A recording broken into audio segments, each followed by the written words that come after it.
Yes, family. Wagwan. Man like Funky in the building. Big up yourself. Where's this fucking charger? Hold on. Check this thing is charged up correctly. Boom, boom, boom. Let me hear you say wayo and all that. Boom. Western. Come on. CA. Big up your chest. Chesticles bigged up extremely. Yo, jump on. Here's the link. Let's get it popping, man. Let's have a convo. I got a question for you, lot, mate. Yeah, Ultra Funky. I definitely I definitely got a question for the man then. Big up man like Craig, you know. Come on. The gifter. The gifter.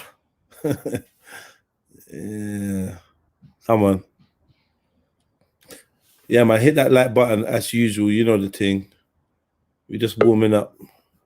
Man like Freddie. Oh, shit. Freddie. Yo, what's going on, my channel? You say it to me. Where you at? I'm at the Yardie spot, man. Yeah? Yeah, blessing, soldier. Yeah, I'm at the Yardie spot, man. Just thought I'd chime in, man, and support the channel. And you get me? Big up man. Come on, man. Always supporting the thing. Oh, hey, listen. Man, you got mad content, bro. I've been loving it. Man. Big up, big up. All right, listen. So let me ask you a question, yeah? Let me set the scene for you. So, boom, set the scene. Go on, fam. You're driving, yeah? All right, let me get serious. Let me get serious now. Fucking hell, let me get serious. Serious. Hey. All right. Let me get serious. All right, give me a snooker cue quickly. Let me. Nah. All right, come on. All right, nah, I'm only joking. Go on. What you say? Yeah. That Mac D and that, yeah?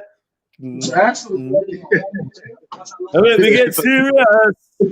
Yeah, you know what I mean. Good. So what you saying now? Yeah, so boom. So you're driving now, yeah? You're gonna go pick up, yeah, your mom and your wife, yeah? Wow, that's a big combo, you know. Your mom and your wife, they're waiting for you outside the spot. Why them together though? You're not getting somewhere, and this is just the set. They're standing there waiting for you, right? Oh, okay. All right. So you jump. So you pull up. They're out there. They got bare bags. You jump out. You grab the bags. You fling them in the boot. You get me? And you jump in the whip. You get me? You jump in the driver's seat, right? So now close your eyes now and put yourself in the scenario. Because I appreciate that it might be a purely hypothetical scenario for some of us, right? But let's just imagine now, yeah? So close your eyes now. You're in the driver's seat, yeah? Who the passenger door opens, yeah? Who's getting in and sitting next to you? Your eyes is closed. Wait, you know Mumsy.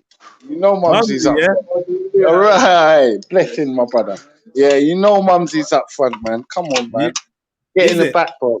Get in the back, bro. I don't give a fuck how long we've been married. Like, up your legs. Put your legs up. Fair dudes. What is why your decision? Tell me tell me why you made that decision. I'm quite spiritual, innit? And obviously, in the scriptures it says, honor your mother and father and your days will be longer. In the Quran it says something about paradise at your mum's foot. So I just really like my mum, really. I'm not gonna lie, man. Okay, boom. Over any woman. Fair dudes. So here's the second part. Here's the second part of the question now, yeah? Here's the second part. So you jump out, you put all the stuff in the boot, you jump in the driver's seat, yeah? The car door opens, your wife sits in the car, yeah? Normal passenger side, you get me? And your mom looks at you through the windscreen like, wagwan. Nothing said, but she just looks at you like, rah, wagwan. Yeah, but the way I'm going to be changing the gear, wifey knows, don't chat to me. The way I'm going to wifey's in her phone. Wifey's not even clocking. Like, she just got in the car normal. Like, that's standard. It's normal. remember mumsy's about, so I don't think wifey would getting a normal bag. It wouldn't be normal when mum's around. Because you're in attention when mum's around, innit? Like, you know what I'm saying? So I don't know, man. I don't think it's normal. Because my mum used to spaz out on me, innit? That's why I had to leave my yard early, bro. Because I'd try and sneak gal in and then she'd be like, where you going with that donkey with the fast hair? Get that balloon butty girl out my house. Shit, bro. Embarrassing. So obviously I had to fall in line early, man. No foolishness around my mum. You know what I mean? All right. So what you saying to your wife? I'm saying to my wife, I wish you was with your missus right now, bro. I know, but I swear that she has to pipe down, you know, fam. Not on a disrespectful one, just on a one where just be chilled, because obviously when in the presence of your parents, I'm super chilled. Like if they want to walk on top of my back to get in the ride, I don't mind. You know what I'm trying to show you. Yeah. Like, yeah, like trust me. Lie, I tell. No. You see, I Corona. Big up Max Savage. Big up Axum Queen. Big up Mashiach. Don. Yes. Circle here. Now they know, yeah. Yeah, don't know. All right. Yo, hey, family. You see, through Corona, fam, man. We lost granddad, innit? On my girl's side, innit? Yeah. So, boom, man had to chip in and do some extra shit for mum. And man didn't even want to do none of that, but man's doing it standard, extra, like, full force in it. Like, you know what I'm saying? Just to make sure mum knows that man's about, innit? On that side. You know what I'm saying? Okay. You know what I'm saying? So I won't expect nothing less from my empress. Okay, so now the third scenario. So basically, your girl gets in the car, and first of all, this is the second scenario. Your girl gets in the car, your mum gives you the look, and what do you do? I pull over. Nah, you're not even driving yet. Oh, I tell her to swap seats from earlier. Okay, you just say to your girl, "Oh, I beg you, jump in the back." Yeah, please jump out, please. Because you're in the wrong seat. Okay, now here's the third scenario. Now, yeah, you jump in. Yeah, your mum jumps in, and then your girl's like, "Yo, I beg you, ask your mum to move." Oh, is that what she done? And that you do? Oh. Okay. Oh, is that what you done? All right, cool. Sweet, innit?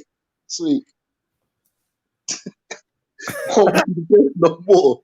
Won't be the girl no more. She will never be the wife again. Is it? That's a big request, man. And plus, you know how I feel about mumsy. Like I feel like how that white eat feels from Salford. You know the one that keeps rapping about his mum and that. I'm trying to show you.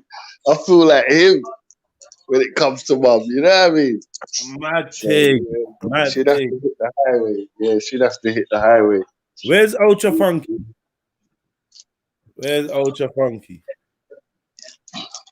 This is what I want to know. Where's that youth there? Where him there? She could be Mariah Carey, man. She has to sit at the back of the chopper block. You know what I'm saying? Because you're saying, you're saying that the front seat is an honor thing. Yeah? Is that what you're saying? I'm saying it's my car and we're rolling out with mum. Even if it's your car, hunch up. We're rolling out with mum. Yeah, I was saying, otherwise you want to go home in an Uber and then you feel too. But tell me, what's wrong with mum being in the back seat? No, mum might want to see the front. Because remember, she's getting off first more than likely, unless she's coming home with us. Exactly. If she's getting off first, then it definitely makes sense for her to be in the back. Nah. Yeah. What? Nah. Are you done? Of course it does. She's getting off first. I know what you're saying, but ease her up, dude. Ease her up, because you don't want ease her up, because my chair I sit right back in the little Jeep. I sit back too in that Jeep. I'm not gonna lie. I'd like mum to get the ease up at the front, so at least she can see where she's going and that. Because I got mad tints on the back.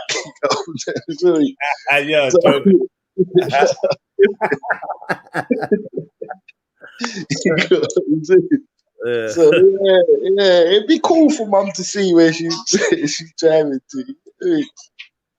Nah, yeah, each to their own. Nah, obviously, I rate the man them that dash with their mum. Like each to their own. What do you mean dash? Like, it's not a dash with your mum. Listen, mum second to the girl. Hear me now. Huh? If you're being biblical, yeah. Yeah. See when you get married and you got your wife, your responsibility is your wife, you know. Nah, 100. But my thing's not regular biblical, you know. Nah, but you tried Bible already, so don't back out. I'm a pincher of scripture. Nah, well, pinch this one as well. Pinch that. Honor your wife and that. Yeah, of course you're gonna honor her. Listen, the wife is the queen in the yard. Nah, you're not honoring the wife, though. I swear to God, if your missus was here now, yeah, you wouldn't be talking with so much chest. Nah, not with so much gusto, but at the same time, I would be telling her, because have you seen Rockers? Yeah, but I can't remember it, though. Yeah. Well, there's a part where his woman Maggie, he's just about to lick it, and his woman Maggie saying, "Why can't you stay at home?" And he says, "Blood, just sat up. You got that's all you got to do, kind of thing. Like, you ain't got to be rude about it. You just got to say, I will provide," and then just slam the door. And a SATA tip. You get what I'm trying to show you? Joker. Nah, I don't even believe you. Furthermore, I don't even believe you. Right about now, I feel like since you're driving with your woman and your mum, you're supposed to jump out and open the back door for your mum so she can jump in like a chauffeur thing. Yeah, and then your woman to be like co-pilot up front.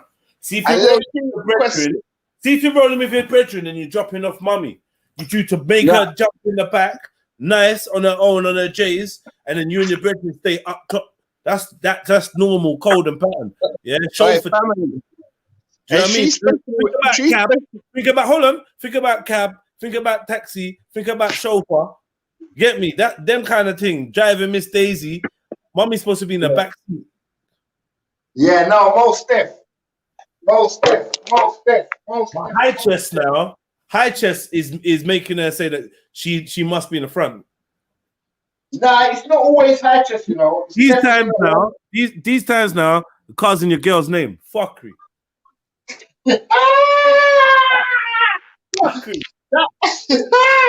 That's some imaginary player shit. You know that Jay-Z shit. Jay-Z is that. Yeah, nah, that is pump faking. If the missus his name, nah, that's some ripping man. These times calling your girl's name and you telling her about she must jump out, babe. She's like, for what? She's getting out. Like, this don't even make no sense. Like, there's more room in the back for her to just do her thing. Like, and you tell her, what's this about? I don't know how the car in the missus name thing goes. Like, I have had chicks that have gave me the whip before, and I obviously, as I said in my younger days, I did used to sling a little bit here and there, but stop that. So but wait, let me just say, in a partnership, in a relationship like that, it ain't a problem. People's names are in different things for different reasons, insurance, all sorts of reasons. So just shush. You get me? You just like, you get me? We're already imagining things that ain't even gonna happen ever, but so just shush. You get me? Talking like that. Yeah, and I hope next time you're with Mrs. fucking Freddie, you've muted. Okay, cool. No, it's not a problem. It's not a problem, man. Now, what I'm saying. Next time you're with Mrs. Freddie, let's ask this question again, or ask her and tell me what her is. Yeah, I'm gonna make sure I ask her definitely, because the stream's not stunning for now. Hopefully, big up, man. I should be in a couple hours, so I will shout at her and say, "Yo, what do you think about you sitting in the back for my mother?" And so what are you saying? What are you doing? What are you doing? Getting the food? What are you doing? Well, I wanted to get a food, you know, but the Caribbean shop, if you don't catch it early, you get the scraps, fam. Okay. You get refugee Caribbean. Yeah, the bottom of the pot and that. Yeah, I don't want the refugee bits, man. Cooked yesterday evening, them thing there yesterday evening. Yeah. They brought out the last scraps for all the drunk ones. No, you're good. You're good. Yeah, let me use that. I might just get some pita bread and something. Make them grill up 2 pieces of chicken quickly. What do you say? What do you say? Some panini? Yeah, nah, you know when you do the grilled chicken and put it in the wrap over kebabish? Yes. Have you got a kebabish around your way? I don't know about all that. Big up Soldier. Big up. Yeah, I don't deal in them things. I know about greengrocer. Huh? I know about greengrocer and market. I don't know about kebabish. Where's that? Where's that? I don't know about them thing there. You hear me? Yo. 1 2 1 2. Hit the like button, family. Greengrocer's the way forward, you know, bad man. But right now, when you're on the road and because I'm kind of on an NRE thing. You know what I'm saying? On the road eating. Yeah. Yeah, so it's like have to kind of top up because I don't know when the next meal's coming from, or when I'm gonna get a chance to run the next meal up. You know what I'm saying? Because I'm gonna do up M-Way now, innit? Yeah. But yesterday I went to some yardy headphone party, man. Stay away from them, man. Why? They're boring, bruv, man, and people just watching each other like you can't really hear the music. So gal are just forcing it. They're trying to sing and all that. That's wrong, man. It's turned into a staring competition. You know what I mean? Nah, I hate them ones. Yeah, just fuck all of this, man. I ain't come out to stare at people. You know what I mean? But that's what happens when you go out and you don't invite me, though. So, you get me? What do you expect? No, bruv, I need the energy sometimes, you know, bro, because you're a funny guy. You know, like you got that eye like me. You just see some dumb shit. Stop busting up. We got Soldier, we got Mary Jen. Come on. Yeah, man. Jump on the stream, man. Jump on the stream. Come say Wagwan. Let's have a little conversation. Get me? Don't leave me on my man. Come on. Staring competition. Let's not make this an online staring competition, is it? That's right. That's right. And pick up everyone in the chat, man. You don't know how that goes, man. We got the chat, man. We got the chat. I want to ask more people that question face to face. You know what? Let me I've done too many broadcasts. If you got my number, my WhatsApp number, it's peak for you, bro. Like, get me?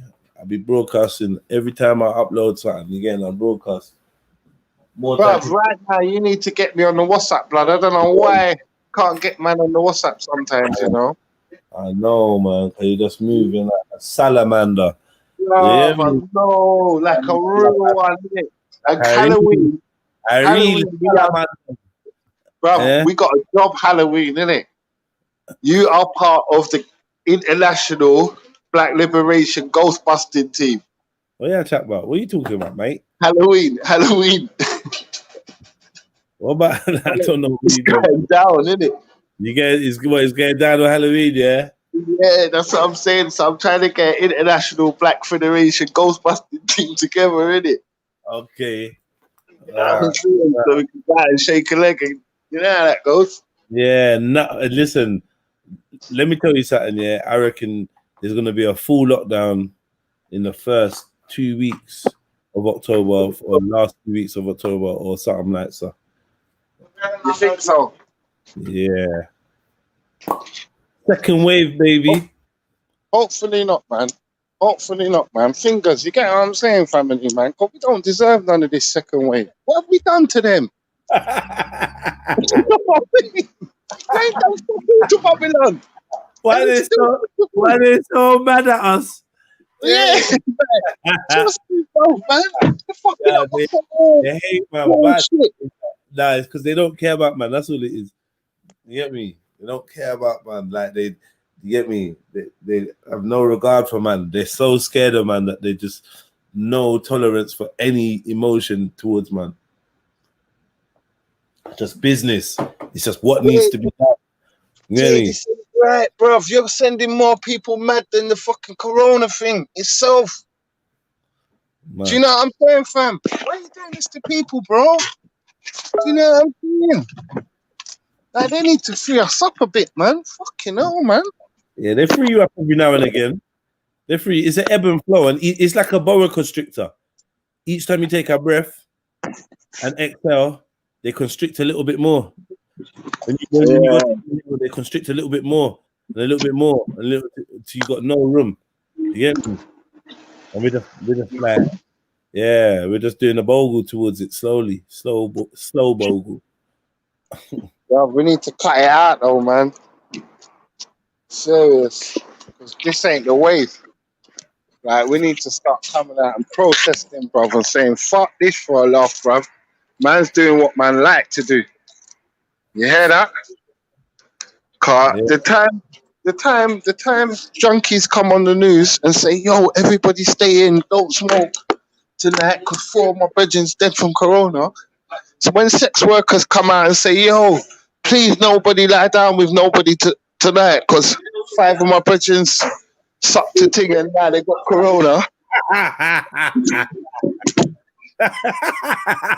Nobody done. Please, no one lie down with no one. You know what I mean, though. You know what I mean, Jay. Yeah. You know what I'm saying, fam. I swear that. Please. Yeah. Trust me, man. Until all of that, it's long, innit? You get what I'm saying? Yeah. Yeah, man. But yeah, if they, it's a madness, bro. But like, I'm just watching and observing, innit? I'm watching, observing, just seeing what people are doing, innit? Yeah, hopefully, man. Hopefully, they just ease man up and just let man live, man. And forget about all this second wave and who's doing this to do, and you know what I'm saying, fam? Yeah, that's not happening, man. I'd like to think so, man. I pray. You know what I mean? Cause we need to ease up, fam. Like this is spoiling. Only we can ease us up. Bro, suicide rates are through the roof, bro. Like we shouldn't be accepting this, bro. You know what I'm saying? Like depression and anxiety and all them things are real shit, man. I suffer from all that myself, bro. You know what I'm saying, fam? Innit? Yeah, I hear you. Man, deeper depressed sometimes. I feel like killing, like, you know what I'm saying? I'm deeper depressed sometimes. Like, if man don't shake out of it, you know what I'm saying, fam? Bro, and this thing just makes you even more depressed because the whole summer's been crashed. They crashed man's whole thing. The whole thing, everything. Even the ending, that they made sure they fuck up the ending. Right, you see what I'm saying? Bro, I'm just sad. I'm sad, bro. I'm sad right now. I'm thinking to get that long kebab in it and the roll and salad. What, you looking a long kebab, yeah? Well, you know how the thing goes. I don't. I'm a long man, innit? I don't know. You get me? I can't confirm none of what you're saying still. Huh? I can't confirm anything you're saying, my bro. Seriously. Huh? It's the long one. Long one over there. You might want to mute up, but yeah, ask man for long one. Look. Boy, how you gonna eat that? How you gonna eat that? In naan bread, some salad. Naan bread and some salad, fam. Yeah, you can't go wrong, man. That'll hold me until I get up. So you get what I'm saying? I hear you still. Do the thing, man. Just out on the mains, man. Nothing ain't going in, man. Nothing, dead out. Well, that's what I'm saying. Everyone's scared of the road, blood, man. What's going on out here, man? But I swear, if they drop an atomic bomb, I'll still be out here, you know? Trying to figure out what's going on. You know what I mean, fam? Yeah, I something like that. Something like that. I get you still. I'll never stay in the yard, bruv. Stay in the yard and die for what? When I can be out on the strip trying to figure out shit. Yeah. You know what I'm saying, family? Yeah. That never ever makes no sense to me. You know what I mean? I hear you. You gotta know what's what. But sometimes staying low for a certain amount of time might be good. Yeah, no, definitely. I'll be in the hood up the tree. You know them way there. I won't be chilling at my regular spot. Brother, you want only one bottle, right? Yes, please. Yeah, can you put loads of salad and sauce in it, please, brother? Just a little bit of the mint one, please, brother. Thank you. Yeah. I'll be up the tree instead of in the local spots. All the local spots I'll just be watching these up from the tower block. You know what I'm saying? Binoculars. You know what I'm saying? You know what I'm saying? I won't be chilling with nobody funny those zoomies. You get me? It's mad. Depression. Have people in depression for real. Yeah, man. A real talk, soldier. Well, go on, soldier. When you jumping on, I can't hear from you, my G. Real talk. Where the family there? Man like Kemo, you need to jump on, my family. It's been a minute. It's been a minute still. Yeah, man. So yeah, I got that question for some people. I still want to get some answers out of you, look, man. But I want to hear you. I want to hear your voices. I don't want to see your typing, even though you're gonna type your answers same way. I want to hear from you, look.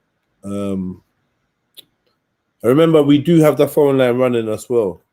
So if you could look at the bottom of your screen, you should see it running along.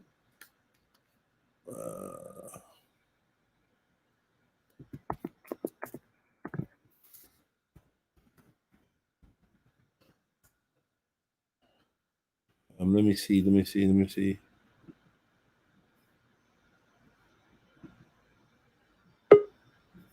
Who's this? So man, like soldier, you know. What about Mikey? Everything bless you good. Yeah, everything good, man. Everything's good. How are you? Yeah, good, thank you. Just with my uncle still, just chilling, man. All right. So yeah, did you hear my question? No, I never, I jumped on. All right. Cool. So let's do this one, yeah. So you're driving in your car, yeah? Yeah. Yeah? Yeah, man. No, hold on 1 second. Let's start again. Go on. Right. You're driving your wife's car, yeah? Yeah. Yeah? And you're going to go and pick up your wife and your mom. Yeah? Yeah. You pull up to the meeting point and they've got bags. So you jump out, you put the bags in the boot, and you jump back in the driver's seat. Yeah? Yeah. You got your hands on the steering wheel, you're ready to go. The passenger door opens, your eyes are closed. Who has just got in the car?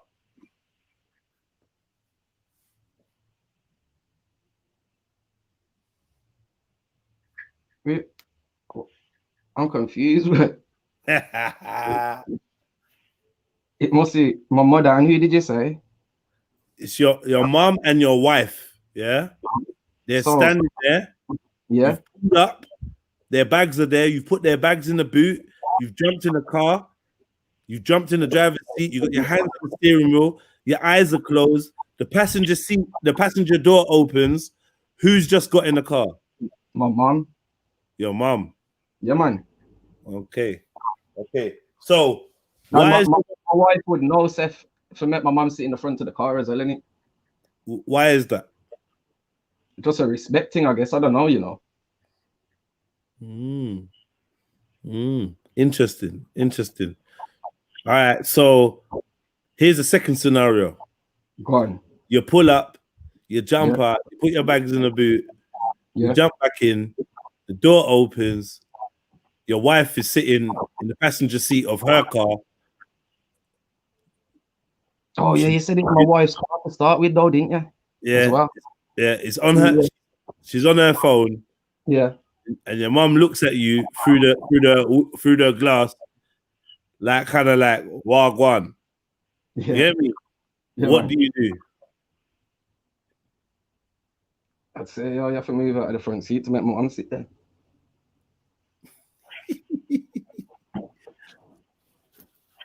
Cool. And what you would say that to your wife, yeah? Yeah, not in a disrespectful way. But to be honest, my mum wouldn't do that. And my mum is bare humble, so she'd just go in the back in it. But if my mum was the kind of person that would give me that look, I know, say I don't want to get on the wrong side of her, so I just have to say, just what you saying? But in real life, your mum would just sit in the back. Yeah, man, my mum wouldn't mind still. And nothing. No, I know nothing. Do you think the back making your mum sit in the back seat is disrespect? Not completely, no. But I guess obviously, if I was driving in my wife's car, I guess I'd be driving with my wife more in it. So it'd be on a rare occasion my mum would be in the car. So I know nothing for her to just sit in the front them few times. You get me? Yeah, I hear you. And sitting in the front is because what is the thing about the front seat and the passenger seat? What is it about that? There's like some mystique about it or something. Yeah, I don't know. I guess I just thought about it when you asked, and I guess it's from growing up for me personally, and sitting in the front seat is like a big thing. If mum makes a special request and says, "Yo," go on. Sorry, family. I was saying, if mum makes a special request and says, "Yo, I want to jump in the back," by all means. Like, but trust me, man, I just want to offer her the rights, isn't it? Like, I feel like I need to offer her the rights. You know what I mean? Right. I hear you, man. I definitely hear you. Depends if the car have a 3-door or 4-door in it, because the older generation, if them can't really get in them have to crawl up through the back. You know, when you have to push the seat forward and all that thing. Yeah. But it's not. You know what I was thinking of? You know what I was thinking of, Soldier? I was thinking of like Uncle talking as well still. Okay, bigger unks. I was thinking about the chauffeur kind of thing. You know, like you jump out, you open the back door for your mom and let us jump in the back, like, and then you and your missus, pilot and co-pilot, you drive in it, like same way. Like, if it was me and you and your dog just dropping your mom somewhere, you jump in the front, you open the door for her, and you let her sit in the back and easy, innit? Like, is no? Yeah, but if she had to climb through the front seat to get you in. Yeah. If it's that, yeah. If it's a two-door, I definitely hear you. Yeah. But I'm thinking of 4-door. Yeah, 4-door. Yeah, 4-door's different. It make no difference in it, really. You just sit. If I'd say to the elder, where you want to sit. You get me? Right. You know? Yeah, Okay. for real. Yeah. Okay. All right. I got another one. You know, I just thought of this one. Yeah. You tell me this. Yeah. Okay. So, let me figure it out properly, though. Yeah.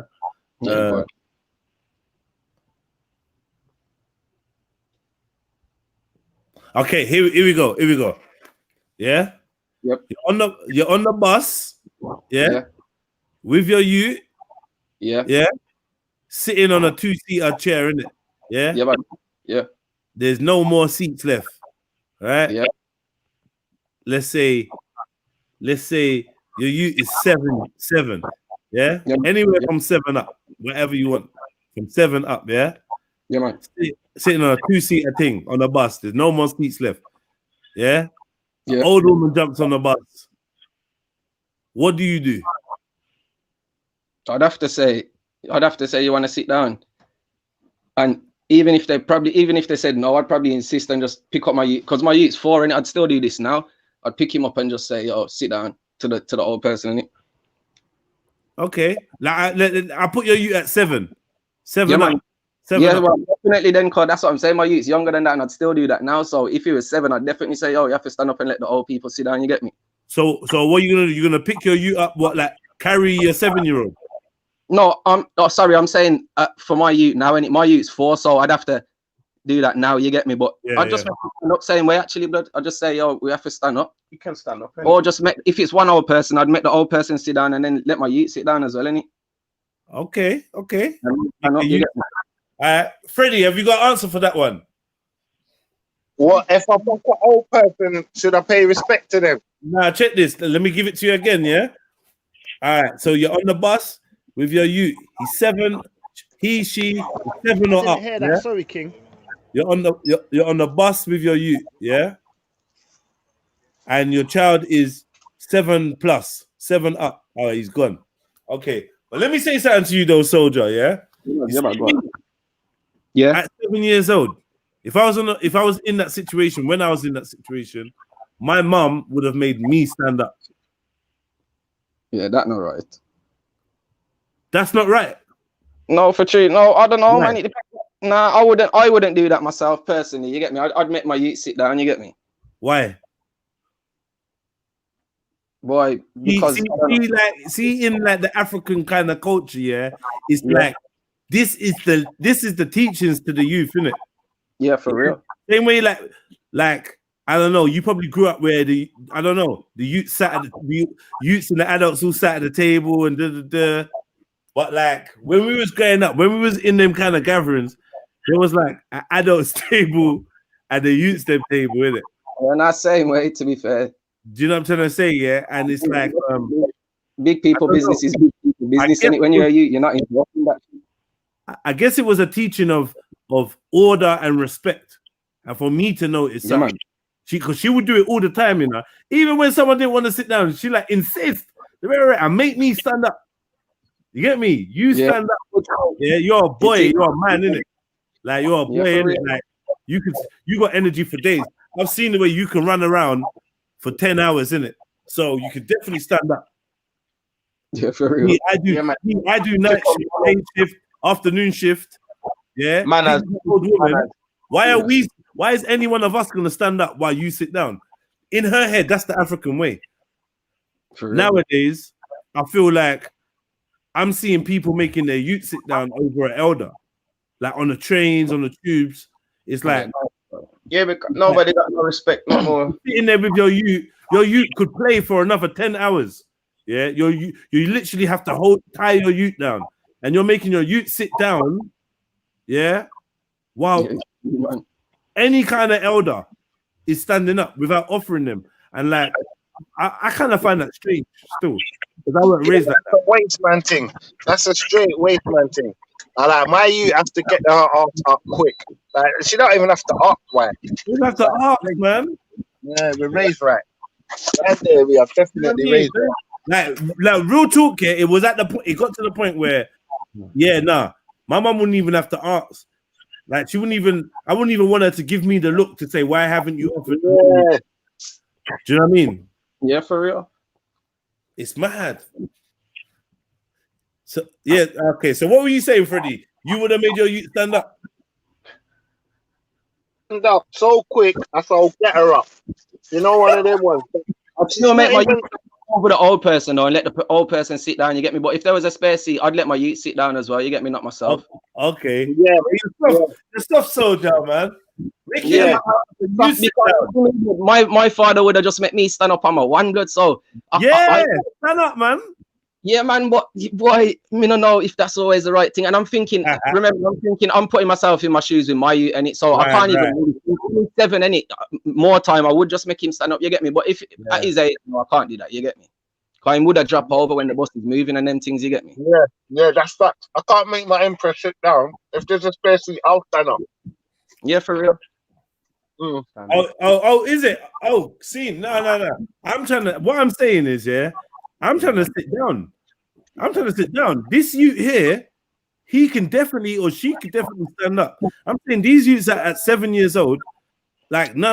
Like I said, you've got another 10 hours of play in your bones. Like you can run for fun, for jokes. Like, so when we're dealing on the energy thing, and you're an elder with a youth that works and whatever, and you win the right to sit down. It's not even a competition. It's not even a questioning thing. But society now is like the youths have got some kind of equal rights. No, but the youths are not. Youths are you.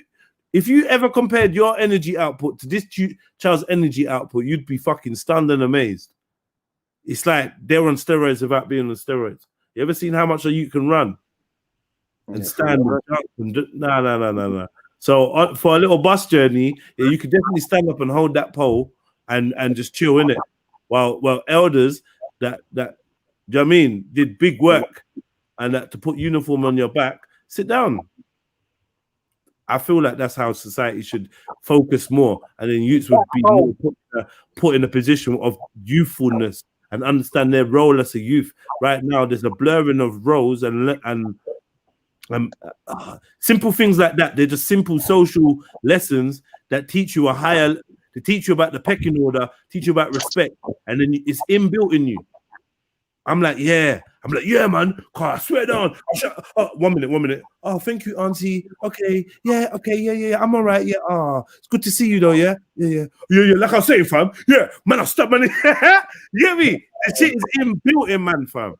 Yeah. Manners and respect for the elderly and whatnot. Auntie, uncle. You feel me? And that come from mad little Mr. Miyagi tricks that African mum gave me, innit? That she was doing bare Mr. Miyagi's. I wasn't understanding at the time. But when you look at yourself and you see the imprint it's made on your character, you're like, oh shit, yeah. That was sick. How you get me? All that standing up and that. It weren't because you didn't give a fuck about me, it's because you gave a fuck about me. Yeah. You know what I mean? I'm telling you, family, I've seen 6-foot white men looking like Tyson Fury in their Peter crying to Sanchez over your mum. Like, it's falling out of the mum on the visit. I'm trying to show you, family, like, deeper, bro. The mum feelings thing is not a joke, you know, bro. Especially when you love them, you get me? Like, I had to go back home to look for siblings that look close like this woman, and try and offer them money and all that, just to ease my conscience and help, man. You know what I'm saying? Like, I'm doing something because I never got a chance to do it for mum. You know what I'm saying? I hear this one now, yeah. This is the new thing, Mary Jen, 420. This is the and I have to accept this. This is the 2020 shit, yeah. But if it's crowded, bus, do you want your youth getting touched up by people while you sit down? Let the elder sit, but make sure your youth is safe above all, I think. Now, my thing is this. The buses I was rolling on was like the 12, the 36, the 171, the P3, Peckham buses, yeah? Like, there was no fear of pedophiles. I didn't grow up with a fear of pedophiles. I swear to God. Like, it weren't a fear that we had of people, weirdos trying to touch you up. Maybe it happened, but I don't know, man. I don't know. Nah, that just wasn't my portion or anyone I know's portion. Like, on buses, people weren't brave like that in Peckham, innit? Like, I don't know where that was happening on buses where people. But nowadays, I hear about people getting touched, but I don't know, man. I don't know. If you see my youth standing there, I feel like the colors and vibration coming off that youth. I don't think anyone's you're gonna feel my energy. I'm gonna be looking out the window. You're gonna know I'm looking at my youth. Like, I don't think you're gonna wanna. I believe in it. I got belief that no one's gonna try to touch my youth on a bus. I believe, and I got faith that my youth would not get touched on the bus and not cause a madness. So I don't know. The next thing you probably hear was World Star. Bro, without confidence, you're defeated in the race of life, bro. Yeah, but I hear you. Like I said, this is that new thing, though, isn't it, Freddie? You got to think about pedophiles and perverts. You want to teach you Mr. Miyagi moves, but while he's doing wax on, wax off, there's fucking predators and shit out there, apparently. I just feel like once my youth's 7, ain't no predator gonna be interested in my youth. Oh, my youths are big and big. I don't know. He might just sometimes when I go to some places and I know I shouldn't be here, but then I start going over scripture. I walk through the valley of the shadow of death. And you start pinching scripture again, yeah? Yeah, and then you start pinch again. I'm pinching. Pinch a bit here, pinch a bit there. Pinching scripture again. You're back in your bag of scriptures again. Yeah. You might as well leave that bag open. Because remember, I'm a Hebrew. You can save some energy, yeah? Yeah. Instead of closing that bag, just leave it open because you keep getting in and out of that bag. You're doing a lot of pinches. Just leave the Yeah, bag on. but Pour some yes, out in the bowl. No, hear what I'm saying, Freddie. Pour some out in the bowl. Yeah, cause that's good. You're on. Lord have mercy. But listen, it's hot. Yeah. It's tough to be the Hebrew, Muslim, Rasta, Israelite. You got Is that, what what, is that what you're on? Yeah. Yeah. Right now, I'm pinching from all them scriptures, innit? Right. So what? So it's What? You not know? What? How come you're not pinching from no Hindu or nothing or no Sikh? course I pinch from them, man. You didn't mention them. You didn't mention the Bhagavad Gita. I'm so sorry, man. You Big didn't up Bagman, mention man. Hey, the Bagman, man. Anyway, you there, you're large. You hear that? Yeah, man. Come on, man. Bagman boys in the house.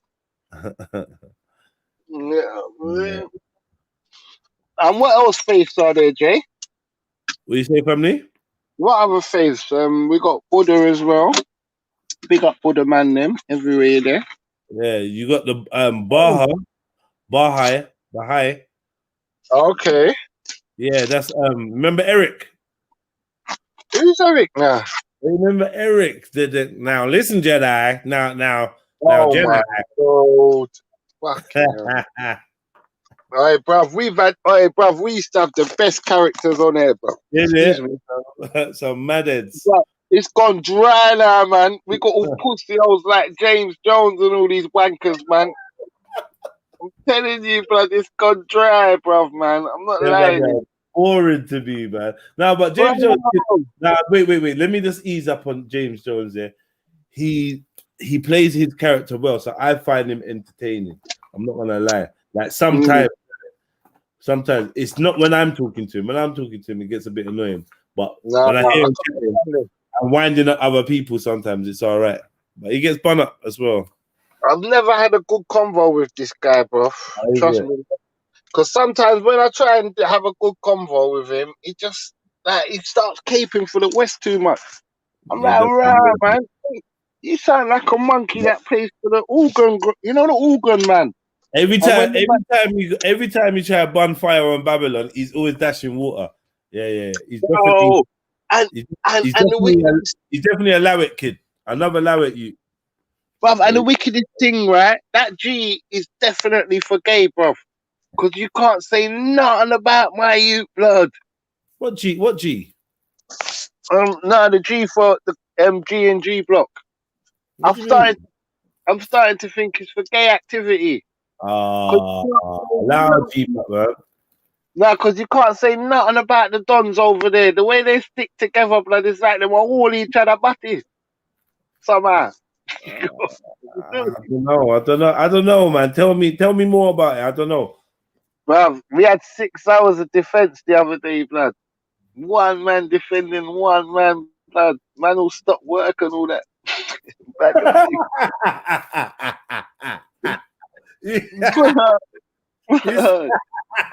Who stopped work? Well, blood. Well. Pick him up still same way, man. But trust me, blood, he's like a British Defence League as well, you know. Who's that? Valet? Valet, yeah, man. Valet's gone crazy.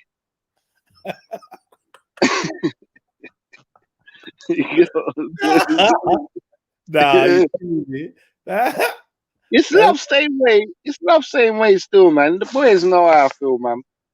That's because I had to retire, innit, the other day, innit? You retired from where? From Valet? Over Valets, yeah, man. Because the hating and the age consenting pushed me over the edge, blood. What age consenting? Blood.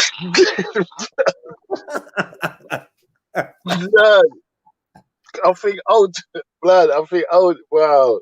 What? Listen, I must have went on there the other day. If I'm lying, I'm dying.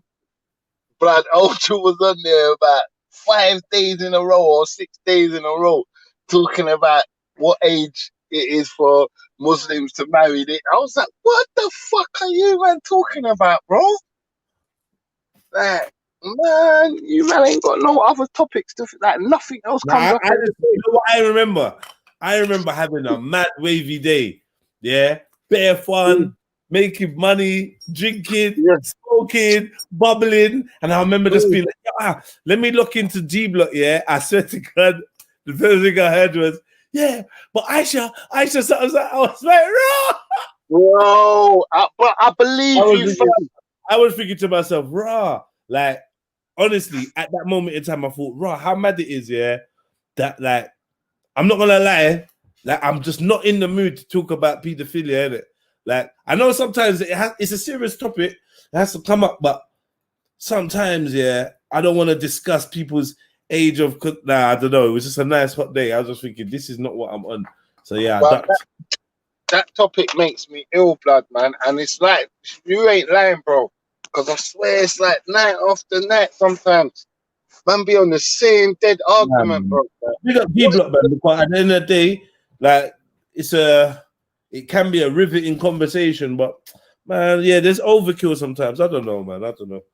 If you've had the conversation a few times, then you can say that. But if it's always fresh to someone, innit? So, I suppose. Exactly. Nah, trust me, this ain't you saying it. It's only Freddie, man. Jano. You get me? And I love them, man. You get me? I want them to succeed and everything. But fucking hell, man. All the same topics and all that, and the same, relatively, like, the same discussions about the one dead religion. Because I love Rasta, but I wouldn't like to talk about it as much as the man talk about Islam. You get me? That would fucking wind me up, bro. All right, can I ask you a question? Yeah. Would your view of... Nah, forget. Oh, man. What are you talking about, man? Keep it up, man. Forget. Like, stop it, man. Keep it up, bro. Can you think Selassie is a prophet and still be a Muslim? Do I think Selassie could be a prophet and still be a Muslim? I think that basically he came to unite the faith, and that's proven, isn't it? So all I could do is try and follow the man's lead, because his wife was from Muslim heritage, isn't it? He came to unite the faiths. What do you mean? Like in certain religion. He always used to talk favorably of the Muslim race and Islam and the whole.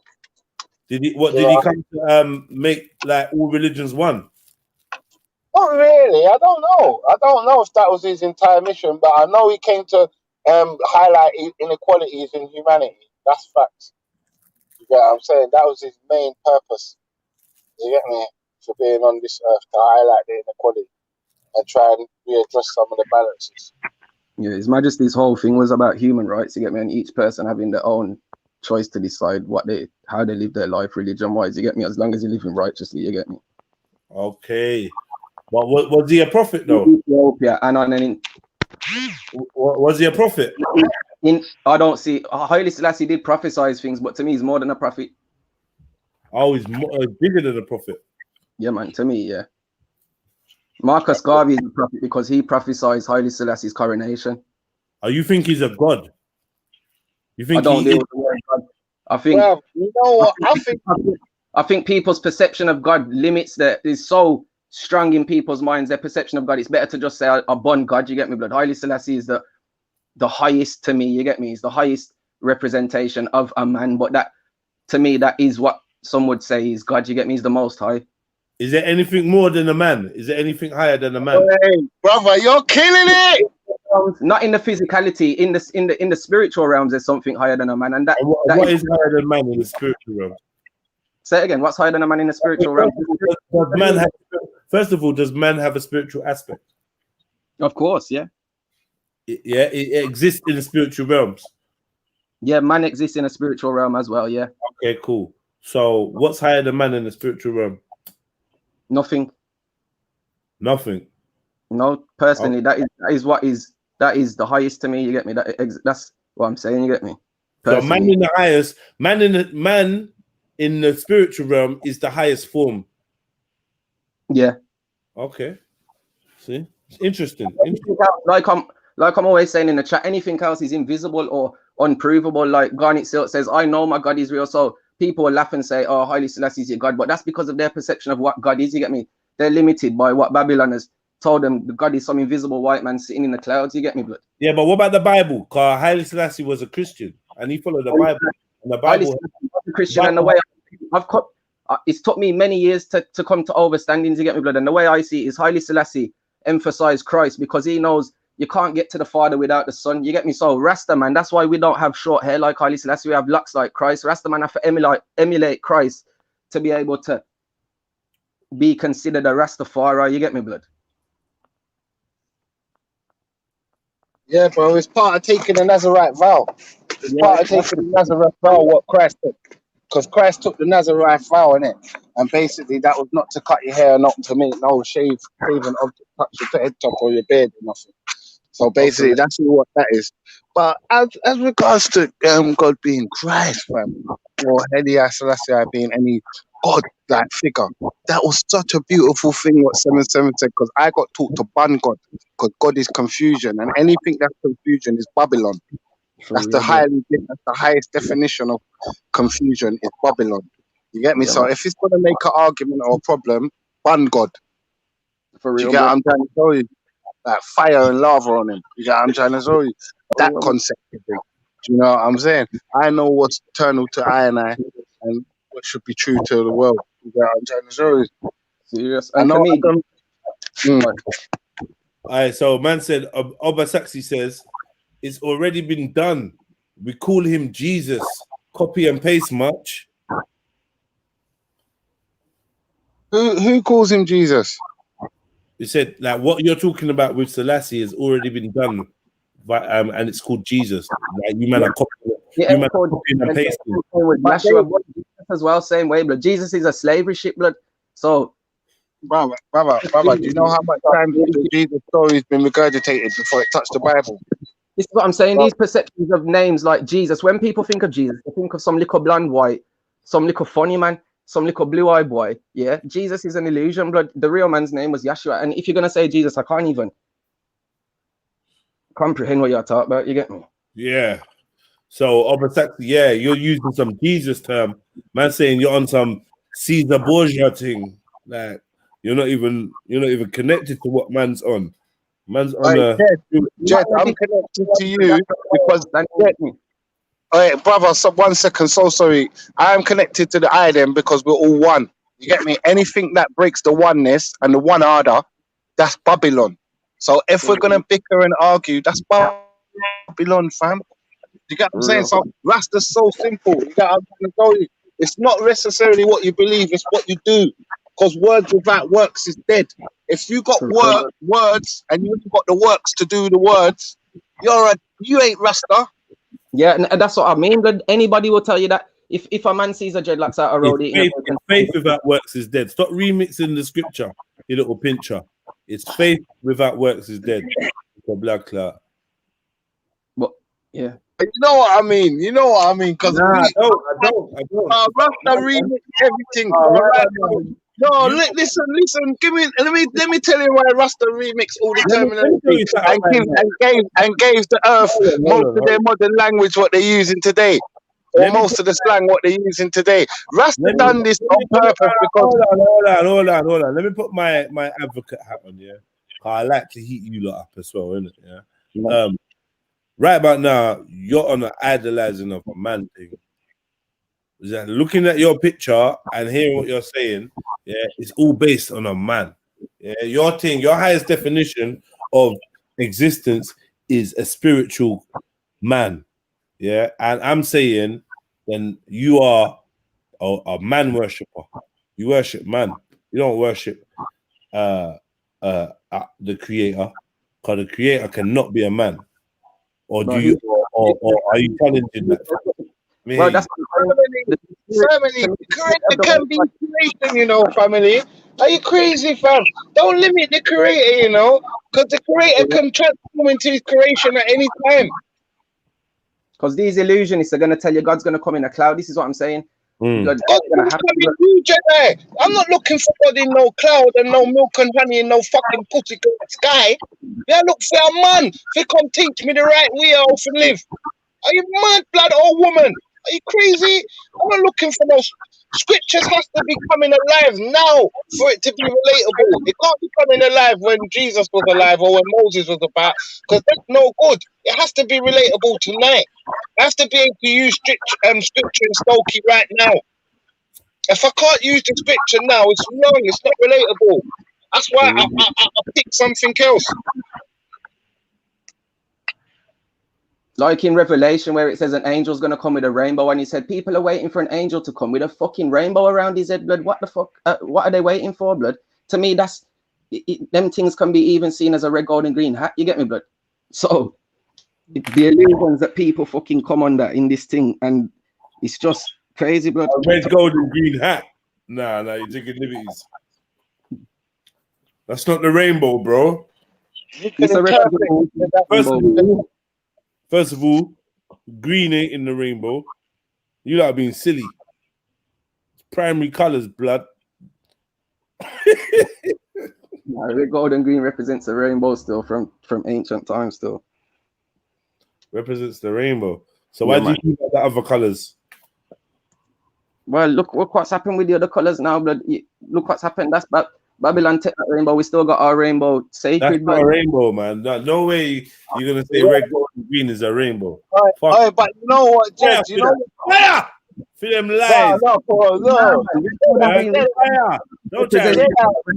know what Rasta done? Rasta come to re-educate, fam. That's all it is, you know, fam. It ain't really not.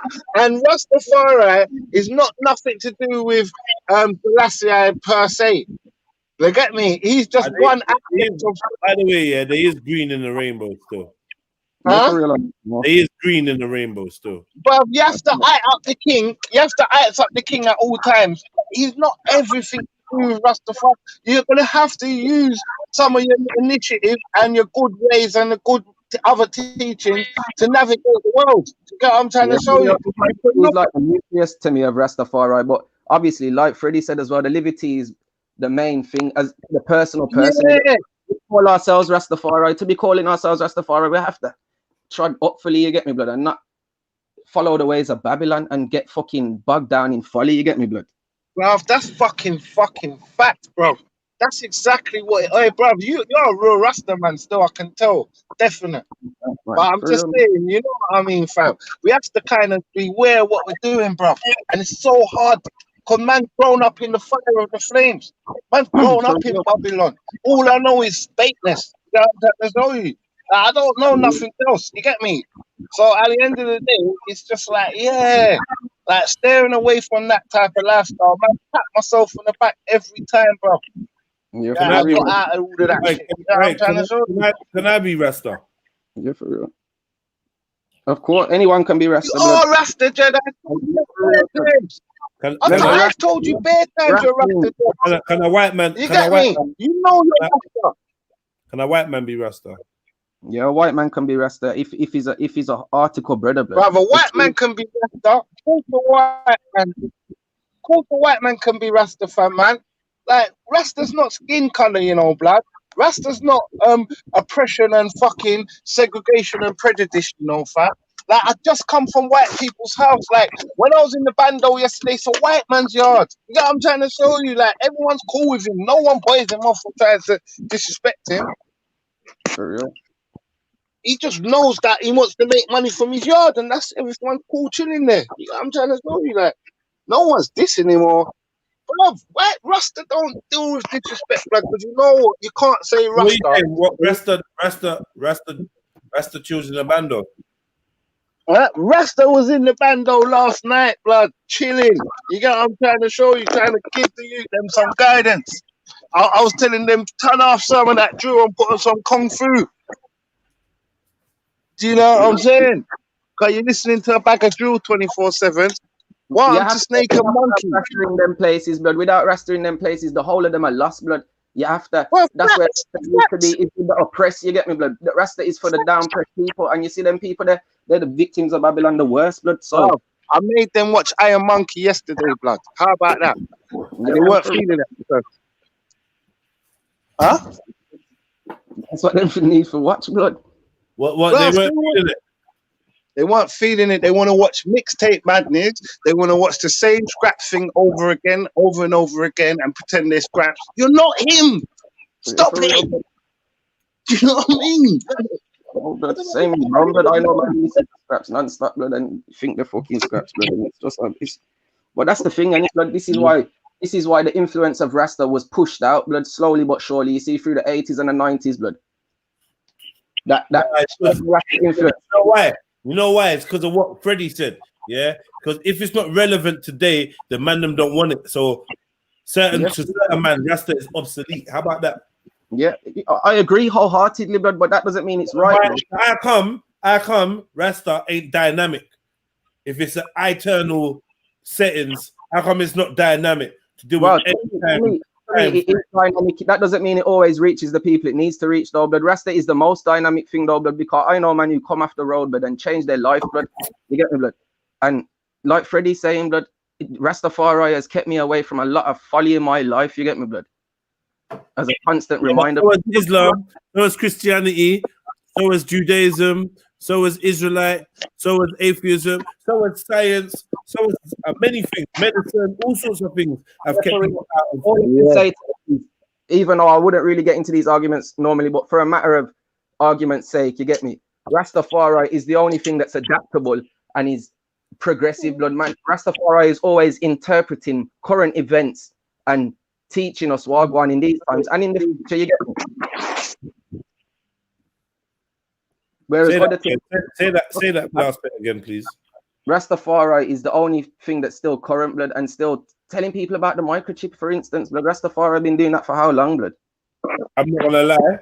Let me tell you something, yeah. For me, the first people I ever heard speaking about Babylon in a context of a modern day system of oppression or downpression was Rasta. The first people I ever heard talk about microchip and them type of things there was Rasta, and it was from so far back, like it's ridiculous. When I used to go chill with Cyrus, Gideon, my Rasta people and their family, big up the Rastas, big up the get me. When I used to go chill with them, Darren, Junior San, them and there, and we used to chill, and the fathers then would make us reason, to make us reason and hold a reasoning. Tell so us much education, innit, Jay? the fuckery, stop, turn off everything, come downstairs and reason. A man would be reasoning. Do you know what I mean? And then they'd be talking about certain things, and it's like them things they're always stuck in man's mind. So yeah, I 100% have to co-sign that. 1,000,000%. The first people I heard talking about the nature of the beast in a way that was relatable to me was the Rastas. Yeah, man. 100%.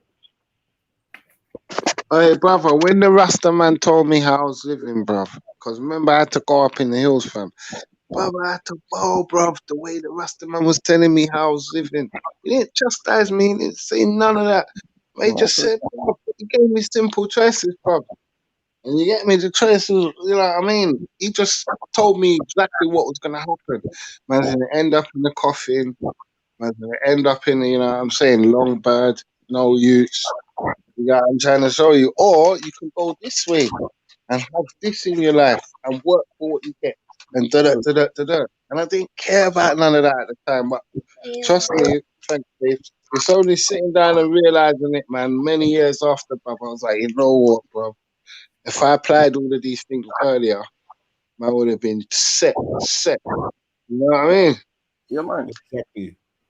Bruv, just for the lingo alone, just for the way they reworded some of the things, bruv, to bring us out of the depression we was under. Do you get what I'm saying? Like, overstand, that's a big, powerful statement when you reverse that on someone. Do you know what I'm saying? Hey, yo, smash that like button. Big up man like spitting some realness. Old time man like Soldier. Big up Mood Best just joined us. Silverback. Bendy. Big up man like Zulu. Yeah, man. Happy Saturday and all that good stuff. You know? Yeah, no, that was some realness, Freddie, man. I'm 100% feeling you on that, man. The jewels that develop later on, subconscious seeds that sprout. You get me? Just at the right time, or maybe not even just at the right time, but just when you need it. When you need to know that lesson was always there, you recognize it if you're conscious. And I think the sad thing is that there's been a steady, systematic attack on consciousness.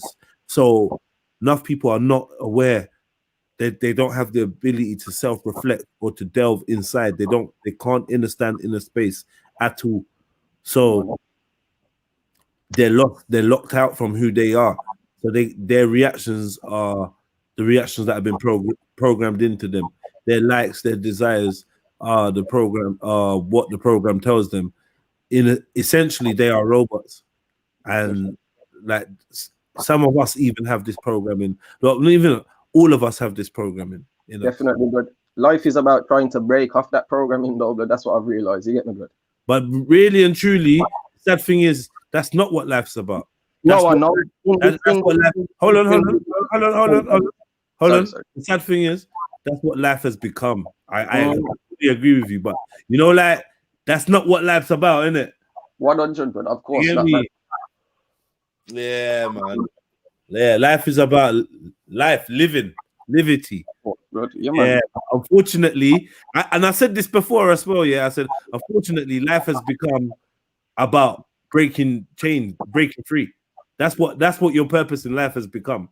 Yeah, freeing yourself because you're trying to plant seeds that will help free others in the future. Maybe at some point, you get me, like you said, but let me put my other hat on though. Yeah, man. You man are just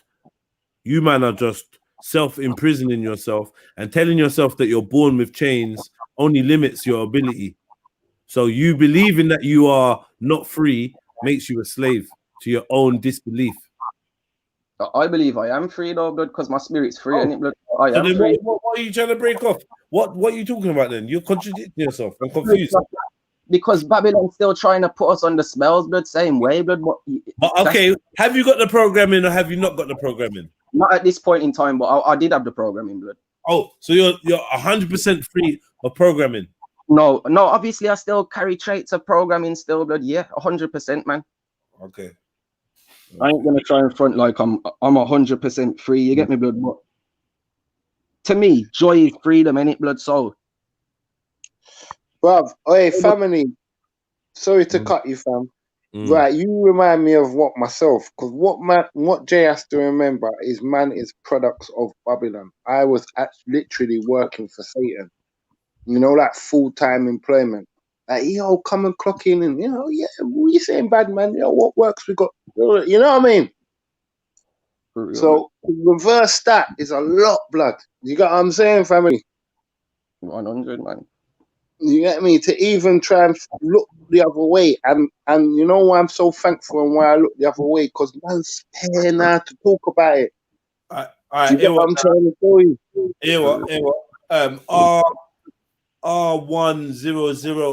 R110 says, what is freedom? It's a free mind. Free up your mind first. That's the best thing I can say. All hatred, envy, and grudge, and negativity. You know what I'm saying? So if you can free up your mind, you're on a good route to freedom. You know what I'm saying? Free your mind from what? Free your mind from what? Grudge, envy, negativity, bad mind. You get me? Scornfulness. Let's start with negativity, yeah? Huh? Let me start with negativity. Can you define negativity for me? Well, basically, according to scientists, we have 1 million thoughts a day, yeah? Up to 1 million thoughts a day, the active working brain. You know what I'm saying? So if we can penetrate it or train the mind to at least make 800,000 of them thoughts be positive, we're halfway there. And negative and positive is a subjective thing. You're gonna have to define that. Let me bring you back into the room because you floated off there. What is your definition of negativity? I can't say. I think negativity to me is all the things I don't want to do. So that's like, oh, that's beautiful, darling. Yeah, it's like you know what I mean? All the stuff like murder and that. I want to do murder. I don't want to rape. I don't want to do nothing negative. To me, that's crazy negative. Nah, bruv, you just keep using the same word.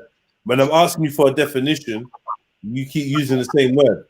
What is bread? Bro, bread is bread. You know, like I'm not trying to bread. Because I bread is bread. Yeah. I don't know, because it's negative, bro? What's Define negative to me? the Might be word. negative to Okay. someone else. I'm only asking what it means to you. Yeah, definitely. We're gonna watch a movie. What did you say? I'm only asking what it means to you. I can't tell you what it means to me, brother. I couldn't definitively tell you because sometimes I do the negative stuff that I'm talking about, apart from the murder and you know what I'm saying. Like there's bare negative things I define, and sometimes I do them. Like I bite my nails. That's negative. And sometimes I still do it. You know what I'm saying? All right. Well, for me, Negativity you is need not in harmony. to kind of cement in your mind what negativity is, isn't it? Yeah, and then come back. Negativity to me is not doing the work of the Most High. Like, trust me, and I know what me and his mission is. You know what I'm saying? Because basically, I rely on him for certain things, innit? Right. But if I'm not doing his work, that's negativity to me. Okay. You know what I'm saying? And And his work could be climbing what's the through a most window. what's the anything. most high work? That's what I was just about to say. It could be climbing through a window. It could be doing anything. I don't know what it is. You know what I'm saying? But it feels right, like to the Most High and to my vibes. You know what I'm saying? Yeah. Man said climbing through a window. Yeah. Uh, No, but I'm saying I don't know. You get what I'm saying? You know what I mean? Because some people think, oh, charity twang. The charity twang is the only thing that Okay. gets you close to the Most High. That's wrong. Comatose says negativity is the opposite of love. Yeah, for real.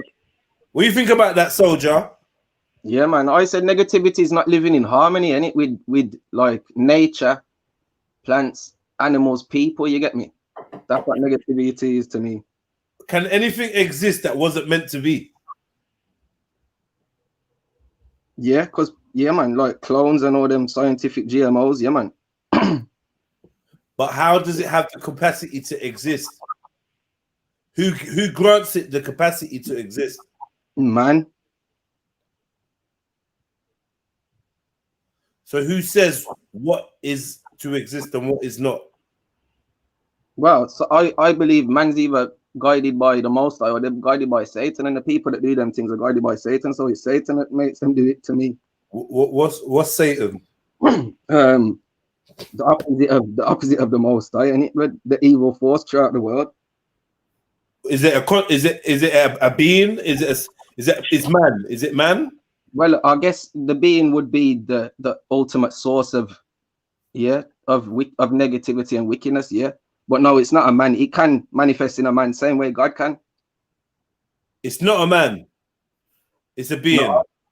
And God is not a man. Well, yeah, that's your opinion. My opinion. No.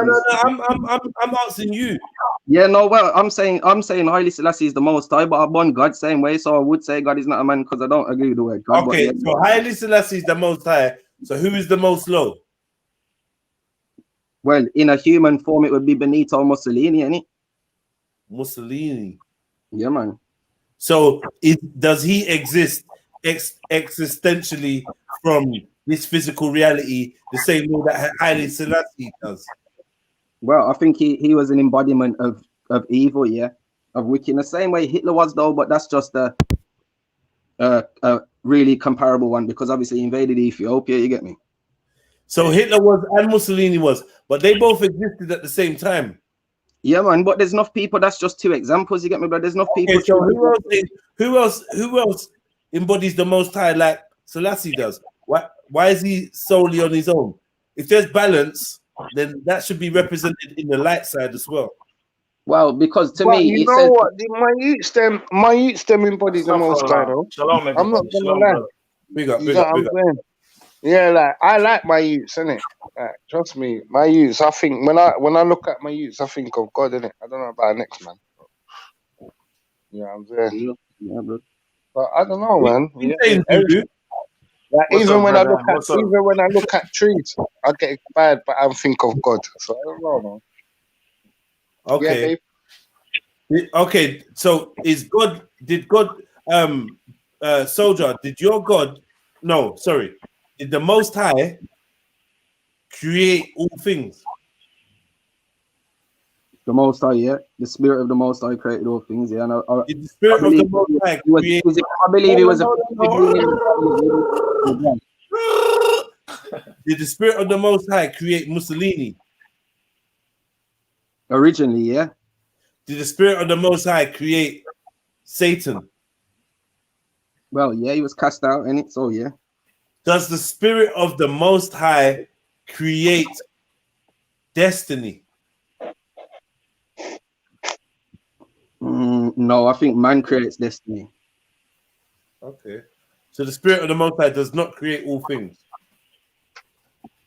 No, I think he created man. The Spirit of the Most High created man, but I don't think he created all things, don't know, because man created the Spirit of the man, the Spirit of man, the Spirit of the Most High did not. So the Spirit of man can create things that the Spirit of the Most High did not. I create good and I create evil. Full stop. The spirit inside of a man can be of the creator, innit? But that spirit is not in every man, you get me? But is it separate? Is the spirit of man and the spirit of the creator separate? Yeah. Yeah. Man, to me, in the Trinity, and God, the Father, there's the Father, the Son, we're the Son, innit? And Christ was the Son. That's why we have to emulate Christ. And then the Spirit is just the connection between the Most High and like man, you get me? So it's just man. Well, you know what? This is where it gets. This is where I cut off. So you know what I'm saying, Jake? So I cut off as well. Still, I cut off here. You know what I'm saying? The road kind of stopped for me. Yeah, you get me? Because anything that's confusion is Babylon again. You know what I'm trying to show you. So this is where I cut off. You know what I'm saying? So everyone's got a different interpretation of Rasta, and I appreciate my man's version. You know what I'm saying? I do. Yeah. You get me? Because it's insightful, but at the same time, if it confuses me, I cut off. So what version is real simple. I have to be able to teach my child it. What part is confusing you? No, I'm saying where the spirit of man and the spirit of God is different, or it differs. Yeah, bless I'm done now. Yeah, you know what I'm saying? That's the confusion for me. It's all one and the same because everything's coming off of one energy, one order. Which is like my philosophy of Rasta. Yeah, bless babes. Anyway, I'm gonna jump off, you know, man. Them. My love and protection, man. And listen, say Jah Rastafarian. Jah Rastafarian, bless man. Yeah, big up yourself, man. Big up yourself. And the daughter said, big up. We now take it all. We now take it all. Yeah. I think, trust me, family, man. If we stick to the philosophy where everything that's going to divide us is Babylon, we should be all right. You know what I'm saying? Anything that's going to confuse us or divide us, forget it. It should be cool. I hear that.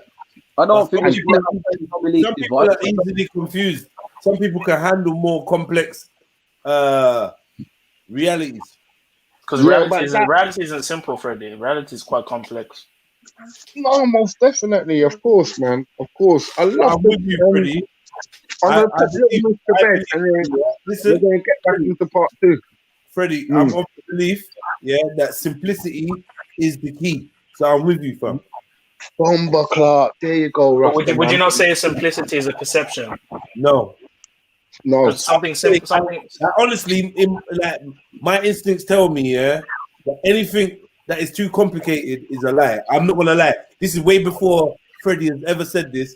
This is but I have to play the advocate. But it's good to hear and draw out these things from other people. But for me, if it gets too complicated, that's where the fuckeries jump. But the reason why I asked you that question is because it's got so much something interpretation. Sorry, boo. No, it's all right. The reason why I asked that question is because the reason I said is it perception. Because something simple to me can be complex to another person. Right. But for me, like even if it was complicated for me to get there, once the truth is there, it's always very simple. Come on, fam. You know this. Once you work it out. Sorry, 1 second. Can you hear me? Yo. Yeah, man. Can you hear me?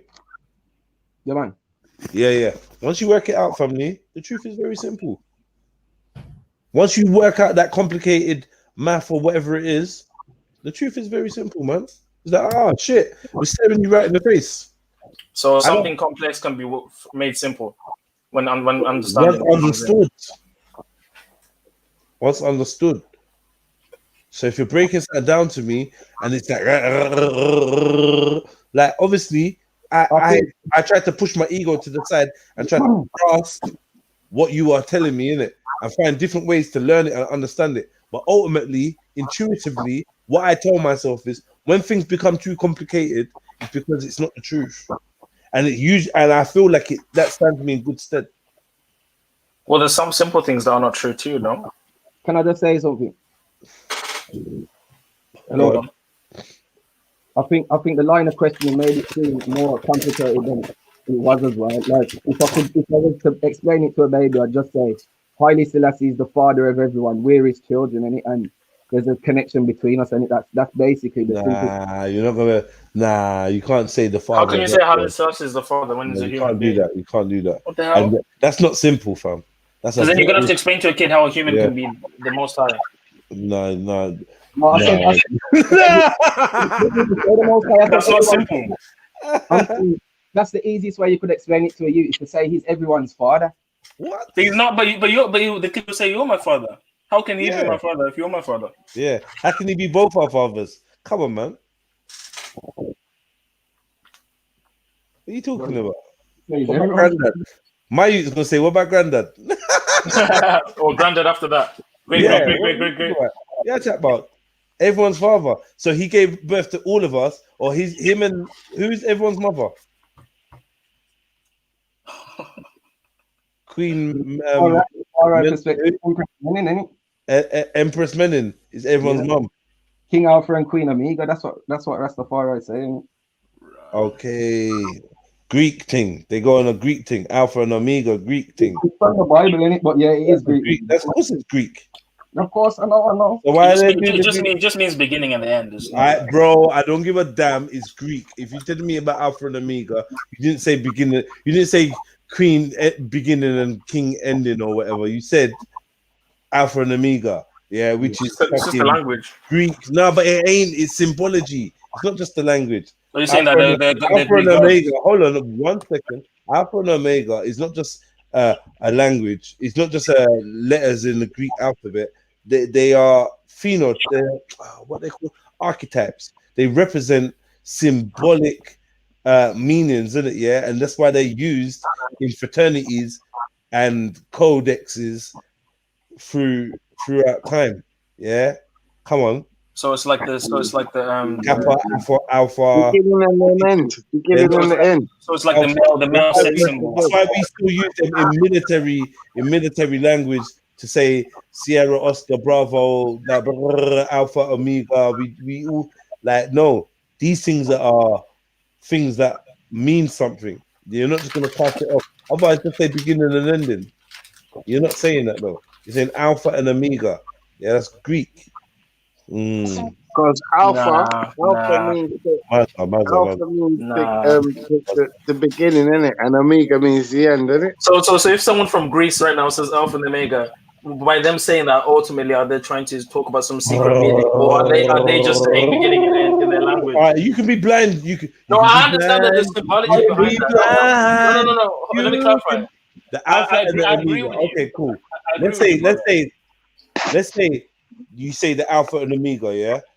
You think that you can translate that into I am the A and the Z? Do you think that it holds the same connotations as do you think saying I am the A and the Z, yeah, holds the same connotations as I am the Alpha and the Omega?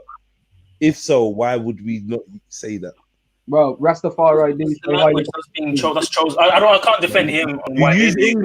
You use English until you get to Alpha and Omega. Then you choose to slide out of English. You can say I'm the A and the Z, isn't it? I'm the A and I'm the beginning and the ending. Yeah, Alpha and Omega has a more. No.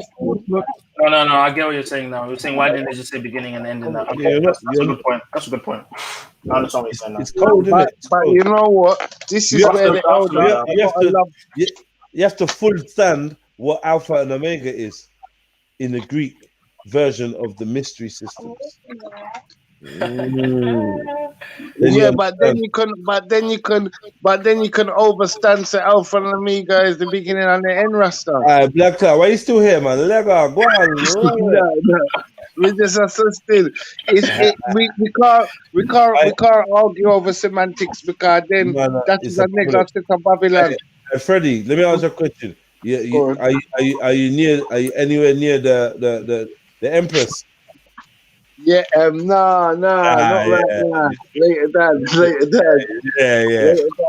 Yeah. But obviously, you can ask the sister, innit? Like, would you let me ask a question. No, wait, just chill out. Let me ask a question. Can I speak? Hello? Can you hear this question? Hello, hi. Hello? Hello, hi. Hello? Yeah, she's trying to go and chat. Hello? Yeah. All right, cool. So this is the scenario, yeah? So you're waiting with your mother in. Can you hear me? Yes. Woman, darling. Okay. You're waiting with your mother-in-law for your husband to turn up in your car, yeah? You have bags waiting to go into the car. Your husband pulls up in your car, yeah?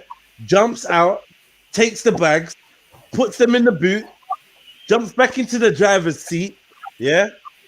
Who gets into the passenger side?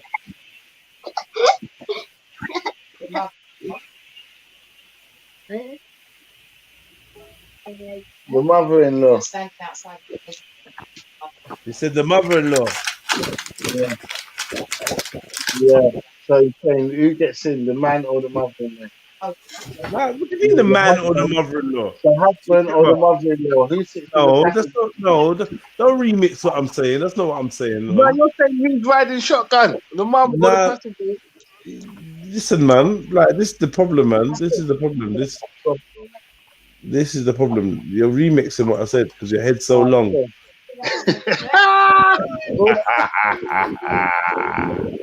No, man. Wow. No.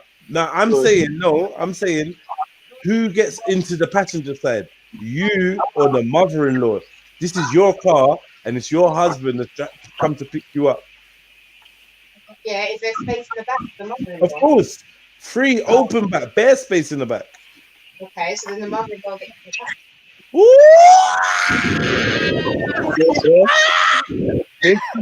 This is spicy. You hear that, daughter? I hope you're going to be here, so. You hear that, really quick?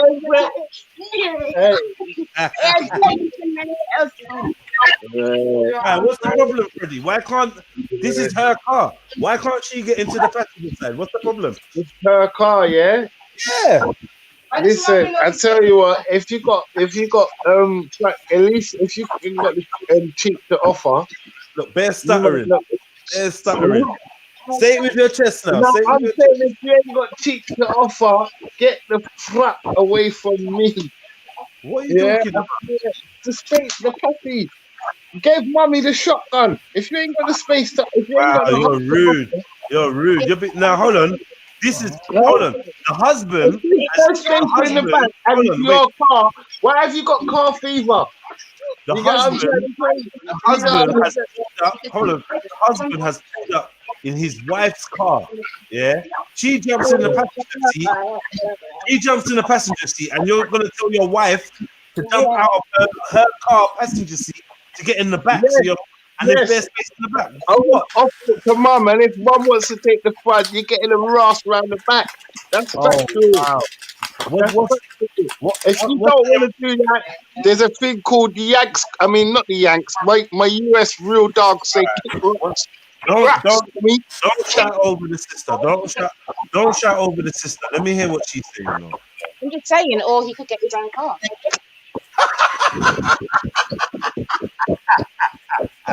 Yes! Oh, you can get your own car and pick up your own mum. What are you talking about? That's what I'm saying. Don't try to drown that out. Wow. Yeah, you get your own car. Are you mad? Yeah. We got the Empress. Yeah, as a husband, I would never just run in the passage. And my wife, but You know what I would do as a husband? no, Wait. No, wait. As a husband, yeah, hold on, listen. If my wife, hold on. And the wife drives. It's her car. Yo, if my wife pulled up in my car, yeah, to pick up me and her mum, yeah, you know what I would do when she picked up? I will open the back door for her mum and make sure she's comfortable sitting in the back and close the door and jump in the passenger seat and say, yeah, Bonnie, Clyde is in shotgun position. Let's go. Operation Take Mummy Where She Was. Wow. These are don't offer the fun. I don't know why that But what's works the still. difference? It doesn't matter. Because in the I back, don't there's know. more space. Well, How does she know what it means? Oh no.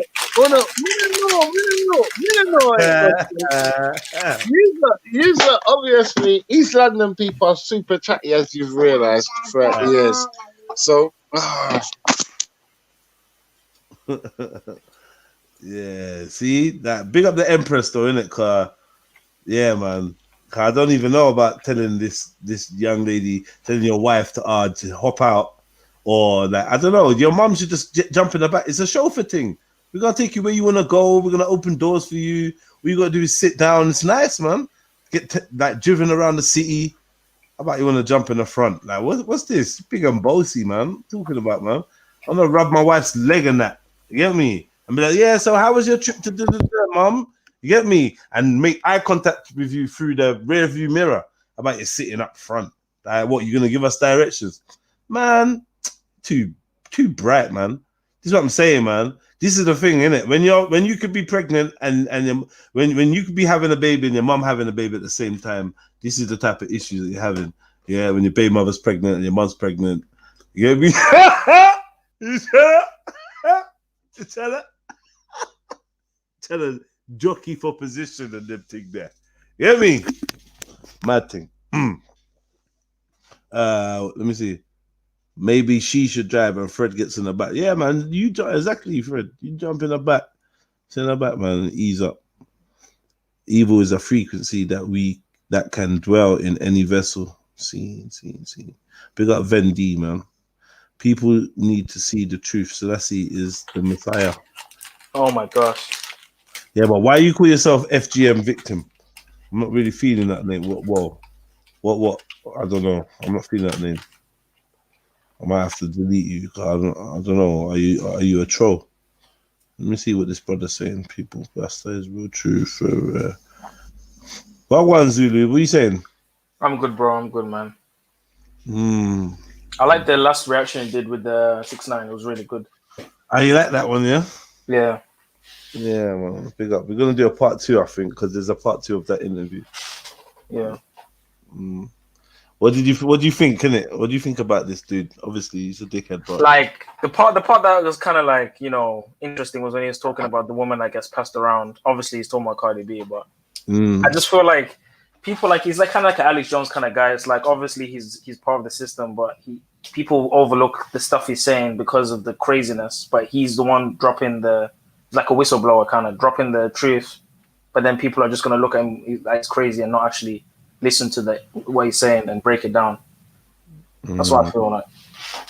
Man said, why do you have to kiss Somali ass? They refer to you as Jaria and Bantu Jediah. Nice, man. Nice. You'll be gone soon anyway. Just carry on. I don't know what he's talking about. I don't know. Jaria. What is Jaria? Like nigger or something in Somali? Yeah, they have like offensive words for Bantus. They think we're like primitive and shit. I don't know when that started because surely we've been there longer or whatever. I don't know what's going on. I don't know. I don't want to say it. I don't know. But they got no love for us. Something. But yeah, man. I mean, yeah, you were saying about 6ix9ine talking about people being passed around and there was so many jewels. Like this bear. Like I think there was another one we were talking about Meek Mills and Rock Nation. There There was so many jewels in that, man. But people aren't gonna even pay attention too much to what he's saying. Oh, I forgot to ask you. Did you see what Kanye West did recently? What did Kanye West do Oh recently? my gosh, bro! This guy posted his contracts for Sony and Universal Studios, saying that it's time to free the black artists. I'm with the new Moses. I need to speak to J. Cole, Kendrick, Drake, whoever wants to change, come and speak to me. And he was basically showing bare videos about how the record labels put people in trouble so that they could keep them on the contracts, and how it's selling your soul and blah, blah, blah, blah, and blah, blah, blah. And he just keeps spamming, pray for me. They're going to try and kill me, pray for me. Quoting Bible verses. Because obviously... What did he say about selling your soul? He was saying bad stuff about the contracts and how it's selling your soul and this and this and that. And he's... bro, he's going to get taken out, man. I don't know, man. I don't know. He's glitching, bro. He's glitching. What is? Show me. Pull some stuff up, man. I'm just show you the Twitter. Yeah, show me some stuff, man. Would they get flight? Are you allowed to do that? Yeah. What? Show Twitter. Yeah. Okay. I'll screen share it now. But this bare entertainment lawyers are looking at the account and everything. Twitter shut down his account as well because he kept spamming contracts, and he literally posted the full contract of his music deals. So this is the ones he's posted recently, talking about music streaming. But let me just scroll down. Talking about how artists are trying to get their masters, but the music labels won't let them get their masters. He's pissing on his Grammy here, saying, "This, trust me, I won't stop." He's just going crazy, bro. All the musicians will be free. I wonder if Universal gonna pay me. I promise I got more ideas. I will not stop. I promise you on God. And then here's his contract. He posted like 20 pictures of his contract. And obviously this is illegal because, you know, it's a contract. You can't be showing it out like that. Private, confidential. Exactly. So they're probably gonna sue him for that. But yeah, as you can see, I'm still scrolling and it's everything, like literally everything. What does it say there though? I tried to read it, but I couldn't be asked because there was like 20 pages. I was just like, I can't be bothered. But there's so many. It's so complicated. That's scary. Like, it shouldn't be this complicated, right? Look. I'm still going. This is how I'm talking. And these guys just sign it like, oh, I'm gonna get money. But then it's like, there's so much shit that's on here that people don't even know, bro.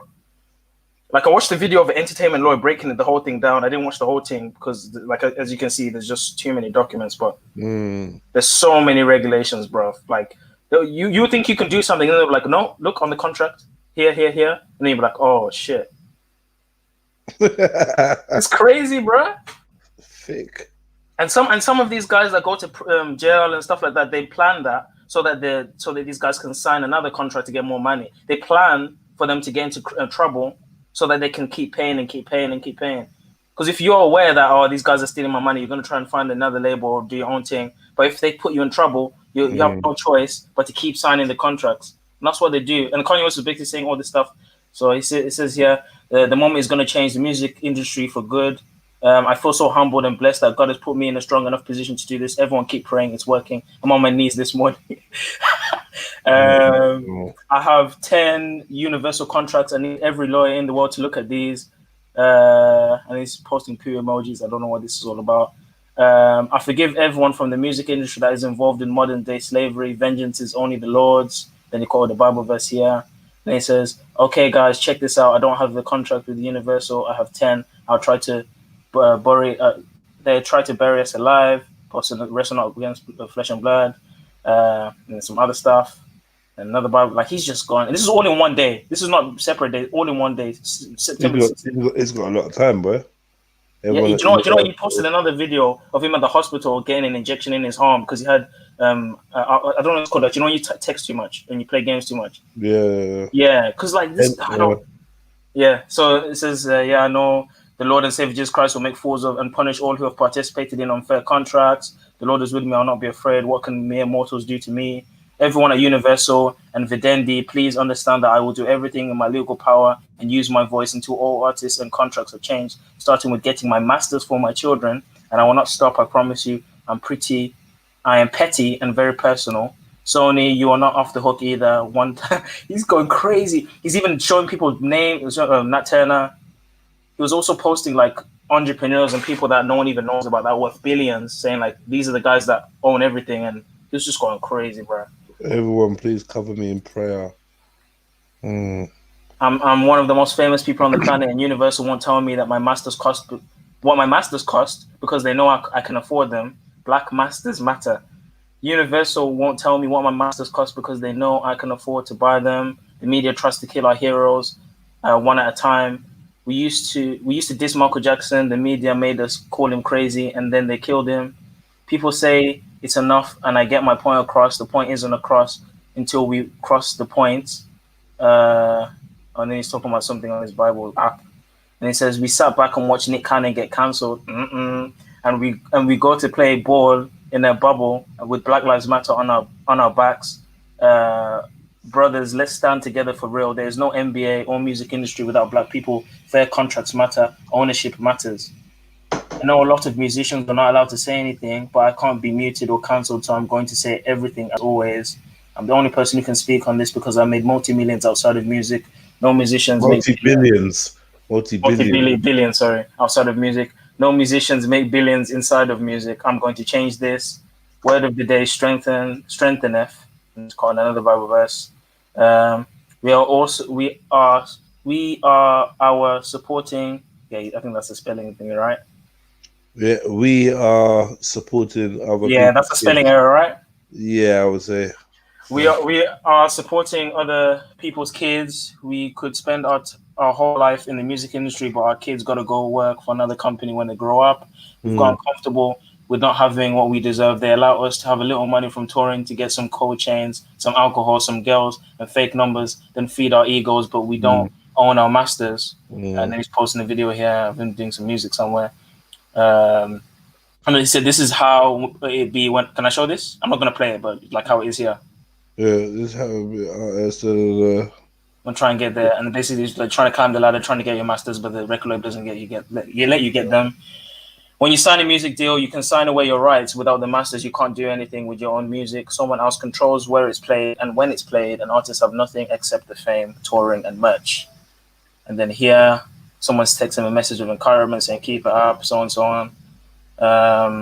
And here's a video. I don't know if you made the video, but it's basically got like a mugshot of all the people that have gone involved in crime because the record labels want to keep them, paying and whatever. So, and then I'll let you know how this guy's goes. So it's basically showing all of his meetings, all these people that he's going to see. He's keeping everything like public. He's telling us all these names of these famous people the white guys that no one knows about. What about them? What's he saying about them though? No, he's saying like, I'll show you an example. This is one guy. He said apparently helped him, an ally. Don't know what that means. Here's another image. Hold on, let me just stop my pizza. It's in the oven. Let me just turn off the oven. Pizza boy. Hit the like button, family tree. Like up the show. Feel free to jump on. The link is in the description. All right, I'm back. Do you know what? Do you know when you open the oven door, and the steam just hits your face? Hits you, blast you. It's like when you get off the plane in another country. It got me right in the eye, bro. Wow, pause. Oh. Okay, sorry. Let's get it, bro. You and Michael passed so we can live. I don't know if this is a real picture, but it is. Yeah. Oh, okay. I don't want to see no more. I don't want to see no woke tweets or hear no woke raps. It's showtime. It's a whole different energy right now. The artists deserve to own our masters. Artists are starving without tours. I'm gonna go get our masters for all artists. Pray for me. Don't need the meeting anymore. I'll be meeting with Vincent Bolomar, and this guy's like a billionaire businessman. So basically, no more killing each other. No more threatening to take each other's girls, wives. Let's show the world how great we truly are. We are God's chosen people. I need an army of angels to cover me while I pull this sword out of my stone. What? I need everyone's prayers. King Arthur. He's on he's talking some Masonic King Arthur, Camelot, Masonic, woke, I'm a freedom fighter, Russell Brand repackaged, fucking Messiah complex, bomber club. And as you can see, it's still September 16th. It's still the same day. He's not ramping. I promise we will be free and own our own masters, but we must be faithful to God in this time. Imagine, hear the irony. Hear the irony. Listen to it. Imagine owning your master. Yeah. See. Thank you. Yeah. Thank you. I knew you were gonna. Yeah, that's cool. That's cool. Check Pope got Dave Free's number. We'll have Kendrick's number shortly. I'll keep you guys. You know Kendrick Lamar, right? Yeah. He's kind of like woke, kind of rapper. I don't know how you interpret that, but okay. He said a few things though. No lie though. I can't lie. So maybe he is good. Even a broken clock is right twice a day. Not to say that he's a broken clock. I'm just saying. Have you seen his old stuff though? Listen to what I'm saying to you. Okay. And like this is something that maybe in 10 years' time you're gonna be like, fucking hell, that was a fucking gem. Even a broken clock is right twice a day. Whew. Okay. And it says, remember they cut our tongues when we were on the boat, but now slavery is a choice. Oh, he's doing that shit again. Oh my gosh. In the streaming world, master ownership is everything. That is the bulk of the income. In COVID, artists need our masters. It's more important than ever before. I got J. Cole's number waiting for Kendrick and Drake. I don't know why he's doing business with this dude, but oh well. Then he's got some art here. And he's doing some plants. Have you ever seen what the buildings he's building? He's building domes and stuff like that. He wants to do eco-friendly domes and he wants to build some domes in Africa and stuff like what's that thing? Yeezy what? Roll up? What's that? Oh, Yeezy Christian Academy. He's trying to do like some school or something like that. Faith, everything in school. 5 pillars, yeah? He's trying to do the 5 pillars. Founding recreate Islam. What's this Islam? Come on, man. You think too deep into this, Jez. Come on, man. Hold on, wait. Don't Islam have 5 pillars? It does have 5 pillars, but there's 5 things here. That's why. He's creating 5 pillars. I'm just saying, Yeezy. What do they say? There'll be many false prophets in these times. 100%. And if he does anything switchy, I'm gonna be aware of that. But for now, I'm seeing some commendable shit right now. What's the 5 pillars of Islam? No, of fucking. Of this. Music, faith. It says faith, music, communication, collaboration, and creativity. Everything in the school exudes Christianity. All faculty share the faith and walk the walk, bring Jesus to the world through our students. Music will be a consistent presence. Students will learn how to create and sing. Eternal goal, 100,000, singing gospel in unison. Communication, students will learn to become 21st century communicators, keeping the focus on what makes us human. Collaboration, students will learn to work with each other through projects and experiences. And this kind of blocked off there. We'll collaborate fluidly, despite differences of age, background, etc. Creativity, first think, second dream, third believe, and finally dare. Our greatest natural resource is the mind. Our greatest natural resource is the minds of our children. Walt Disney. I think maybe he's calling Walt Disney there. But he don't work Universal, so y'all got to talk to Nat Ye. I'll talk to Ivering Avoff, though that's my family. Y'all not gonna play with me. None of my people ever. In Jesus' name, I want all the smoke, please. He's doing come and get me, and he's got like a snow thing. I don't know what that is. I'll let you know how this goes. So he's showing all of the contacts and everything. He's basically showing everything. All these people that he's meeting up with. I don't know who Lucent Grange is. These are more billionaires and people that he's speaking to. Contracts in all industries need to be simplified now. Complicated contracts are how businesses, music companies, and sports take advantage of talent. We will expose these contracts and make them transparent now. Support new talent, startups, and amend all old contracts. The Y Combinator started companies like Dropbox and Airbnb.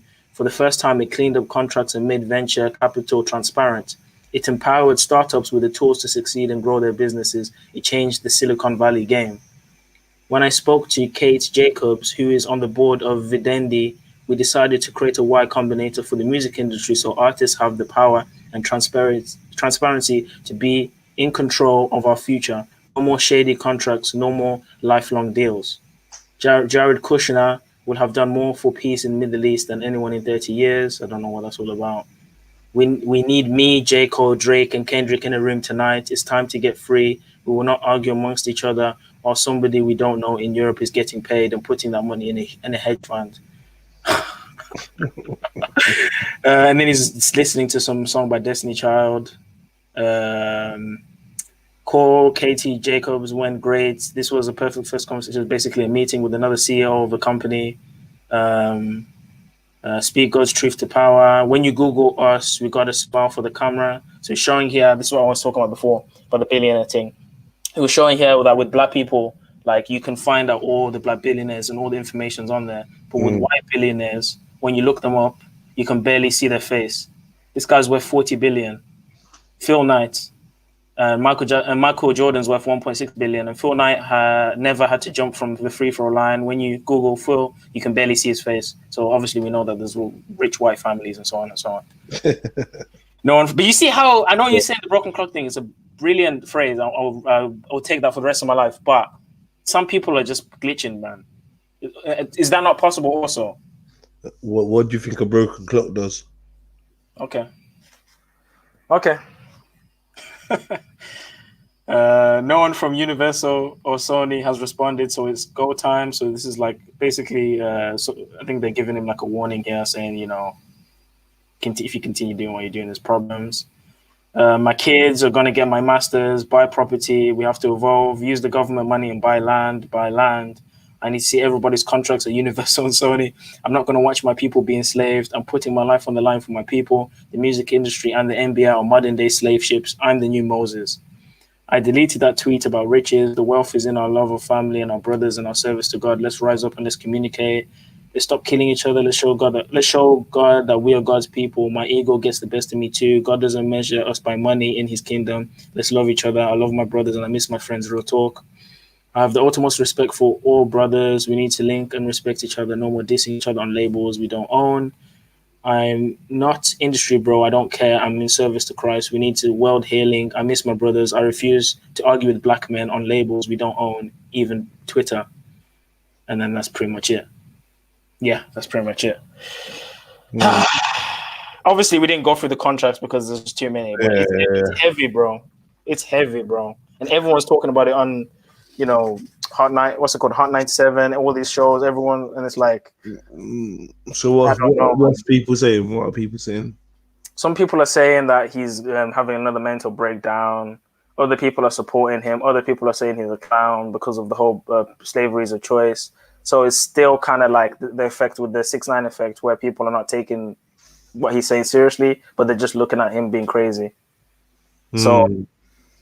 Yeah, but I mean, obviously, I can overlook all of that, and obviously, I've seen from the past he's always been glitching, all the way from Bush when he was like Bush doesn't care about people. He's always glitching, but then he, you know, they kind of put him under something, and he comes back and he dyes his hair, or he just acts a bit weird. He goes back to normal, but then he glitches again. It's like it's an on and off thing, and I don't know whether he's glitching or maybe he's just trying to speak out, and then they keep putting him in that state, that you know, sunken place. Keep putting him in that sunken place. I don't know. Well. My thing is this, one thing is for sure. This system is very fond of getting you to not see what your eyes see, getting you to not believe what your eyes see. I've looked at this man and seen somebody that is not on, that is somewhere else. Do you know what I mean? Someone whose mind is somewhere else. I've looked at him on a few occasions and seen like a literal zombie. That time when he said, whatever, George Bush don't care about black people. He was in a trance, man. That was so obvious to me. Did you not see it? It did look a bit weird, not gonna lie. Obviously a trance. Like, he was in a fucking trance. Do you know what I mean? And I don't know what's going on. I don't know. I don't have the answers of what it is. But it's have you seen the recent interview with Nick Cannon? What, Kanye and Nick Cannon? Yeah, he did a Cannon's class with Nick Cannon. No, there's a lot of jewels in that too. Still, it's a 2-part thing. Maybe you should do a reaction to it. Yeah, when did that come out? Like last week. Okay. They didn't talk about anything, you know, council worthy, but they were talking about some jewels in that still. I understand what you're saying about the clocks, but think about this, bro. Like, Nick Cannon, Wiley, all these things happening at a certain time, it could all be part of it as well, 100%. But is there no possibility for rising? Is there no possibility for positivity coming up out of?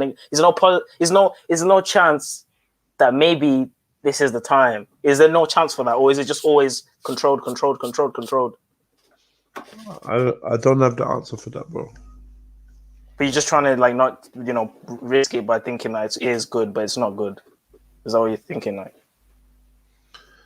I just like to obey my senses and my instinct, and my intuition feels like I have to be super observant of these type of characters. Yeah. You know what I mean? Yeah.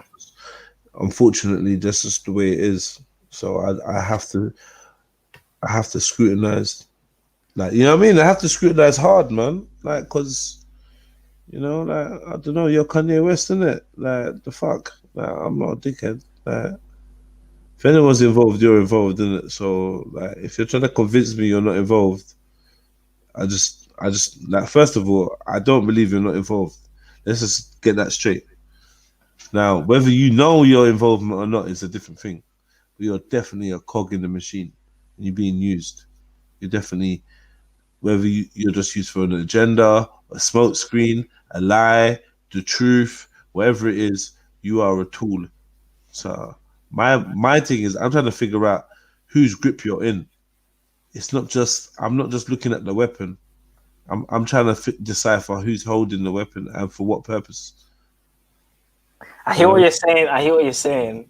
But like, on the other hand as well, when you look at all the movies, like I don't know if you watched Star, there's all these movies about the rebellion and the empire. It's a given that Kanye West is part of the machine, and even if he thinks that he's free and leading a rebellion, all he's doing is playing into the tune, the melody of the piper.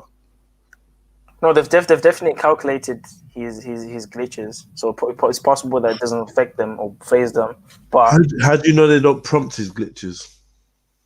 For what purpose? But what if? Yeah, but these glitches are serious things. Like, people. Yeah, people, up and coming rappers aren't gonna want to do label deals anymore, and it's gonna lose people a lot of money.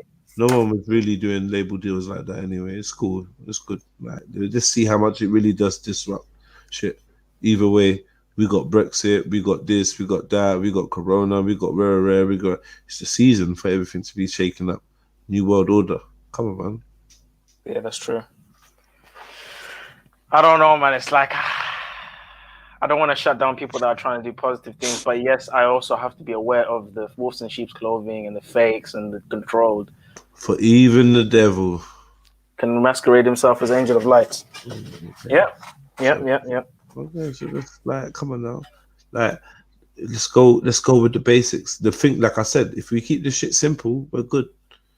But that means whenever you try and do something good, someone's gonna say, "Oh, you might be a wolf in sheep's clothing." So it's like it's always gonna be. They can do, and I would say that would be a good policy to take. If you could connect me to the system, like you could connect Kanye West, and like, come on, man. Should we really get into who Kanye West is? Should we really get into his mum's passing? Yeah. Should we really get into Rockefeller? Should we really get into? Should we really get into Kim Kardashian? Should we really get into the Yeezys and your branding and your money? Should we really get into your net worth? Should we really get into your affiliation with Donald Trump, your distractions, your this? So are we really being serious? Come on, man. Fuck off, man. Yeah. Damn it, man. It's like you want to wish like maybe they'll be for us at the end, or they'll wake up as like. How many contracts did you sign? You can show all of those contracts. There's stuff that you can't talk about. Maybe you don't even remember. Maybe and sometimes I play with that reality that it could be a contract that's so deep that your consciousness could be at stake. Your memory, your very memory of the concept of certain happenings could actually not be there. You could literally not physically remember certain parts of your reality due to your contract and things that happen. I've had some very strange experiences with people and consciousness and maybe what you would call possession or takeovers. Definitely. What's the other word? Definitely. What's that word? What do you call it, man? Not invocation, but channeling. Yeah, definitely channeling, at the least. And I realize that this is definitely a real phenomenon that happens, that is possible, and that is used by people that believe in this shit, and they happen to be people in power. Do you know what I mean? The thing is, I used to believe that this sign your soul contract shit was like a legit saying walks up in front of you and you sign your this and this in blood and this and that. But like more and more, I'm starting to see how this system actually works. It's not going to be woo woo, like it's going to be physical, but behind that, there's going to be some spiritual effects. I don't think Satan just pops up to people and just says sign your. You know what I mean? Like no. I think it's all physical. No. But that there's an element of I think there's an element of psychology. There may even be. I mean, it's debatable whether telepathy is achievable. Like, as in whether they are reading your mind or reading your or so good at reading your cues that it's as good as reading your mind if you don't know how to guard your cues. I'm not sure. Like, I'm like, either way.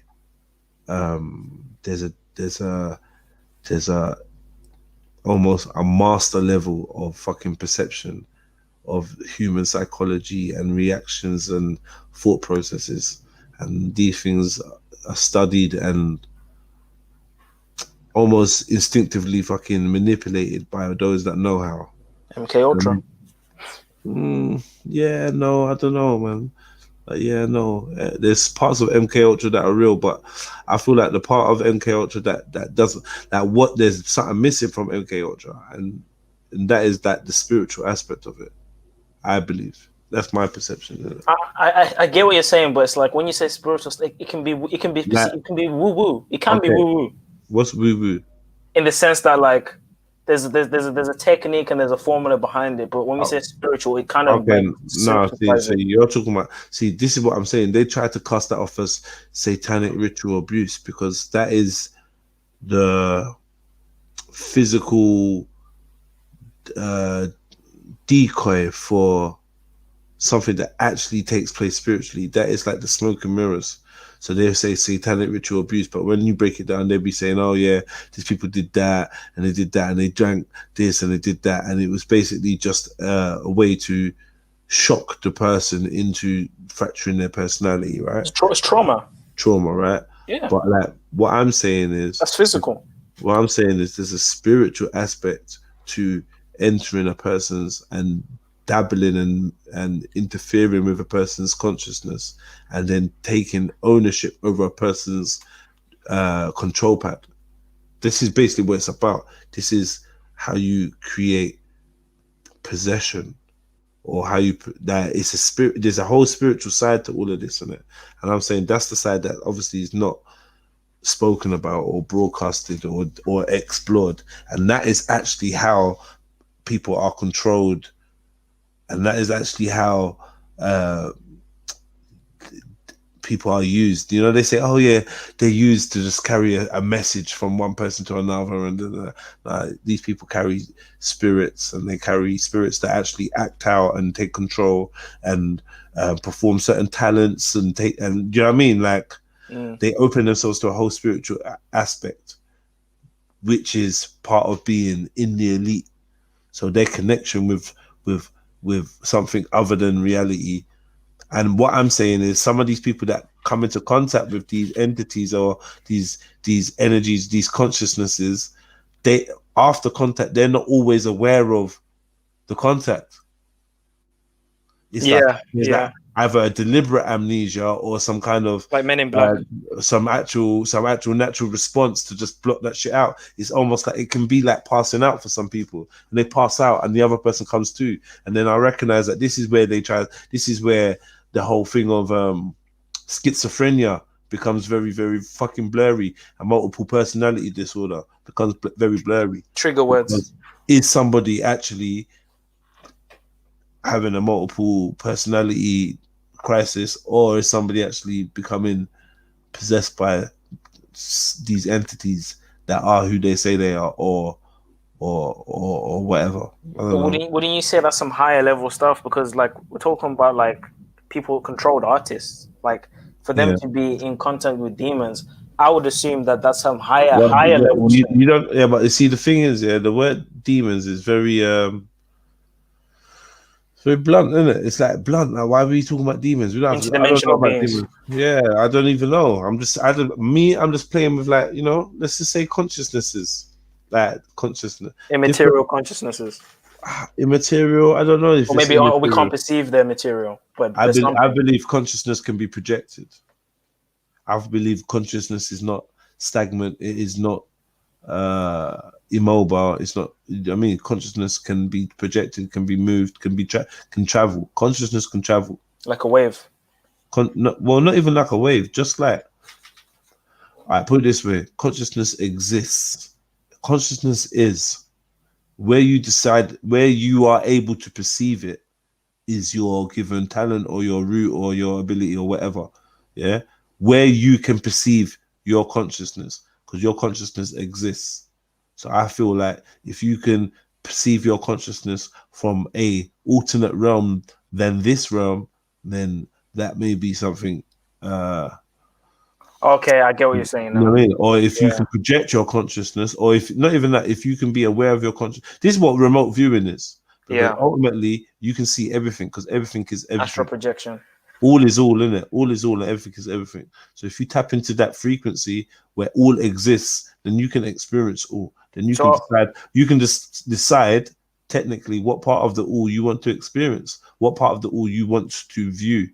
So we all share consciousness, but we're channeling maybe different signals into the same conscious pool, and we all connect to that pool of consciousness. It's debatable. Like, they say that this is what some people describe it as the astral plane, where all information, ideas, inspiration, you know what I mean, muses are. Because that's interesting. Sorry to cut you, because that's an interesting thing. Because I was watching a podcast the other day, and they were talking about where do ideas come from. So there's a theory that ideas are actually beings, or ideas are actually it's actually a force from another realm or whatever. Because when you sit there and you write a lyric, or you sit there and you write a story, like that comes from somewhere into your mind. So people are saying, like, where does that idea come from?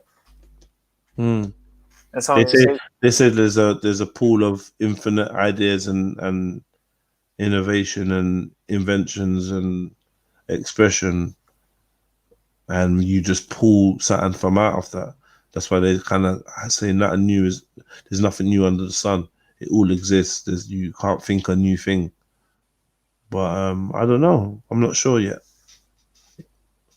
Because if you think about it, the person that invented the car, for example, or the person that invented the battering ram, they actually had to think of that before they materialized it. But where did that thought, where did that blueprint, where did that come from? So then, are you saying that you don't feel like your thoughts are your own? I think partly our thoughts are borrowed from our physical environment as well as our spiritual environment. I think our thoughts are borrowed. I don't think we own a lot of it. Like there's a whole saying of the flesh, like we wrestle with the flesh and this and that. Like the mind itself, it's not just consciousness is outside. It's the mind itself you have enemies within you as well, in your mind. It's not just the immaterial beings outside of you. It's the ones inside of you too, because they're there inside as well. They're not outside. They don't have to come in. They're already there. Because what do you think fear is? What do you think? Guilt, all these negative emotions, all these negative feelings. What is fear? Yeah. Fear is a thought process. But this is something that that comes into the mind. I think. I don't think fear is already there. No, I don't know about coming into the mind. I just know that you create fear by how you think about something.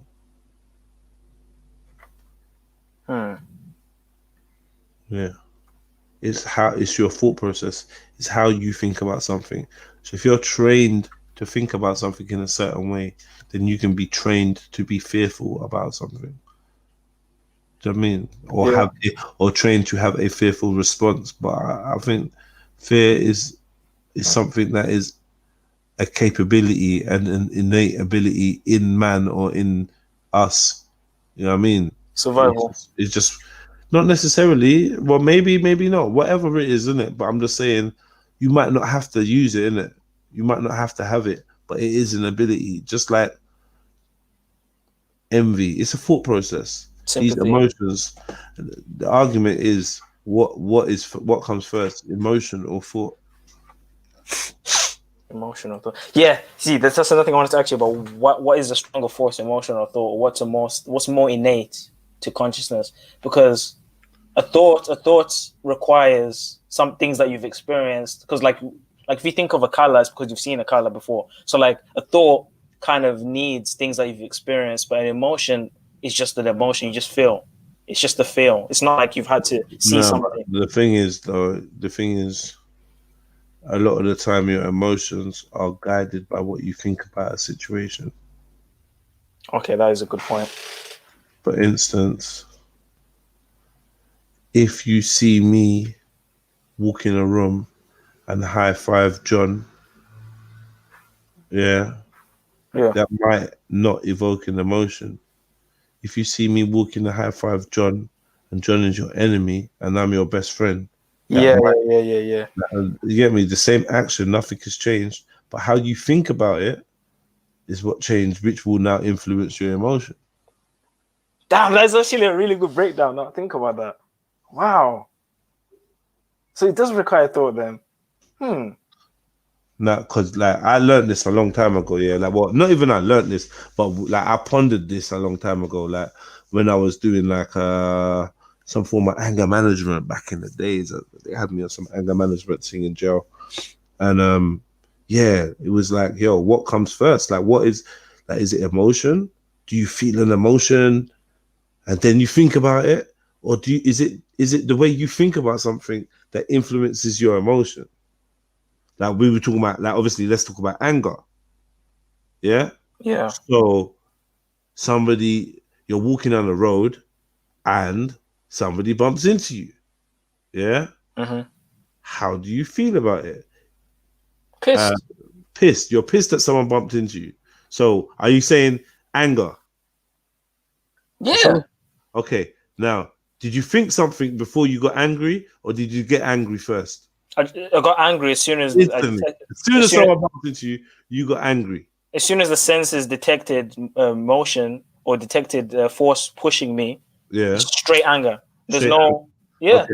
So you're angry and you look up and you see the blind old woman with a cane. Then I stop being angry. Okay, you're right. Shit.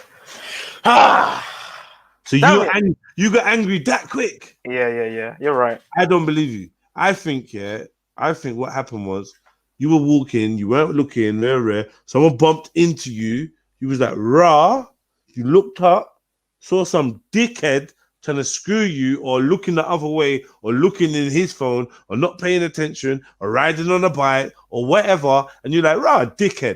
Because if you looked up and saw the old woman or your auntie, the first thing you would have said is, "Oh, sorry, auntie." Yeah. You get me? Yeah. Depending on what that thought was. So let's not underestimate how quick your powers of processing are.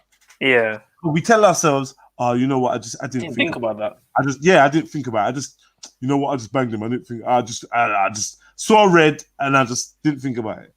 But when we break it down, our actual ability to think can outweigh our instinctual reactions. Now, I'm not saying this happens all the time, but sometimes, like, we are programmed to have an instant thought that allows access to that anger. Our default would be like, okay, boom, I'm not having that, but I'm pissed. So but we have to admit now that there's now a thought process there and a choice. So maybe we have a little bit more control over our emotions than our egos would like to admit. So then feeling is an illusion then, if it can be controlled.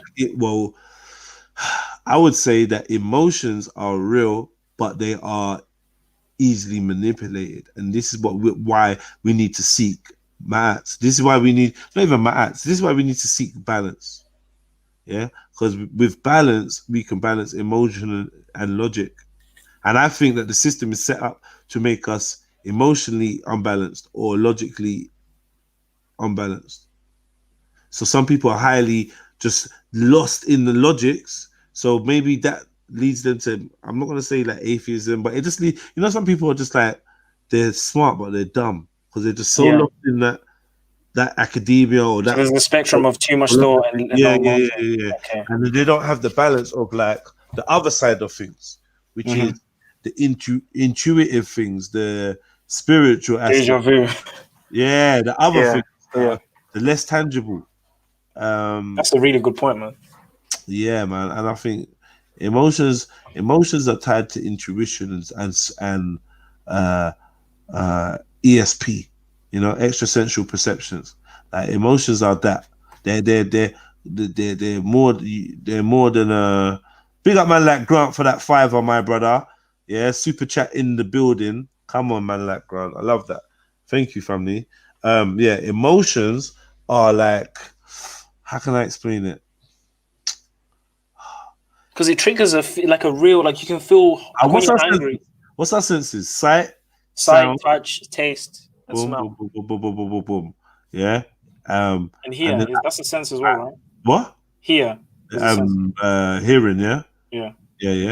I would say, that obviously, the extra sense would be like your intuition and your gut. Feel. Yeah. What? Feel? Like internally feel, maybe. Nah, because we can't say feel because we already got touch in it. So. But that's external touch. Okay, feel. Okay, feel. Like that feeling, like when you like you're nervous, like anxiety, or like I don't know. Okay, feel. Okay, feel. So then feel, intuition, gut, instinct, emotion. It's all coming in there. The shit you feel from it, like that shit can't be measured. It can't be quantified. You get me? Somebody might break it down to. Sorry. Go on, King. It's all different frequencies as well, and what frequency you choose to like which way you're channeled and which frequency, you get me? Like anger is just like a frequency or a resonation that you choose to. You can choose. So you're saying that anger is always a choice? No, definitely not. No, of course not. No, definitely not. I'm not saying that, but yeah. No, like, you're saying anger is not always a choice. So no. Can you get angry without choosing it? Definitely. How? Someone can make you angry. Yeah, wait.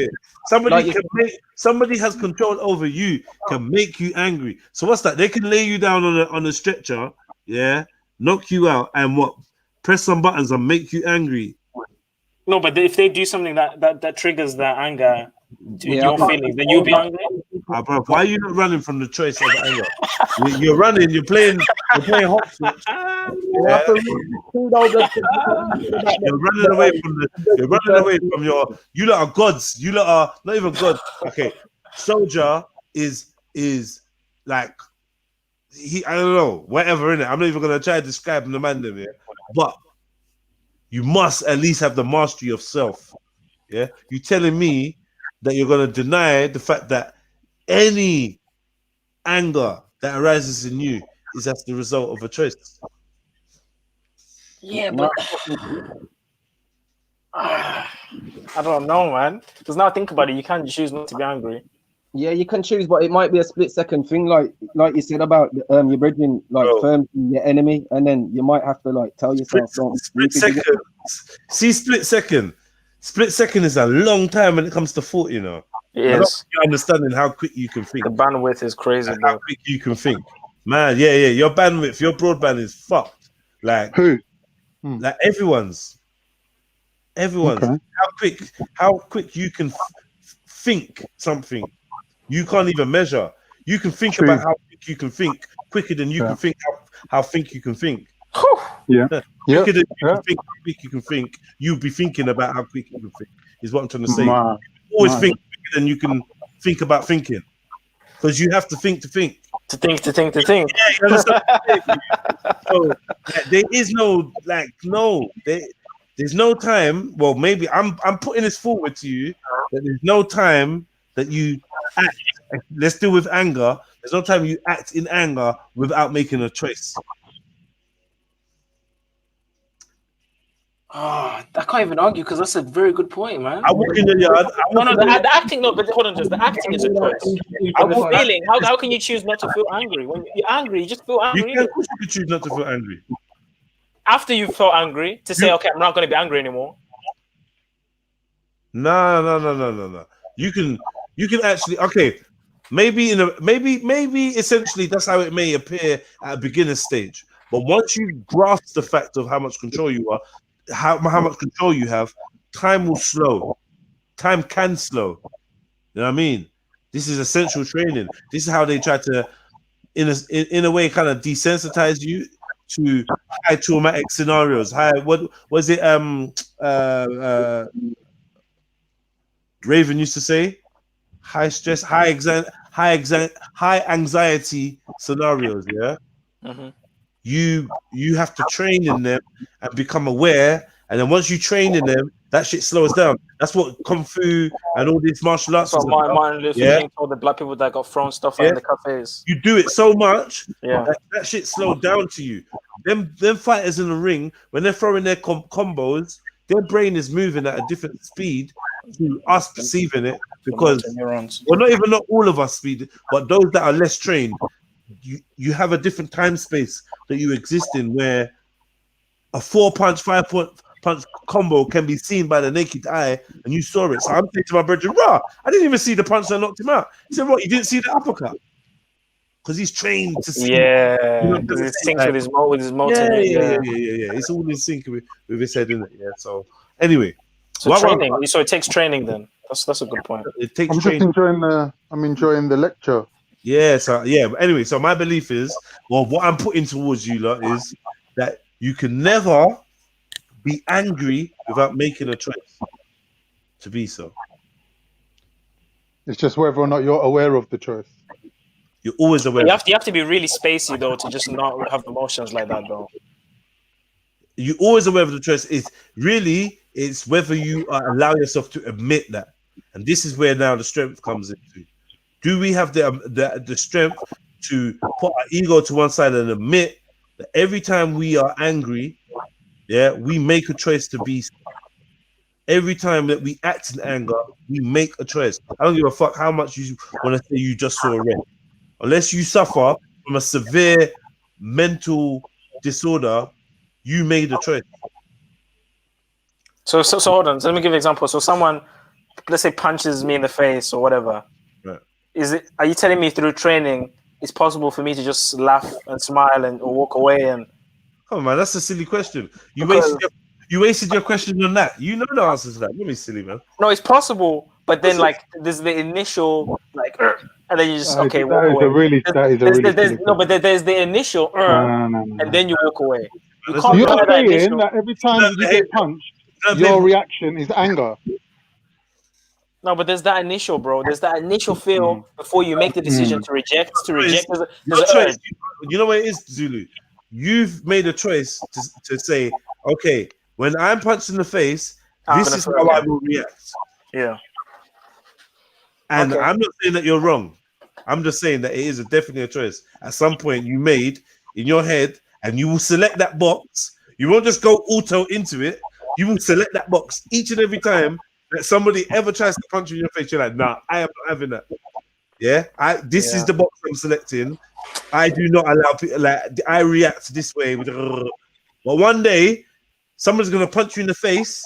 That box is gonna be staring you in the eye, and you're not gonna select that box. You're gonna select something else. Yeah. But at that point, you have to be super. You know what's funny though? If you listen to young people speaking, if I box you in the face, with my right hand and my left hand is holding a Mac 10, you ain't punching me back.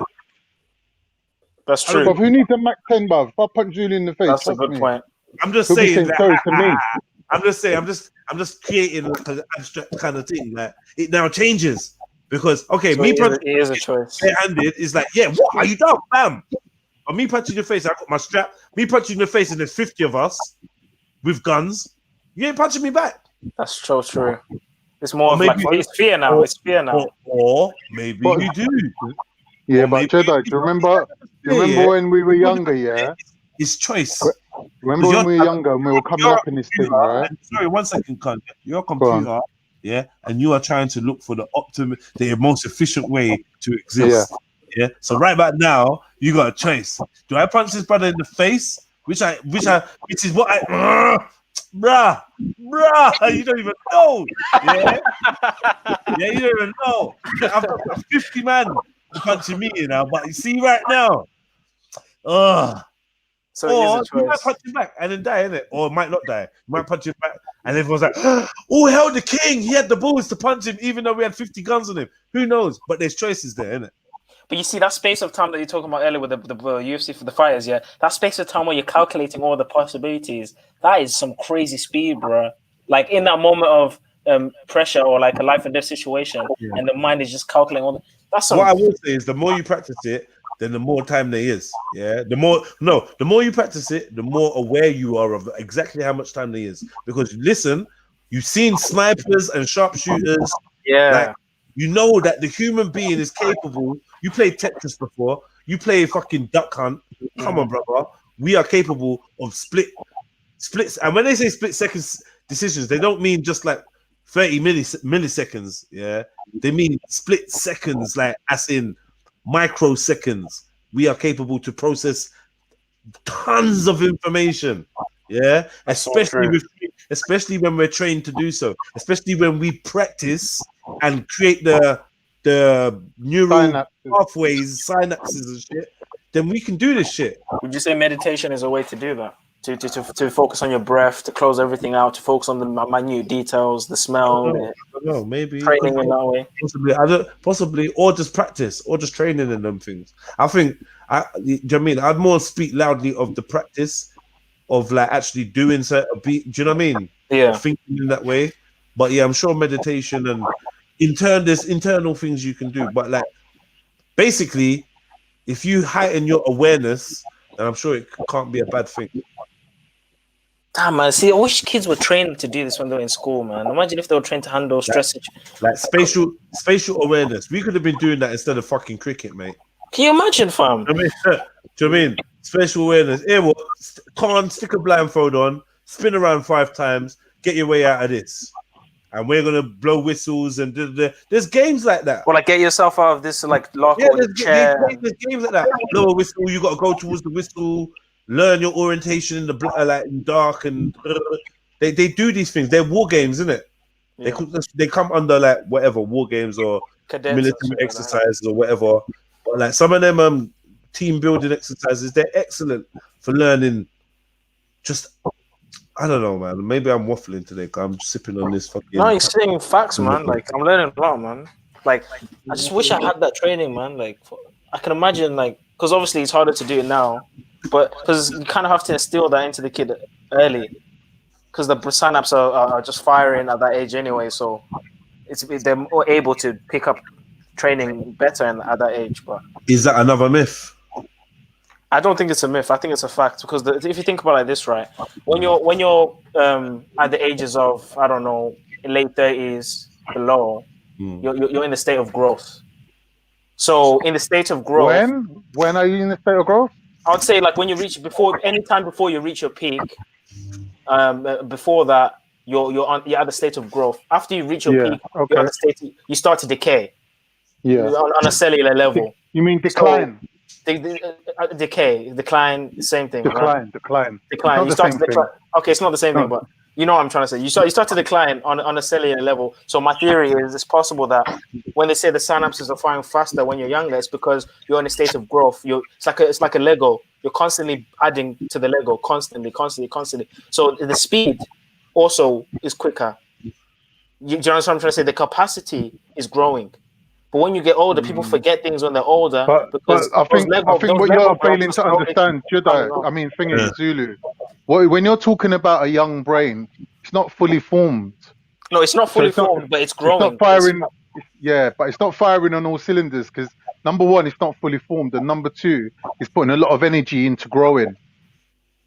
Okay, that's true. The prefrontal cortex doesn't develop until 25. That's true, but the speed of the brain, the processing, is far faster. What do you mean? Doesn't develop or isn't fully developed?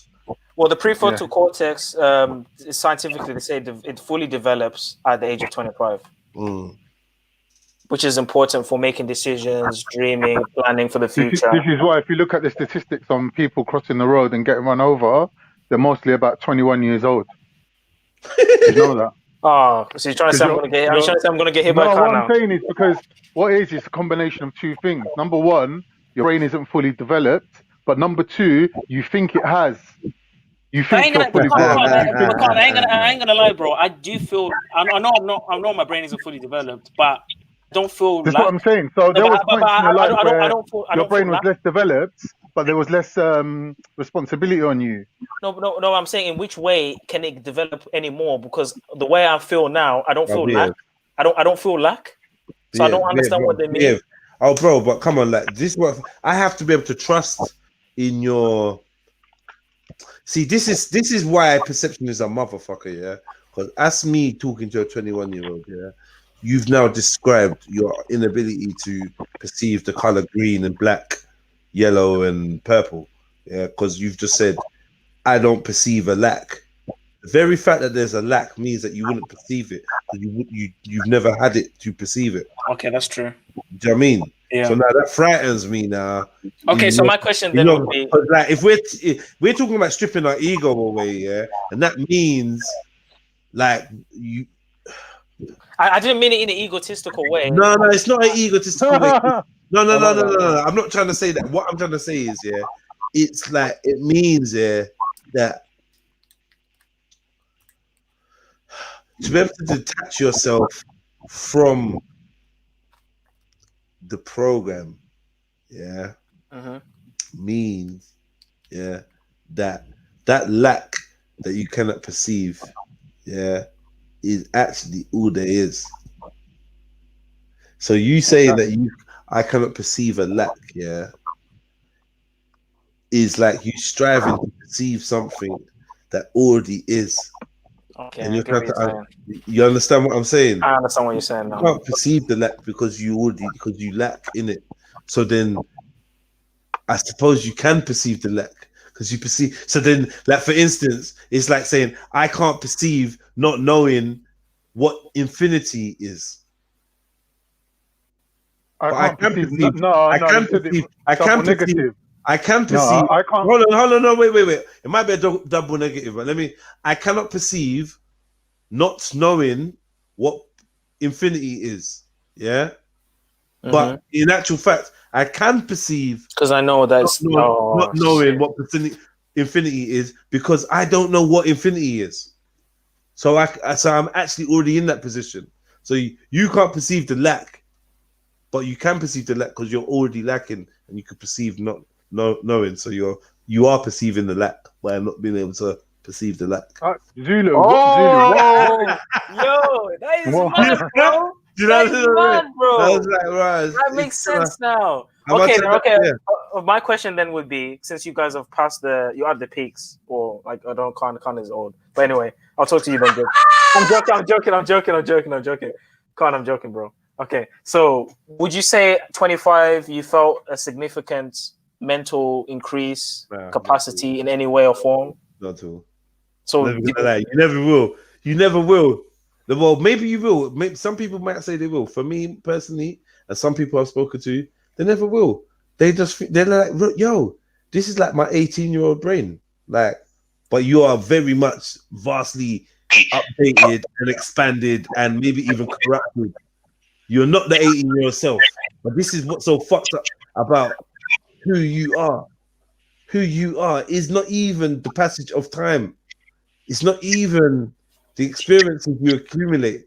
There's something innate in your being Being. is and always will be. Even in a fucked up situation, there's bullets flying everywhere, or you're running from police, or your baby's not fucking breathing. Whatever it is, no matter how, in the deepest panic or the greatest ecstasy, there's a part of, in the deepest pain, there's a part of you that's always you.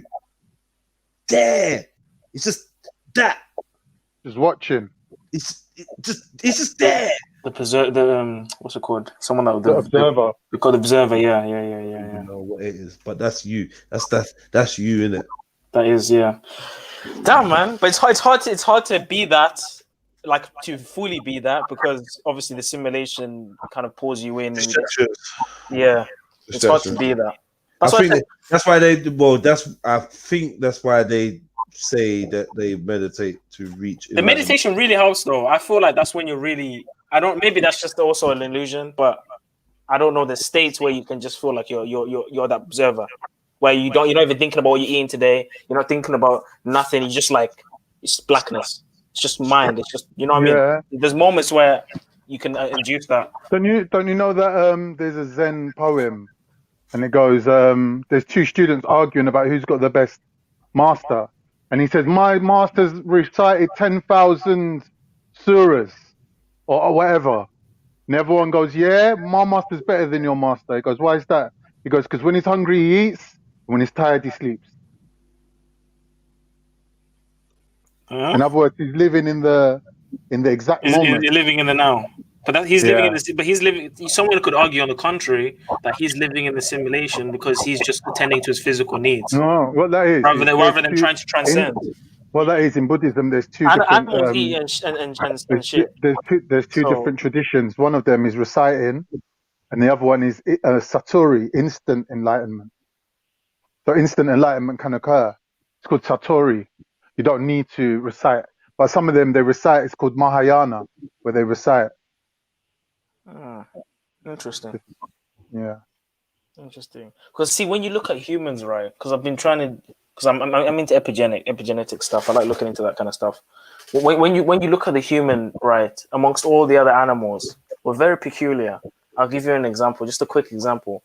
When you look at a human baby, when the baby is born, it has to be taken care of immensely. It has to be taught almost everything.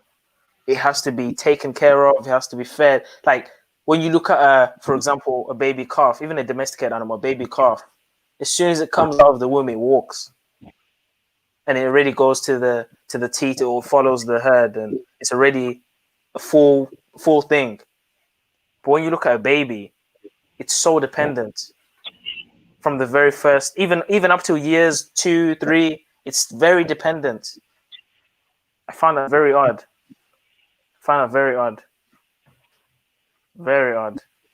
Another interesting thing about humans, when you look at, for example, any sort of animal that has been domesticated or any sort of animal that has been genetically modified, they seem to be able to mix and have children together from many different forms and sizes. For example, dogs. They're obviously an example of genetically modified species. You can get a bulldog and you can get a German Shepherd and they can create a dog. You can get a 6-foot NBA basketball player and a tiny Chinese woman and they can make a baby. You don't see that happening in nature where there isn't any genetic modification or where there isn't any sort of manipulation. Why is it with humans we seem to match that framework of being altered, having all these variations, but yet all being able to breed, just like a dog? Interesting thought, huh? I just think you just contradicted yourself. You're saying that humans can do things that animals can't do, but then you're saying that animals are doing it too. No. You're not hearing what I'm saying. And the dog, for example, the dogs, all these different types of dogs, they've been selected. Yeah. They've been selected to look that way over time, right? Yeah. Human beings, we clearly don't look the same. We come in all shapes and sizes and forms. We know that you can only get something like that in terms of like the variety of different looking creatures within a species through modification, through altering. No, that doesn't technically come under altering. Yeah, but you can say speciation, you can say adaptation, but those are minor changes. When you look at humans, there's huge changes up to the skeleton. Huge changes. Oh. As if someone selected. Lion and a tiger can breed together. Yeah, but the child of that is infertile. But any human can mix, and it's never infertile. It's always infertile. That's not true. Yeah, some people can be infertile. There's two people that get together. There's two people that get together to have children, and they can't have children. They split up. They both meet other people, and they both have children. Yeah, but that's just because they're not maybe the pH and they're not compatible and this and that. But that doesn't mean that's not a general thing that happens all the time. True. You can get someone from a native island, Sentinelese Island, who's never been in contact with humans, and they can have a kid someone from the UK or anywhere, and then the kid can be perfectly fine. That's what I'm saying. Right. But you do that with a lion and a tiger, there's complications. So clearly, there's evidence will state that we have been genetically modified or altered in some sort of way to have all these different varieties of looking things, just like dogs. But yet they can still breed. The evidence that you gave supports the theory that all humans are actually the same. Wait. All these A lion and a tiger are different species, though. No, they're the same species. No. But they couldn't be the same species if they couldn't have a kid. They're the same species. How can they be the same species, bro? Because they can have a kid together. You can't have a kid together if they're the same species. That's not the definition of that, though. That's not what's defined. Okay, but they're very closely related, though. So it's basically like saying a polar bear and a bear. See, this is what I mean, same thing. But when you look at that visually, you can see that that's the same thing. When you look at an NBA player and a little Chinese woman, it's the same thing, but it looks different. No, but yeah, I'm using extreme examples to show that there's evidence that where all these variations coming from, yet we breed seamlessly. Where did these selective breeding? That's what I'm saying. So that means humans, in some way or form, have been selectively bred. Yeah, that's like not a genetic modification. That's not what you class as a genetic modification. But I'm claiming that that's happened. That's occurred. Yeah, well, I don't agree with you because you got no evidence. Okay, so just look up the Anunnaki, my friend. And many other examples. It's called a myth for a reason, fam. And many other examples of altering the genome. I mean, you've got all this Denisovan. You've got all this Denisovan, all these different bloodlines. Where do you think these bloodlines came from? Some people. Every single one of them came out of Africa. That's a lie. That's a lie from the pit. That's a lie from the pit of hell. No, it's not. No, it's not. Everything came from Africa. Are you serious? Yeah, well, we've got 1,000-year-old things including in India, including Neanderthals. Yeah, I don't know about that, bro. Out of Africa theory, I think, is just an excuse to say that we're lessly evolved than the ones that came out. We stayed there. Less evolved. No, it's just an excuse to say that the sub-Saharan Africans, the Homo erectus, that didn't come out, that didn't evolve, are like Dama and less evolved because they stayed in Africa. That's what they use that theory to support. I don't know where you got that from. When you look at Charles Darwin's book on human evolution, the lowest form of evolution is the Negroid. And then it goes to the Mongoloid, then it goes to the Caucasian. So clearly that is in support, out of Africa theory is in support of Africans being inferior to other races because the other races ventured off and evolved. Well, we stayed with sticks and stones and spears. Right. Just like how they say they came and when they saw us, we saw us being primitive. So I don't support out of Africa. I wouldn't say Africans were less primitive. Especially primitive. When you look at more primitive. What do you mean? Less primitive, for example, their lifestyle, how they live, technologically speaking. Africans are far more advanced than some Mongols, like I don't know, like Eskimos, for more example. Primitive then, like get your language right. What are you saying? You're saying less primitive. You mean more primitive? You wouldn't say Africans are more primitive. Less primitive. They're more evolved. They're more advanced, technologically speaking, than some Mongols. Some, especially. You saw what you did there. Right. Anyway, What? Go on. What are you talking about? What, am I saying something wrong? No, go on. Yeah. So I'm saying if you're judging people, by what they do, yeah.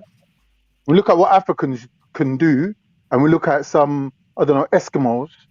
You can't say that based on that, the Eskimos more advanced than the African. That's I ridiculous. think the environment, like I think humans, this thing with the IQ test, right? Because I was wanting to ask you about that as well, Jets, about the IQ test. What do you think about that? Because I personally think I don't think you can measure everyone's intelligence in the same way. And I think sub-Saharan Africans, maybe even specific to the tribe, have different ways of computing data, have different ways of observing and analyzing information. So to make them analyze and observe that information in a European or westernized system or Zulu. Let me ask you a question. We're living in London, yeah, 2020. It's probably the most bureaucratic, red taped up motherfucking civilization there's ever been. People are here from all over the globe. I'm talking about Uyghurs. I'm talking about Eskimos. I'm talking, you name it, they're in London, yeah? Do you see anybody walking around going, I cannot manage living in London. It's too difficult. No, everybody picks up the pace and they keep it moving. And there's no one that's struggling to live in this place that we think is so technologically advanced. And within one generation, all their children are at uni with our children, if anything, doing better.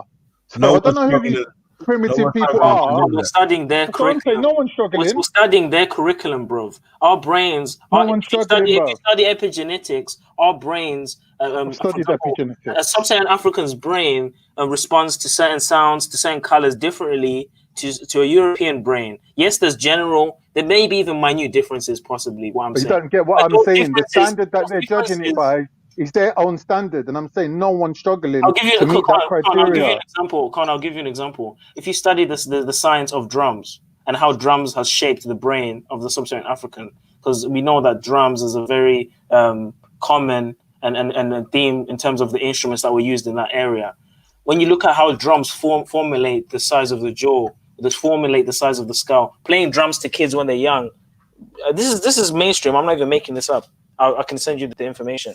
But listening to the sound of the drums as a kid, it kind of shapes and forms chemically and cellularly your mind and all these other aspects of you. It's deep. Why do you think what you're saying is deep? That's the standard thing. This is what I'm saying. You take someone from that environment whose ancestors have been in that environment and had these programs and these certain ways of developing. Yeah, but why do you think different environments? Why do you think why do you think that is exclusive to the sound of drums? No, I'm just saying those are factors that contributes to a way of understanding reality. So when you take all reality that we observe, whether it's through hearing or seeing, affects our makeup.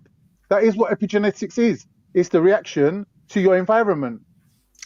Yeah, but then if you take something that's for thousands of years has been accustomed to a certain way of understanding data, and you throw them in a different environment, they're going to be a step behind because they're going to have to now add this information to their. But you're not getting it, bro. But there might be, like, if you got a guy from the mountains of Turkey and brought him to London, for a couple of years he might be behind, but he'll catch up quick. And not only that, it's not even him that you measure it by, it's his child. If his child's going to school with your child, and his child's doing just as well as your child, you can't show me any genetics that's showing that your child and his child is different. His child is going to be more accustomed to climbing mountains, to altitude, because that's the kind of environment that his father and his father and his father and his father have been in. So when you take that kid out of that environment and then you force him in a classroom, then you say he's ADD because he's got so much energy, but because he's cellularly, he's just energetic, he's just just in that, supposed to be in that environment. But this is what they do, Con. They say that. They don't, bro. ADD's got nothing to do with being from an energetic environment. That's bullshit. Because when you look at a white kid, they're not as outward in terms of like they are. No, Bob. Have you heard of X Games? White people are the craziest. They're throwing themselves off roofs and shit. I don't think you understand what I'm saying, man. What are you talking about? White children. I don't know where you grew up, bro, but we grew up on road, didn't it? With white children, Irish, gypsies, everybody. They're wild. I don't know if you realize what you're saying. If you said to a black child, a Turkish child, and a white child, and you put them on the roof and you said jump off, yeah, the white child would jump off without blinking an eye. The black child would think, I'm physically fit, I can do this. If I use a bit of technique, I can do this, yeah. A Turkish child would just go, do you know what? Fuck this whole thing, I'm going home.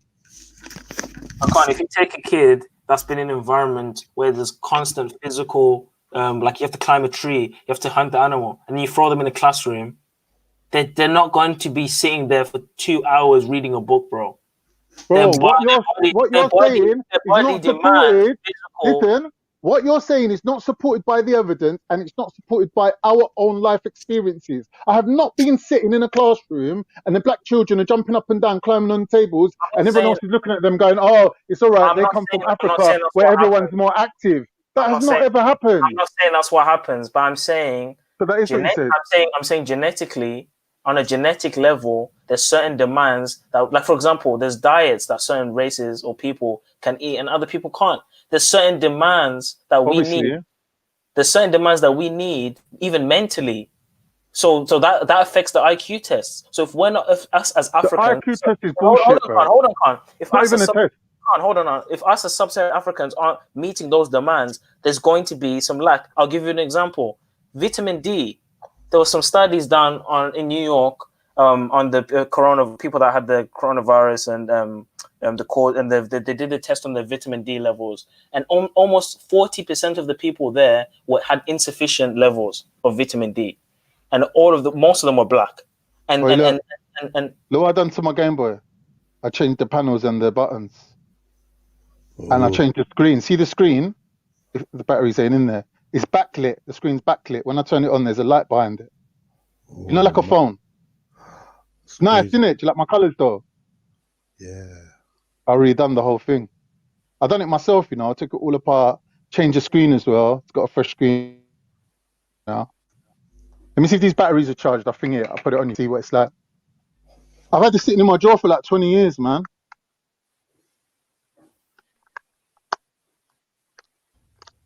My little toy.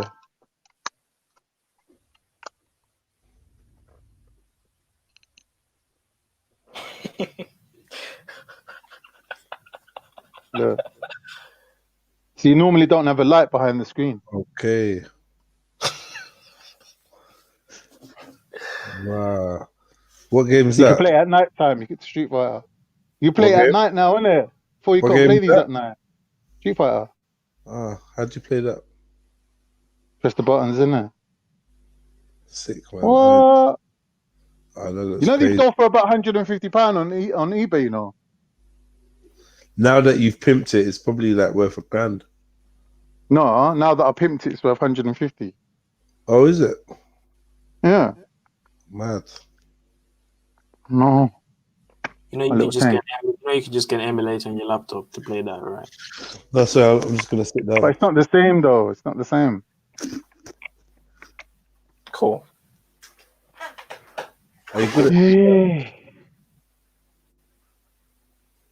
Huh? Are you good at Street Fighter?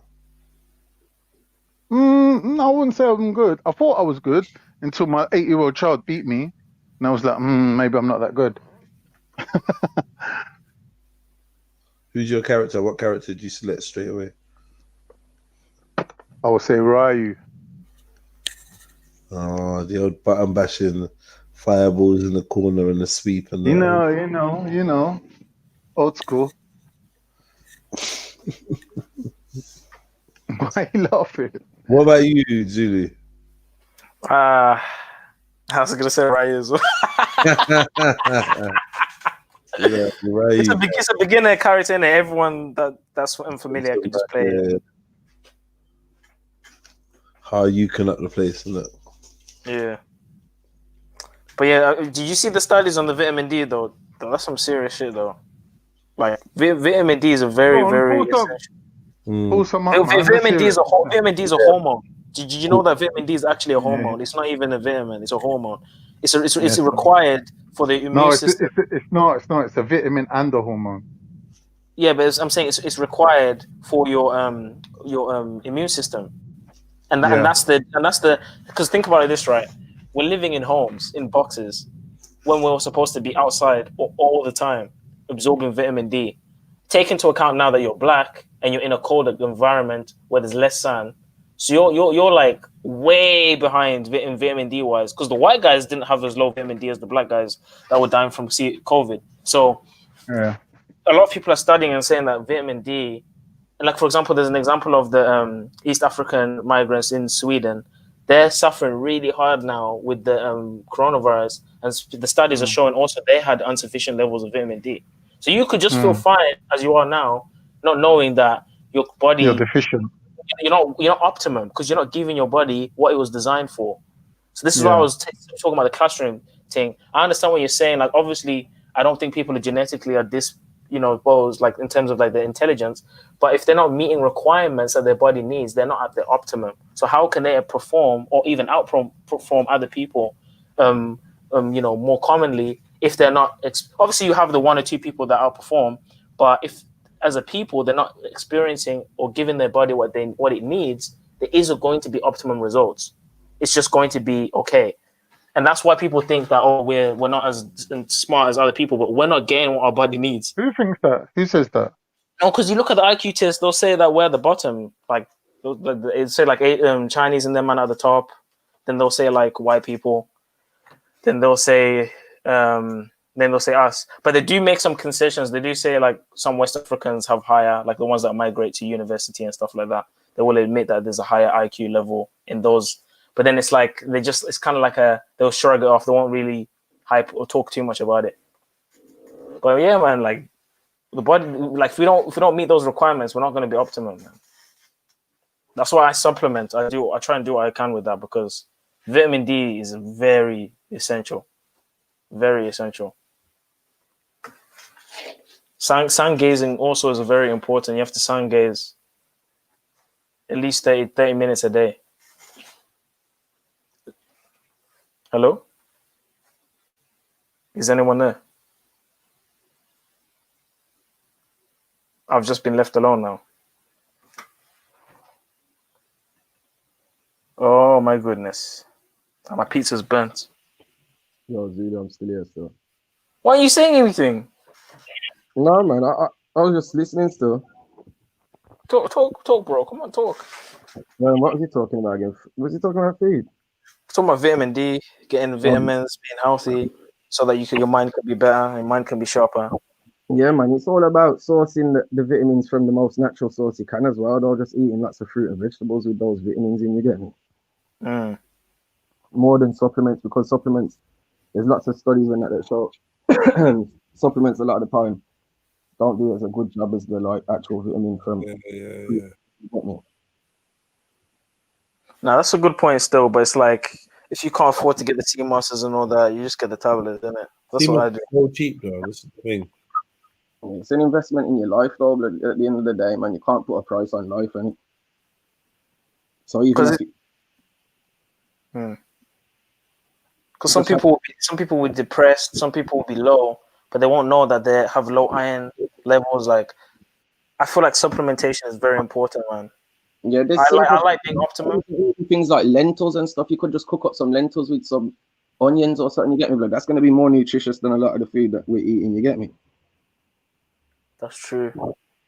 I guess it's just laziness, isn't it? You just take a quick pill rather than cooking the food and absorbing it naturally. Definitely. But even if you're lazy, but you can just buy some veg and fruit and put it in a smoothie. You get me?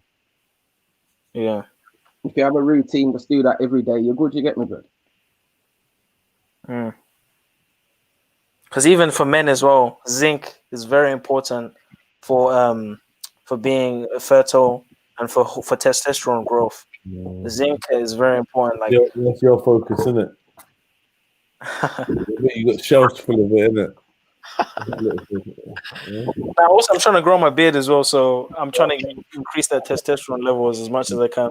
I want a nice Hebrew beard. You know what I mean? I said Hebrew beard, you know. I want to, like, see my picture. That's the one I want, right there. Just a big beard.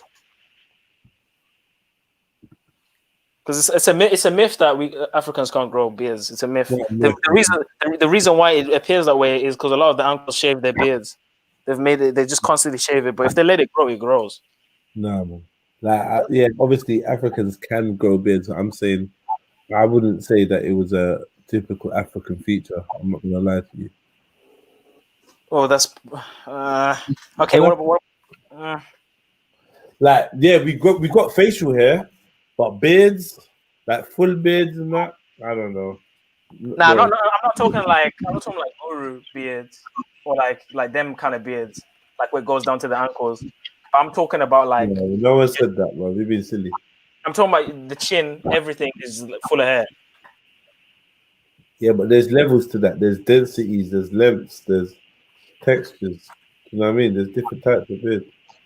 Like, my head curls back on itself, like infinitely. So it's never gonna appear the length that it is for longer than a couple minutes before it just curls back out, curls back up. Oh, the 90 for hair. Yeah, that makes sense. That makes sense. But I feel like if people weren't encouraged to shave as men, like, because I don't even agree with shaving. I think shaving is a tool to feminize men, to make us effeminate. I think hair is a very manly sign. It's a very good thing to have a beard, and I feel like there's an agenda. And this is why a lot of the uncles that shave their beards. I've noticed this. I've seen it myself. I've seen them when they don't shave their beard. They've got beards. They grow beards. Not big beards. Not big ones, obviously, but like it's noticeable. And I'm not talking about 5 o'clock shadow. I'm talking about actual beard. Like, why did they shave their beard? I think it's because it's been programmed in us that you have to be shaving a beard makes you more presentable. It makes you more like when you're in front of the white people. It's like, oh, you take care of yourself, or you see all these actors. Most of these actors don't have beards. Like they shave their beards, like George Clooney. All these guys. It's a sign of class. Because when you see someone with a beard, it makes you think that they're homeless or a hobo or they're rough. But these are all the agendas that they make us to be effeminate, man. Well, they do rock beards now, though. Of course, because the coronavirus, they can't go to the barbers. No. I mean, before that, man. Yeah, it's on fashion. But I think it's possibly that we're adapting to the colder climates as we've migrated away from home, so we've started to grow a bit more hair. Or the testosterone levels are increasing because hair is part of testosterone growth. That's why a lot of Asian men, like Chinese men, they don't have beards because they have low testosterone levels. To be able to grow hair like that actually is testosterone based as well. So, yeah, man. I mean, I'm a hairy dude, so I know I've got high levels of testosterone, so I don't have to worry about none of that. But it's peak for them, man, that can't grow beards, though. It's peak. Yo, someone's mic is just buzzing. Oh, it's gone now. But yeah, Annabelle, I don't know why you're saying true, Annabelle. You don't have a beard. You don't have a beard, bro. You don't have a beard. You have to have a beard, bro, to have high. If you don't have a beard, you don't have high levels of testosterone, man. There's a simple trick, right? If you want to grow more hair anywhere in your body, if you get rice and you cook it like I normally cook it, but you don't throw away the water, you keep that water and you just pour that in your hair when you're having a shower after you finished or before you finish the shower, or you just rub it in your face. Rice water actually encourages hair growth. Funny enough, and I tested it. So it's there's many ways to grow hair. There's also certain oils that like there's I think it's called, what's it called again, man? There's argan oil. You put that on your face. That will help you grow hair. There's another one as well. There's like supplements that you can take as well that induce hair growth. The problem is you don't want to use some of those medical ones because you start having a unibrow. You have hair. You have too much hair. There is the too much hair as well. You don't want to have too much hair, man. Because I never understood, man. Being like even when I was in primary school or high school, it's like the Indian guys. Like they had hair. They had beards. Like as kids, and I was just like, how is that even possible? There might be other reasons to why people grow hair as well. So Not gonna get into that. But yeah, it nourishes hair long. You don't need to cook the rice when making rice water. Okay, you don't need to cook the rice, yes, but I just cook it anyway because it's convenient for me, innit? So I don't want to just I don't want to just put rice in water and then that's it. Like I'll do two things at once: cook the rice and then use the water after. It nourishes hair. Cool. I need to eat my pizza, man. I put that shit in the oven and it's burnt now.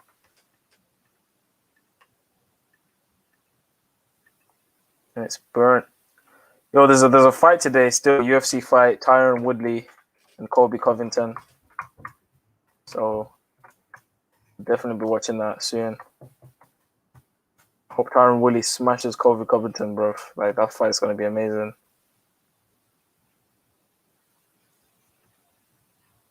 But yeah.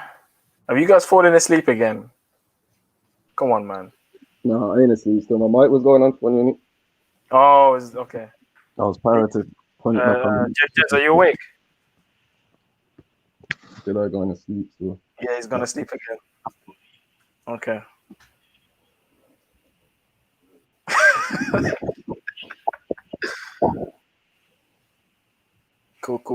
Cool. Like up, everybody. I know what you're saying about the shaving still. It's true. What's your opinion on beards? I've never shaved in my whole life, innit? You've never shaved? No, man.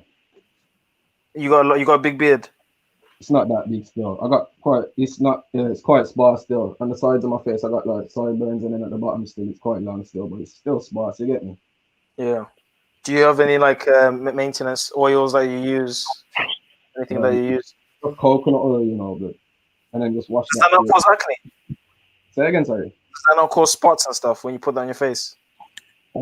That's what I'll put it in my beard and leave it in for a bit and then wash it out. And oh, because when I put coconut on, it just makes everything. Yeah, no, I put it in my hair as well, because I got locks, obviously. You get me? Oh yeah, that's true. But my dad never shaved either. His whole life, you get me? But he's never shaved. Yeah, man. We're not supposed to shave, man. Oh, man. I don't think we're supposed to shave, man. Some Roman Catholic funny business to me, you get me, bro? Yeah, because I feel like that's a sign to tell who's a man and a woman as well. Like it's like they're trying to lessen the differences between a man and woman in terms of like fashion wise. Like men can wear dresses, and it's like they're trying to make it harder to spot whether you're a man or a woman now. Because men are supposed to have beards, man. No, for real, and they don't want mans to know their true face. You get me? Because if you don't shave and leave your beard to grow, and you never do that, you will never know what you're really supposed to look like. You get me? Yeah. But one thing I've noticed as well, though, when someone has a massive beard and they shave their beard, they look like a totally different person. It's crazy, bro. Yeah, but it's crazy, man. Yeah, man. So, God willing, man, I'll have a nice big beard, man. It's growing. It's growing. I've got the sideburns growing. Everything's growing. So, yeah, man. Don't watch them things and it will happen. You get me, Richie? It's a vanity to say that still. You shouldn't really. To me, personally, I wouldn't say God willing about no vanity like that. If you get me, the more you focus on it, the probably less likely it will grow. You get me? Just don't stress about it. Just let it happen if it happens. Yeah. The will of the Most High, you get me? Good. That's what whatsoever He chooses to happen upon your face, you get me? Good. You never be able or not. You get me? Good. True that.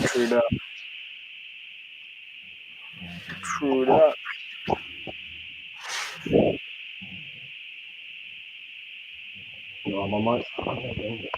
No, 1 second. Do you play PS4? No, I don't play PS4 still. Or Xbox? Nah, but I stopped playing them things like when PS3 was around still. What? I don't know. I had my youth and I just stopped playing it. You get me? It's good, fam. It's nice now. No, man, I need to get a PS4 still and get some good games, good kinds. Just get PS5 now, because PS5's come out already. Yeah, for real. How much is it? Like $5? I think it's $500. It's like $399. Okay, see, that's big dollars, though, man. It's big dollars, but it's like, I mean, it's worth it, man. You're gonna have it for 5 years, 7 years anyway. So Yeah, for real. I'm the type of man just because I've still got a PS3, then I just buy a PS4 now. You get me, good. that's true, but then like you'll be behind now when everyone moves off to the next thing. Yeah, for real, but I don't be just being behind what, man. You see what man, you get me, good. I understand, but I don't really play games. Yo, family. Big up everyone. Big up. Millsy, what's up, bro? Exactly, my G's, nothing, bro. I was just waiting to come on, but I thought let me just clean up my car quickly. Yes, bro. What's going on? I was hearing your conversations earlier, man. Deep in it. Yeah, man. I love liking the show. What's been happening though? What are we talking about now? What have I missed? I was just asking. I was asking about. Well, before we were talking about PS4 and stuff like that, we were talking about vitamin D. We were talking about getting the body. No, not. Come on, No, we're not talking about vampires again, are we? Nah.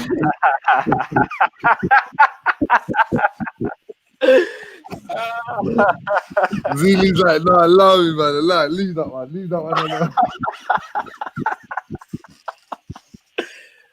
Oh, I'm never gonna get that one off. Innit? That's always gonna be there, innit? The vampire thing. Oh, man, you know, sometimes when you're trying to record a story and the words come out wrong, and then people go with that, it's like, oh no. That's it. That story's gone now. Forget that story. You can never tell that story the same again. Never. You know, you fucked up, right? You know you fucked up, right? That's. But yeah. So what are you talking about? I think it was generational. When you're talking about generational epigenetics, generational things that happen, you know, like that you carry from what. Like for example, I was telling Khan about how you know when they say some people are ADD because you know they're hyper energetic. But it's possible that their ancestors were very physically active and they're always mentally stimulated. So to put them in a room for 2 hours to sit down and not do anything, do nothing, they can't sit still. Exactly. So that's what I was thinking could be the cause to why maybe some people are not cooperating in school the same way others are, because maybe others are easily programmed and easily able to just sit there for 2 hours. I like that other guy. That was it. I see him do loads of videos, like, and he does stories and he does poems, and as he's doing poems he's telling you about the society. What's his name? Is it Prince EA or something like that? I don't know. Who is it? So Prince EA or something like that. Basically what this guy was saying was that you can't, what Einstein said, you can't compare a fish, you can't compare a monkey climbing a tree to a fish climbing a tree. That's true. Oh, that is a good point, man. Damn, that is a good point, man. So if you got everyone sitting there, do you know what I mean, putting up their hands, some people may learn like that, but other people may learn in other ways. And I feel that's the thing. I feel like people are not being in tune with their natural requirements. Like everyone has natural bodily requirements. So like the simple thing was, like we mentioned, vitamin D. Someone who has a darker complexion, its necessity is to have an optimal level of vitamin D. Most of the people in America and UK who are black have insufficient levels of vitamin D according to the data, which means that because vitamin D, as you know, is a hormone, which is very essential for the immune system, very essential for bodily functions and growth. So if you don't have that thing as optimum, imagine the effects it's having across the board. So that's just one example. There's also diet. Eating fried chicken, eating chicken shop, eating all this shit. Well, your body requires freaking, I don't know, jojo berries and you know. What do you call it? Jojo? I don't know. I'm just thinking about some exotic fruits that's in nature or something. Like, is it goji berries? Goji. Yeah, goji. Like the body, like if you're in an environment where you're eating all this nutritional stuff, and then you're going to transitioning to chicken shop, like you're not meeting your body's requirements, so you're not going to perform at optimum. So there's so many places and factors where we're not giving the body its requirements across the board. and everyone doesn't have the same requirements. You can't give a white person a vegan diet because most of these guys have adapted to eat a lot of meat. They crave blood. They like to eat their meat medium rare. They love blood. But maybe someone who has lived a life of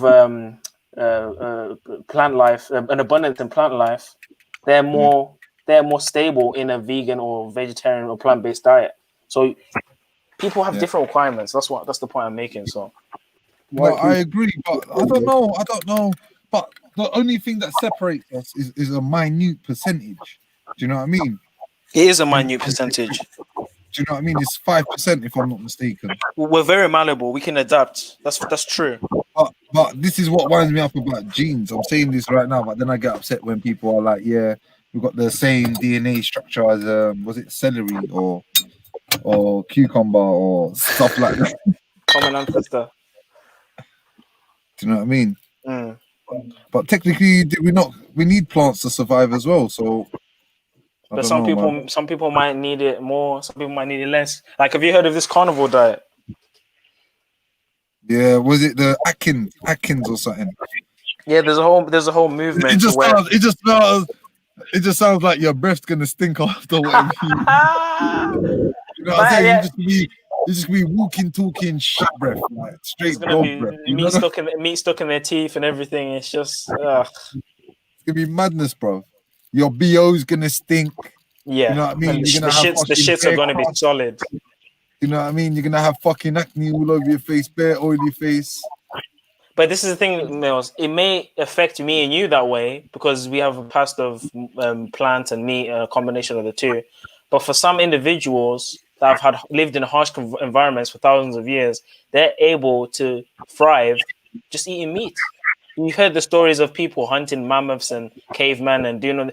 Some of these people for thousands of years were just eating meat, very little plants, maybe bread here and there, maybe an apple here and there, or a berry in the bush. Let's be real. We know right now, like, let's be honest, Zulu. Yeah, look, we let's say it was something similar to what we're experiencing now. So right now we got 4 seasons. Yeah. So obviously we got spring and summer where you are getting natural fruit, and you are getting your natural fibers. You are getting your sunlight. You are getting all the minerals and all the stuff that you need to get. Yeah, you with me? Yeah. So that's spring and summer. But then you got autumn, and then you got winter. So obviously, for about 6 months of the year, you're going to struggle to get food. So all right, that's when I realized that's when harvesting started happening, and preservation and trying to preserve foods to make it last the whole year. You know what I mean? But Mills, guess what? In some areas, it's always hot, so the winter never happens for them. There's always abundance in some areas. Like, for example, in South Africa, in Zimbabwe, I'm from, it barely rains. Like literally maybe once or twice a year. So things like that, right? There's going to be some levels of abundance, like especially if you're next to a river or if you're next to a coast. So like people's bodies are used to certain environments where other people are used to other environments. If my ancestors have had the plantation and an abundance in vegetation for thousands of years, that means I'm more accustomed to that kind of diet. Whereas if someone's been in an environment where they're always having to hunt an animal, they're always having to eat meat, their bodies might be more adaptable to process meat, more adaptable to eat blood, and maybe that's what when you found. I ain't gonna lie. When you look but at how long do you think that takes, and how long do you think it will take to unwind? So let's say my ancestors have been hunting. All right, they used to hunt before they used to hunt for animals. Let's say they were producing plants, and then say, for example, 100 years. For the next 100 years, they only ate meat. They only ate meat. Gotcha. Yeah, they only ate meat. Yeah? Yeah. So how long do you think? Do you think it's going to take another 100 years of plant eating and going back to normal for you to turn back to normal? Or do you think it will happen straight away? Or how do you think it works? That's a good question, bro, because I don't really... Because I want to say... maybe Obviously, we don't know the facts, do we? I want to say 2 generations or 1 generation, but it's like then we would have to make the argument that whatever I'm eating now will affect my child. Is that 100%? 100%. Is that not happening right now, though? That is true. Is that not what they call genes? And you know what I mean? Oh yeah, that's what I thought they meant when they say you're at the mercy of your genes. Do you know what I mean? Yeah, it's passed down, it's generational. Well, of course it is. If your family are eating the same things which cause them to have that illness, and then now you're eating the same things, what else did you expect? If anything, it will happen faster.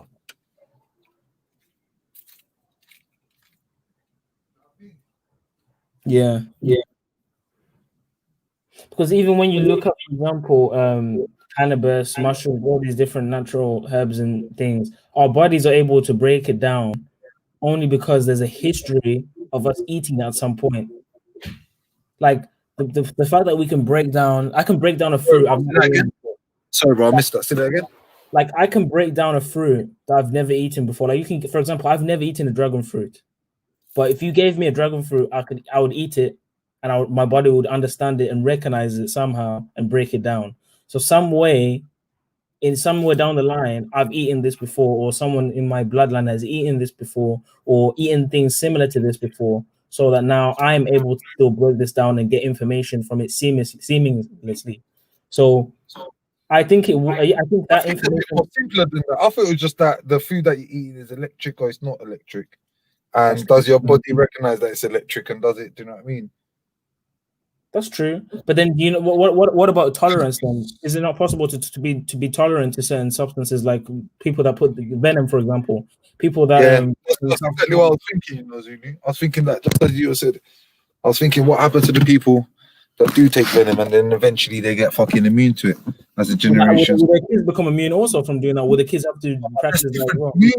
Immune is like gaining immunity to something is different to it's just complete opposite. One you're gaining a disease and one you're gaining immunity.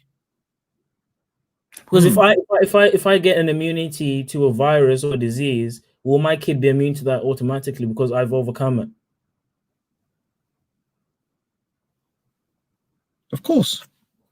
So then in the same way, everything that's what I'm saying. So in the same way, everything I digest, everything I hear, taste, smell, everything in some way or form, even if it's a fraction, is passed down. Yeah, and it's through culture, actions, words, clothing, language. Yeah, it's just it is possible to introduce new data, new information, so that gets passed down. Like his kids get passed down to that stuff. But there's always going to be some information from the first guy that's gonna come from, you know what I'm trying to say? Like there's information that we all share from the first human. You know what I'm trying to say? Like that hasn't got away. We've all added information in different ways. Like from your ancestry, you've maybe added different information. I've added different information, but there's there's information that we all share from the first man. You get what I'm trying to say? Mm-hmm. And that information determines differences. The same. Everyone's. And you know how I know there's the similar information? Because like I said before earlier, all humans can breed and have kids, no matter what they look like. So that already shows a common descent.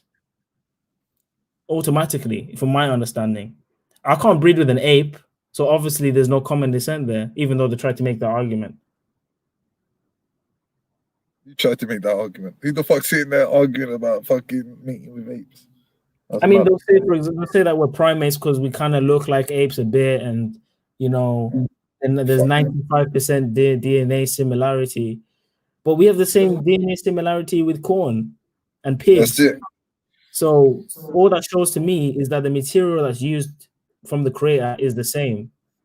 And if we read, and I don't like that DNA shit anyway, because then they say, look, we've only unlocked 5% of the DNA strand, and the other 95% is junk. It's like, what? It's like me saying, look, I've got this cake here, but 5% of that is edible and all the rest of it's shit. You're going to look at me like, Mills, are you all right, bro? You know what I mean? Yeah. Are you trying to give me a, you know what I mean? Was it moldy around the other sides? Like, what's going on? Like, talk to me. I don't even want to have that 5% now. Do you know what I mean? Even the 5% that you're talking about is unnecessary because you're saying to me the other 95% is drunk. That's a very good point, and this is where it gets to unlocked potential.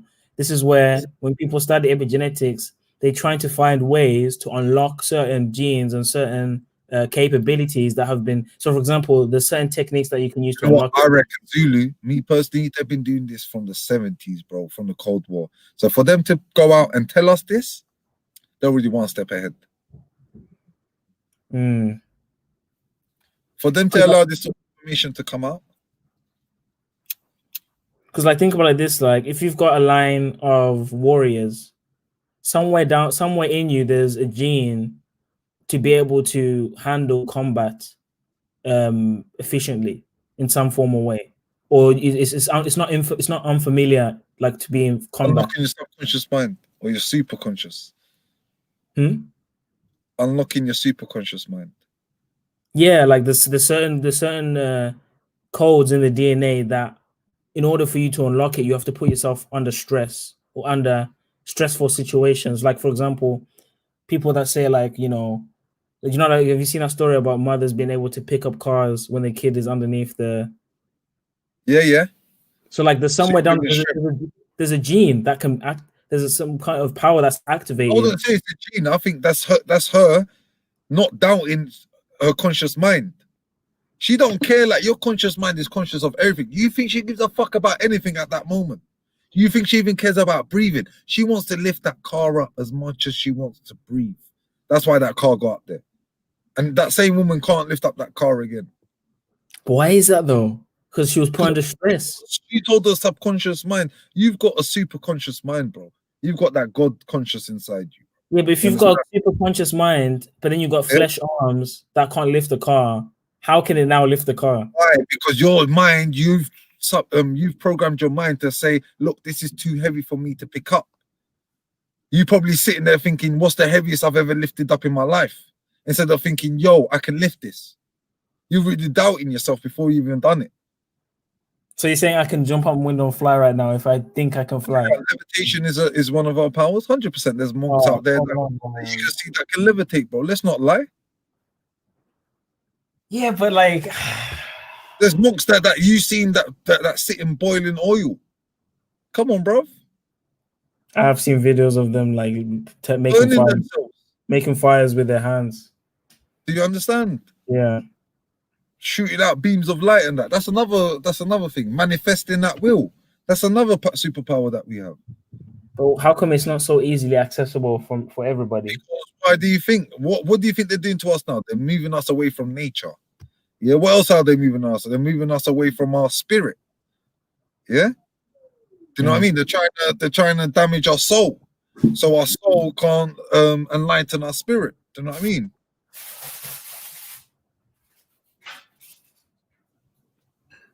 %. We're getting attacked on all sides. We're moving further and further away. Do you know what I mean? Another prime example. Have you had that time where you thought about someone and then they started to call you? Yeah. Yeah, that's them telling you from the superconscious that because we are all one and we are all connected. So vibrationally, he sent it to you before your phone even rang. But like, are you saying that there's a way that we can control those powers? 100%. And there are governments out there that are using this to their advantage. 100%. Bro, they're manipulating the weather. You understand? They're manipulating what we drink. They're manipulating what we eat. They're manipulating what we breathe. They're manipulating what we do. Now they're trying to manipulate what time we go home and how we go out, on if we're allowed out. And you have to wear a mask if you go out. Like, these are going down to the nitty gritty. And you're sitting there saying that, is that even possible? Like, they've come so far down that they need the end of, like, that I can say that they've fully got control over people. You know, that's such a good point, because I've heard so many stories of people who've had cancer and then, like, some miraculously the tumor just vanished. Like, there's certain stories that are kind of like unexplainable, or like how people don't understand how it was possible. But then it's like, That's not so easily accessible, though. I can't. I don't want to say I can't because it's a negative, but I haven't seen that. You think you don't know how to, but you don't realize that your body is the most powerful machine that's ever been created. It cannot be replicated. Do you understand? You got 3 trillion, 30 trillion cells inside you, all working together, dying and reproducing. Do you know what I mean? To allow you to do everything that you need to do. All your organs, everything. So we're like cells. We just die and reproduce. Yeah, of course. So what's the body that we're working? Your cell is micro compared to you, and we are micro compared to the universe, or shall I say the world. And then the world is micro compared to the solar system, and then the solar system is a micro compared to the galaxies. So what's the purpose then of our? And this is why that's why I always use that example when someone says, oh, I'm only one person. What do you mean I can't do anything? I said, look, there's 30 trillion cells, but one cell could turn into cancer, and then you end up with cancer cells all over you. I'm not saying be the cancer of the world. I'm just trying to say, look how cancer spreads. It starts off with one cell, right? Yeah. So do you think there's a way to command the cells in your body? It's like, for example, to increase, regenerate. I'll give you an example. To increase. Just by I told you this, Wim Hof. Yeah, I've been doing that Wim Hof thing, you know, like, bro, like, it's deep, bro. Like, it's deep. Like, I've been able to hold my breath longer. I've been able to have, like, have more control of my emotions and stressful situations. Cold showers, I've been doing that too. It's powerful, man. I'm telling you, it's powerful, man. I cold shower every day because of that shit now. Every day. Putting the body through stress. I think stress is important. I don't even think that. I think it's just showing your body, like, yo, just by using, like, it's triggering that response, and the only response that you get that from is by having a cold shower. Do you know what I mean? The only way you can trigger that autoimmune response, that you can put yourself into a sense of, I don't know, into a certain vibration or saying a certain frequency that allows your body to be at its optimum. Do you know what I mean? That not even a virus, nothing can touch it. Even if you got cancer cells, your body cells at that time is now regenerating and killing and making new cells to regenerate itself. So it's actually training the cells to it's like a gym. Like you're putting yourself. It's like adrenaline, bro. It's AD10. I was watching a breakdown of it. AD10. So basically, the compound that your body releases, the hormone that your body releases, to say, like, yo, we need to start fighting again. There's something here. We need to start fighting. So by doing this breath technique, it triggers it faster, and you get a higher dose, which minimizes the amount of your autoimmune response. Basically.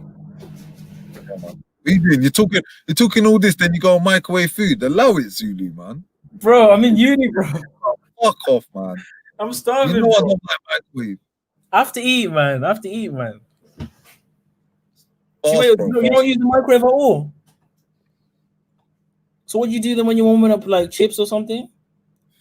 Nothing gets microwave, bro. Come on, it's not that deep, bro. Born the microwave. I understand it's probably not the best thing, but it's not. Oh my gosh, man! I thought I heard someone say, "Oh my gosh, fam." No, I said born the microwave. Born the microwave. Come on. So you don't use microwave as well?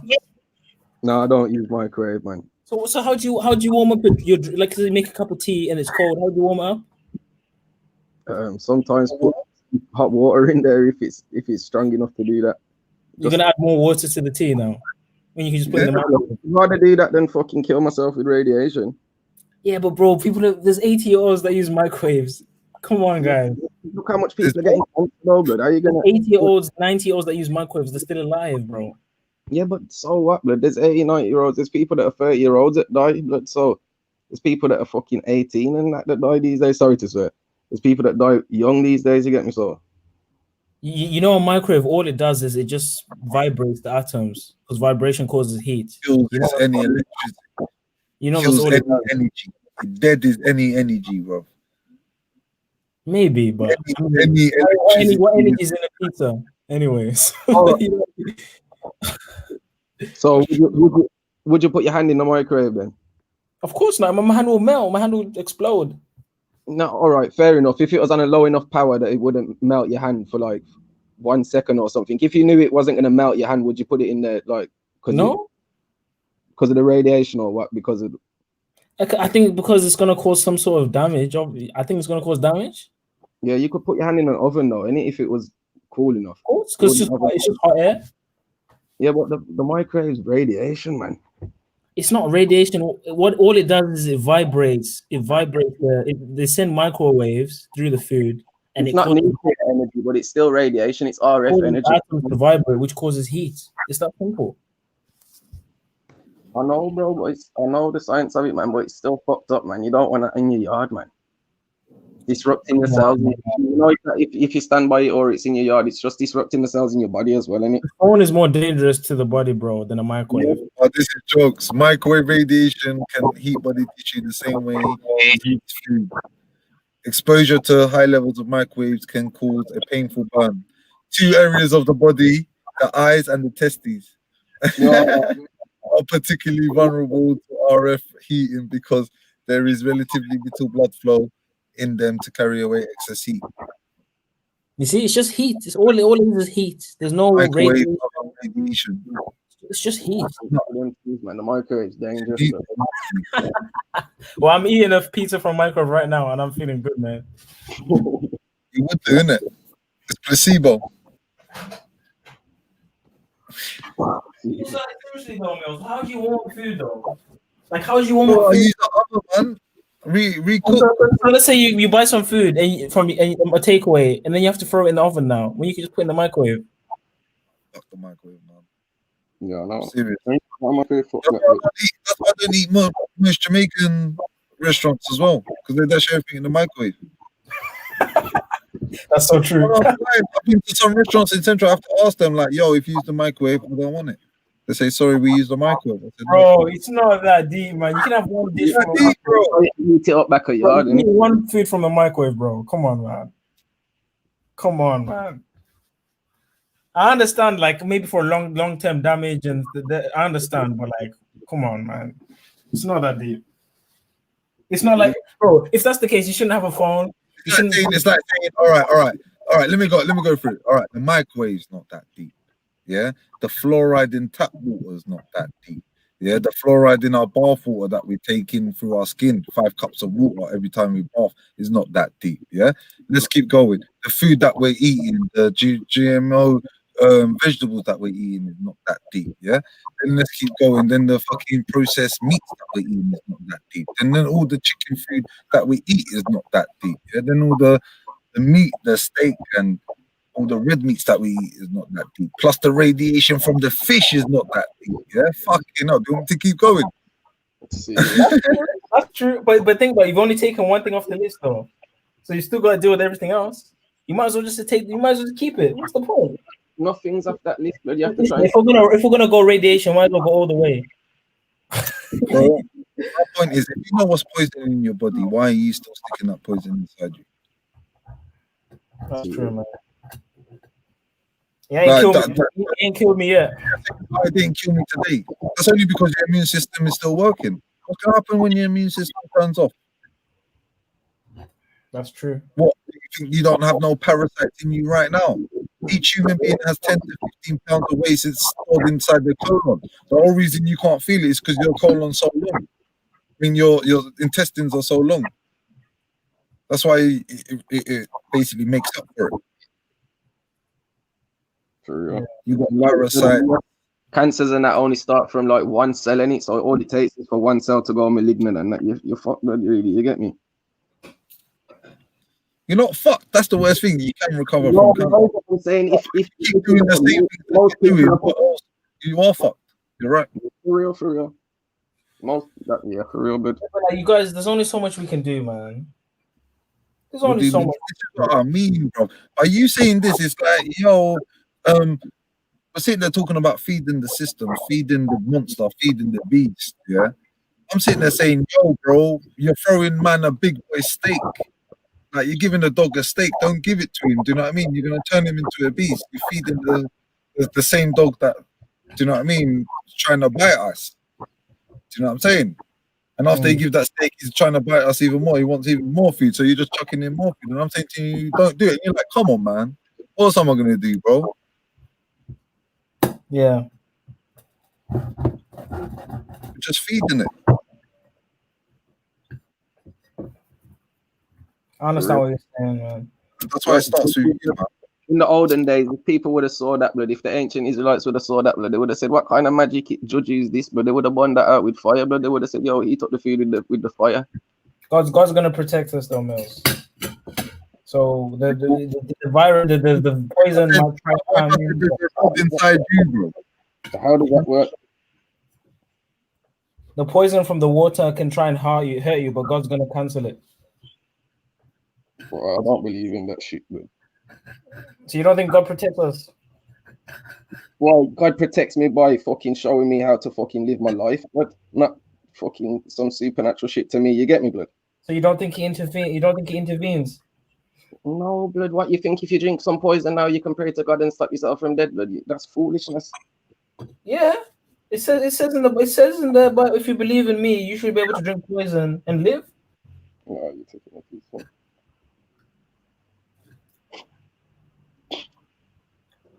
God's protecting us, fam. There's so much 5G. I do believe he's protecting us, but there's certain things that, you know what I mean. I've even seen think about the 5G. God protecting me, and then he gets bit by a snake. You understand? I've seen that, but I'm not going to sit there and test the waters like that. You understand? I'll test the waters in other ways. But Mills, think about the 5G and all these things that are going on behind closed doors. That's blasting through us. We don't know what's going on, but we're not dying. So we're being protected, bro. Bro, this is what I keep saying to you, because you don't know how it feels. Levitation, and we're talking about telekinesis and how to remote view and things like this, and how disconnected we have become. So and it's become, you're like, oh, can we actually do that? So that's become such a reality. So no, I mean, not a reality. Like that's become a dream to have those powers. But when I say to you that they're doing all this to dumb us down, you're saying no, that's all a dream. It can't be that deep. Do you get what I mean? Yeah. So which one is it? Either you believe that we are all powerful, or you believe that we're not controlled and we are protected. I don't know what your thought process is. There's a balance between the two, I think. I don't think it's just a war and we're just taking the fire every time. I think some of it's getting cancelled out. There's some protection, bro. 100%. I do believe there are protection from ancestors, the people that are alive now. Like I said, you might have someone thinking about you. They might be going through something right now and think, oh, something that you said to them earlier caught in their head, and that helped them get through the process. Or you might have helped someone earlier during the day, and now that's dawned on them, and maybe that's helped you. I definitely think it does work like that. We are connected in that way, and that it's so intertwined. But then you're telling me that it works on a system, as in the more you do good, the better it is. It's like a point system. It's like a chart. You know what I mean? Like, all right, today we've got Zulu. Yeah, he's had 7 sins. Yeah, man's used the microwave. That's another sin. That's number 8 now. Yeah, but he's got blessing. He helped out Trilluminati earlier during the day, so he done a good deed. So we're gonna give him 3 off. Yeah. Do you know what I mean? But you know, funny was sometimes I feel that's how God judges us. But you know, I think it's way more merciful than that. I don't think he even looks at our deeds, because I think he thinks our deeds are useless. I think our deeds are just expected. I don't think it's to be rewarded. It's just something we're expected to do. I think what is rewarded is obedience. I think intentions are rewarded instead of deeds. Well, yes, intentions and obedience. For real. Because the evil man can do good things, so deeds can't be the determination for someone being godly or good. Serious.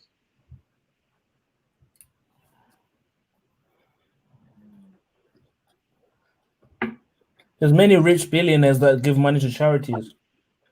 Yep, and that's how I feel like they're like trying to counterbalance the evil. For real, but it's not even a joke. Is it working though? No way. Definitely not. The way I see it, you see them people who live their life in that kind of materialistic folly life is hell anyway, but you get me? I never know the truth. You're doomed to fail before you even begun. The beauty of nature and them things, you get me, blood? You're not even on solid foundations, you're on quicksand. Serious, man. It's a mother. It's crazy. I'm telling you, man. And it's like the more people try and like the more people become materialistic, the less more void of spirit they are, you get me, blood? Or more consumed with an evil spirit instead of a positive one, you get me? Too concerned about their soul. Because that's where the soul, that's where the badness happens, because that's where your emotions are, isn't it? The soul. Yeah, for real.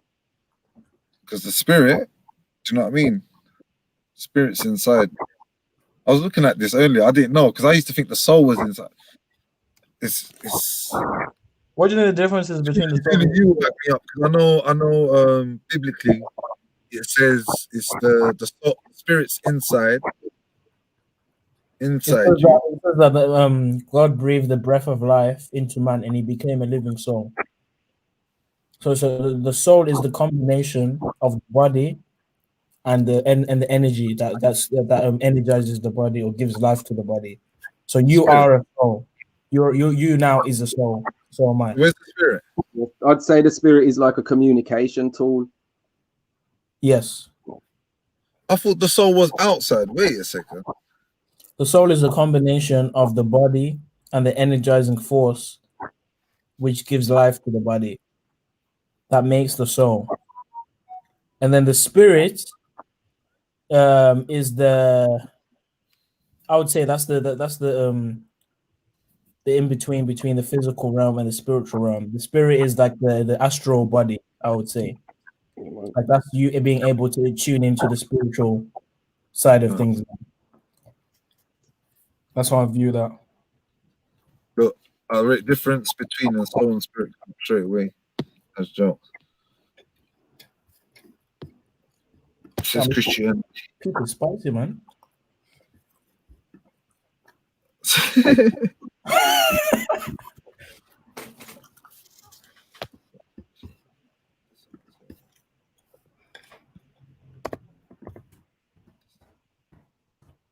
The soul is our humanity that makes us feel emotions.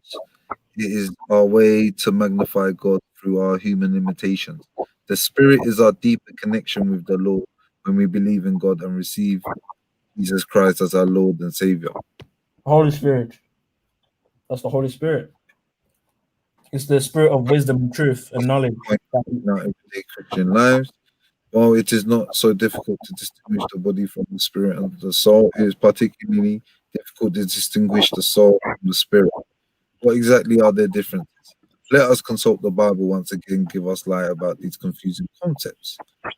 There are a few places in the Bible where the body, soul, and the spirit are mentioned.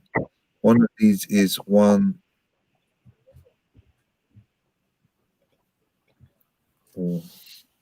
what's that? Thessalonians. Yes, Thessalonians 5:23 is written. Now may the God of peace himself sanctify you completely, and may your whole spirit and soul and body be kept blameless at your coming of our Lord Jesus Christ. So there's a concept of spirit, body, and soul. Yeah, you're right. Okay. That's true. If we delve into the verse, it clearly states that we are composed of three parts: the body, the soul, and the spirit. The verse also used the word "and," which is the original Greek language, means to differ from each other. Thus, this is clearly states that each part is different and plays a different role in us. It is easy to distinguish that the body as a physical, which means using the five senses: the senses of sight, the senses of hearing, the senses of taste, the senses of smell, and the senses of touch. The spirit and soul are much more difficult because they seem similar, but they are actually very different. They have different functions in our lives as Christians, as it is written in Hebrew 4:12. For the word of God is living and active, sharper than any two-edged sword, piercing to the division of soul and of spirit, of joints and of marrow, and discerning the thoughts and intentions of the heart. Okay. So basically, I was talking about how God can look into the mind. God can only God can look into the soul. Basically, the soul and the spirit is like the joints and the marrow and of marrow. Do you know what I mean? Like they're two ends, two-edged sword. That's what you're trying to say. They both come from the same place, but they've got two different functions. You know what I'm saying? Mm-hmm. All right, here we go. The function of the soul. The soul is basically our mind, our emotions, and our will. If you like, we are as human beings, but it's also used to express God as written in Luke 1:46-47. Mary's song, and Mary said, My soul glorifies the Lord, and my spirit rejoices in God, my Savior. In this verse, we can see that Mary uses her soul to glorify God, and then uses the spirit to rejoice in what God has done to save her. Okay. Glorifying God is a human behavior and human responsibility.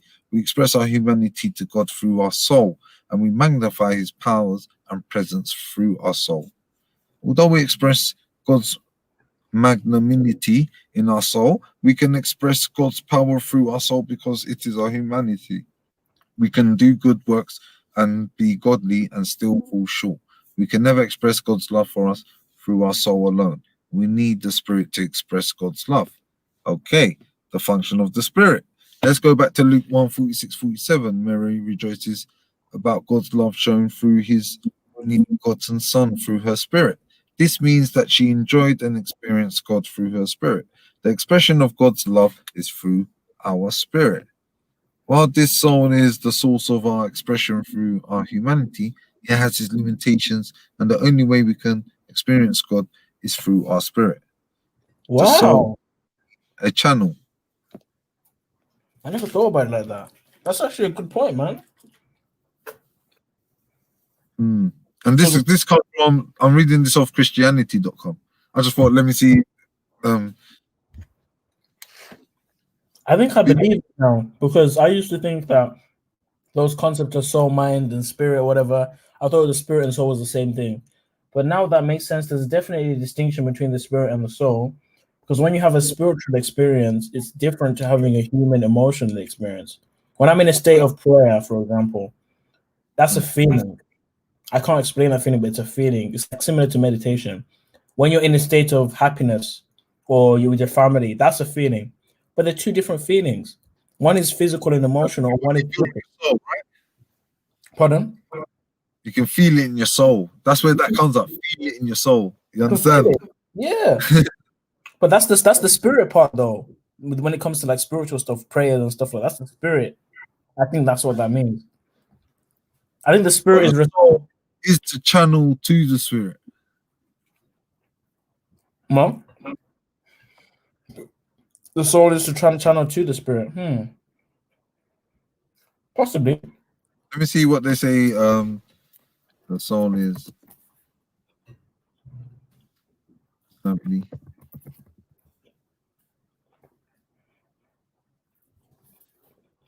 Because then the question would be, were these things created or did they always exist? Okay, in Sufism, is a person's immortal essential self pneumonia, i.e. the spirit or soul. The Quran itself does not describe ruh as the immortal self.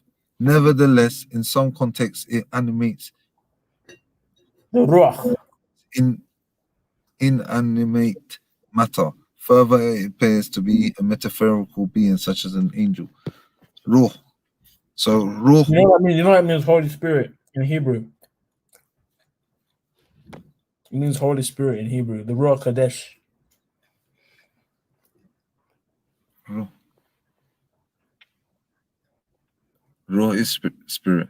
The soul was soul. So we all have a Ruach and we all have a Nefesh. Mm. And Nefesh is the soul, is Hebrew for soul.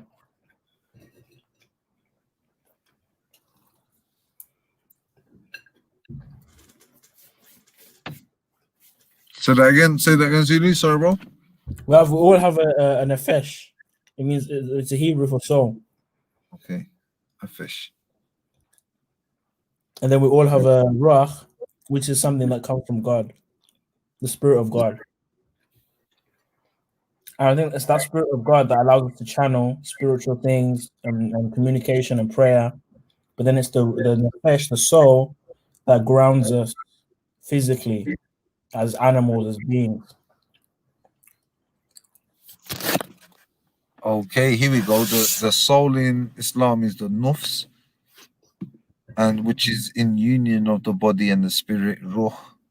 When a person dies, there will be the body and the spirit that leaves the body. Because this is the thing, when we die, we actually go into soul sleep. When you look up in the Bible and even in the Quran, it talks about that when we die, we'll be resurrected when Jesus returns. So we don't actually go to heaven or paradise as soon as you die. There's something called, like a limbo. There's something called soul sleep, where you're in a state of unconsciousness or like a coma. And it makes sense when you look at how we were created. We were created with the soil. So when you separate the soul and the soil, there is no life. There's no soul there.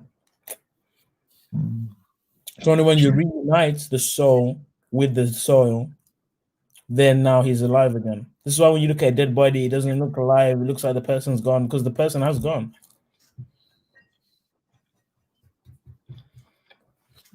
Do you know what's funny about this? Yeah, is that you're basically saying everyone's gonna come back alive.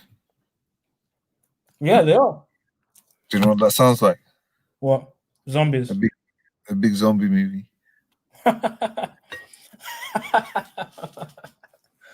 It actually does.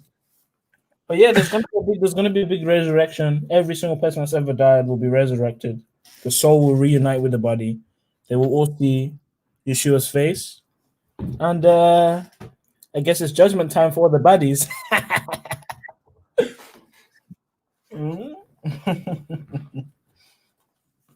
So just pray that you got the seal of God and not the mark of the beast when that time comes, because anyone that's got the mark of the beast, God ain't showing no mercy to them. They get thrown into the lake of fire, mate. So the mark of the beast is coming, man. It's no joke. In Revelation, and it's those who accept the mark of the beast, and it's so recently, obviously, if people are forced to take it, then I don't think. But same way in the Bible, it says if your hand offends you, cut it off, and it blood. So if they chip you in your hand, you have to cut that shit off, blood. Or just reject it and die rejecting it. Yeah, for real, blood. But obviously, there's ignorant people out there, so I don't think everyone. People who don't accept it, you get me. But enough people will accept it, blood, because they're robots. You get me, and sheep, blood, so they will just accept it. But people who obviously, there's going to be old people and that ain't going to be able to defend themselves. And if they were forced to take it, I don't think they're going to lose their soul for that. You get me? But because it does say in Revelation, those who accept the mark of the beast, and it's all. When you look at the seal of God, when you look at the 777 now, in opposition to the 666, you see that the 777, the number of perfection. Yeah. Seal of God. Those that have that will make it into paradise. So people should be asking, how do I not to get the mark of the beast? People should be asking, how do I get the seal of God? Well, to me as a Rasta, the seal of God is the locks.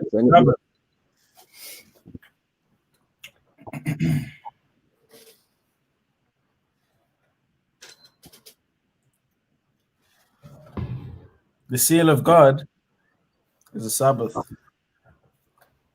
The seventh day of the week. On the seventh day, God rested from his creation. Doesn't it say that they have the seal of God in their head, though? On their heads and their hands, right? So your mind and your actions. Does it say hands as well? Hands symbolizing action, head symbolizing. I thought it was just the seal of God in their head. So yeah, but the seal of God is a state of mind and the state of deed. The seal of the mark of the beast isn't a physical. This is the thing, people think, oh, it's going to be a The chip. mark of the beast is in the hands or the head, but the seal of God is only the head. That's what I'm trying to, because he said in the hands as well, but the seal of God is only in the head, isn't it? I don't know, maybe it's in both. I haven't The looked. seal of the living God, isn't it? Yeah, for real. Yeah, man. But the thing is, the seal of God and the mark of the beast isn't a physical thing, because when you look at what that's trying to tell you, it's trying to tell you that the mark of the beast on your head is the mind of a beast, the mindset of a beast. The hand is the action of a beast. So it's not a physical chip or a credit card or a barcode. Or it's a state of mind. Clearly, though, you'll be forced to have it whether to trade, and it. So you don't have it, you can't buy or sell. In your hand or your head, and the RFID chip can only be used in the human body. It can't be a chip. Enormous places. Say again, sorry. I don't think the mark is a physical thing. I think it's a state of mind. It's a way of thinking, and it's a way of doing. But I don't think it literally says it's a physical thing, though. Yeah, but I think that rich or poor, free or bond, will be forced to accept this mark in their hand or their head, innit? Okay, but do you not think that's symbolic for something? No, I think it's plain as day. But then the fact that we live in a world where people actually have, like, we're progressing slowly with like things like chip and pin. What does chip and pin mean? A pin is like an injection as well, isn't it? But there's a chip on your phone, though. No. Yeah, I know, but it says in Revelation that it's going to be in your hand or your head. That's the mark of the beast, isn't it? True. So there's no way. I don't know how. Like, the correlation is so clear. I don't know how, like, that could be anything else. And as you can see, like, cryptocurrency, credit cards, we're heading in that direction anyway. So there will be a time when people are forced to have this chip in their hand just to buy, to trade. It says anything, food or anything. Yeah.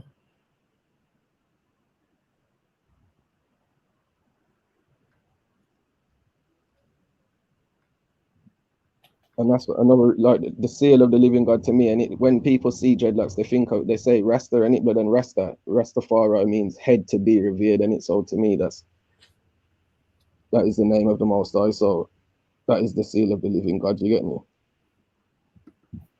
So what's your opinion on Jesus then? Because you seem to talk about Halakhi. What about Jesus? Well, Christ is the way in which to attain the right liberty, and you have to emulate the liberty of Christ. And I don't call him Jesus, and Yeshua, and He's Yeshua, yes. Yeah. But yeah, man, have to emulate that in it, brother, and live like Christ, innit? So then, is Haile Selassie greater than Christ?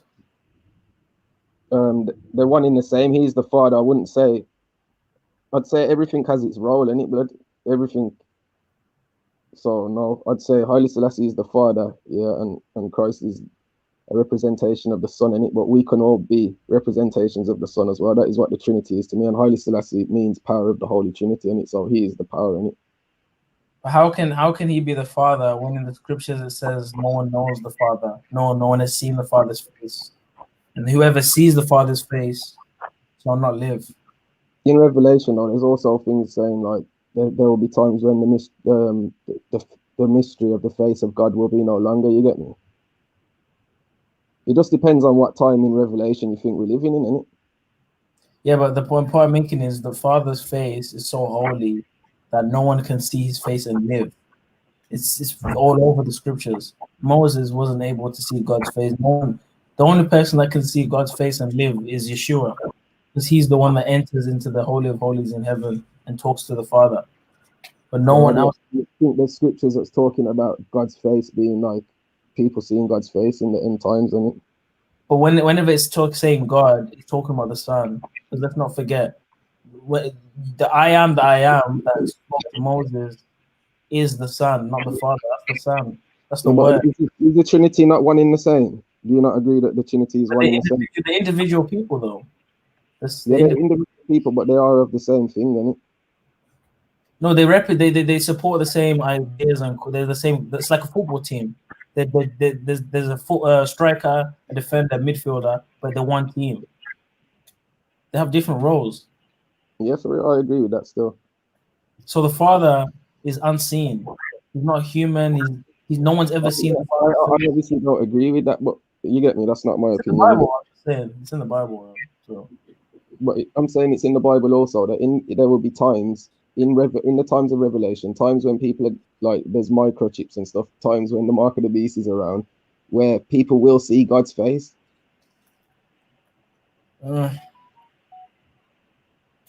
I don't know, bro. Yeah, no, for real, man.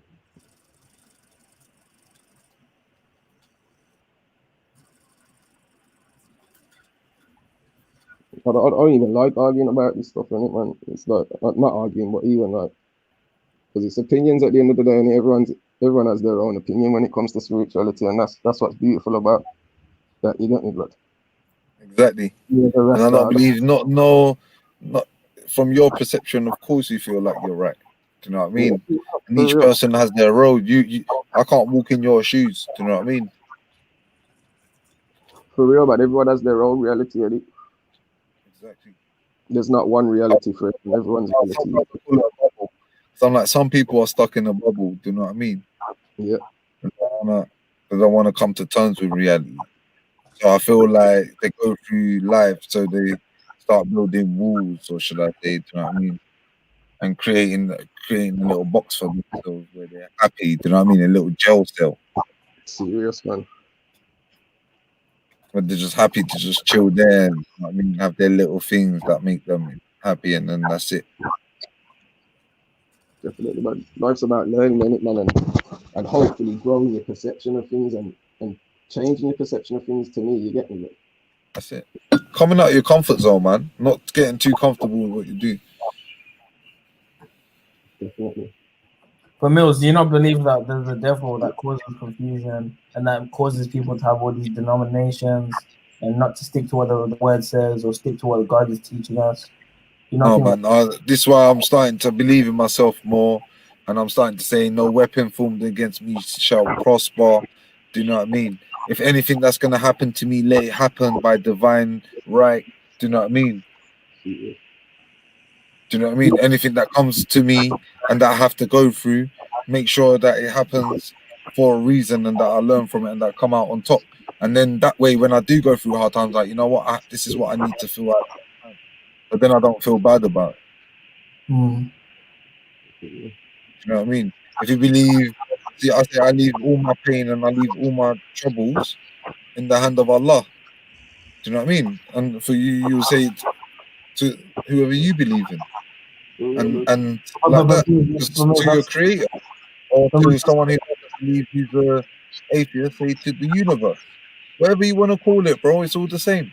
It's not, but that's the issue, though. That's what Satan wants us to do. He wants us to call it all the same, so we don't worship. Because think about it this, Mills. If they're all the same, that means they all must have one purpose for us. But they don't all have one purpose for us because they're all saying different things. So that means that they're not the same, and that someone's trying to make them the same, so that we don't know what the real one wants us to do for him. Okay. But there's only one way that I can identify that there's one true one creator, is because that true one creator is the one that I'm talking about, the one that's in your head. I'm not comparing it to mine or yours. I'm saying the true one creator is the one in your head. Do you see it? For real, man. I'm not even making a comparison. I'm not trying to say your one's different or your one believes this, your one's that. No, forget all that. I'm just trying to say whatever you believe in is what you believe in. That holds true to you. Whether you The opposite person might think that you're satanic. The other person might think that you're not. Do you know what I mean? The other person might think, "Oh, I'm the same as you." Do you know what I mean? We're similar. Do you know what I mean? And that's the way it runs. Yeah. That's the way it runs, man. It's mad. Because like if a Satanist comes and says Satan, and then you're saying you're God, clearly you're not talking about Imagine the Satan worships are doing the same thing you're doing. The only difference is they're calling it Satan. But it's not God though. What they're I'm worshiping. not. I know, but I'm just saying that it's just an example. Yeah, I'd say the words are powerful though, same way, and it man. That's what I'm saying. So if someone says they worship Krishna, that's not Allah, bro. That's not I know, am. but what if you know what I mean? It's not the same. It can't be the same. All righteous roads should lead to the same place, and it blood. So even if a man's born on an island on his own, and it blood, if he lives in correspondence with nature and don't do no fuckery, you get me, blood. He should be all right, and it blood.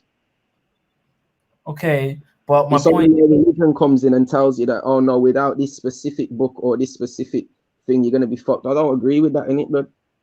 It's not about specifics. It's about you don't want to. Bro, you can't say that. You can't single out. This is what I've realized more and more. The more you try and single out someone or a group of people to say, yeah, they're that, the more wrong you become. Because then when you get to the nitty-gritty and you start meeting these people one by one, yeah, there's good people and there's bad people in every single place.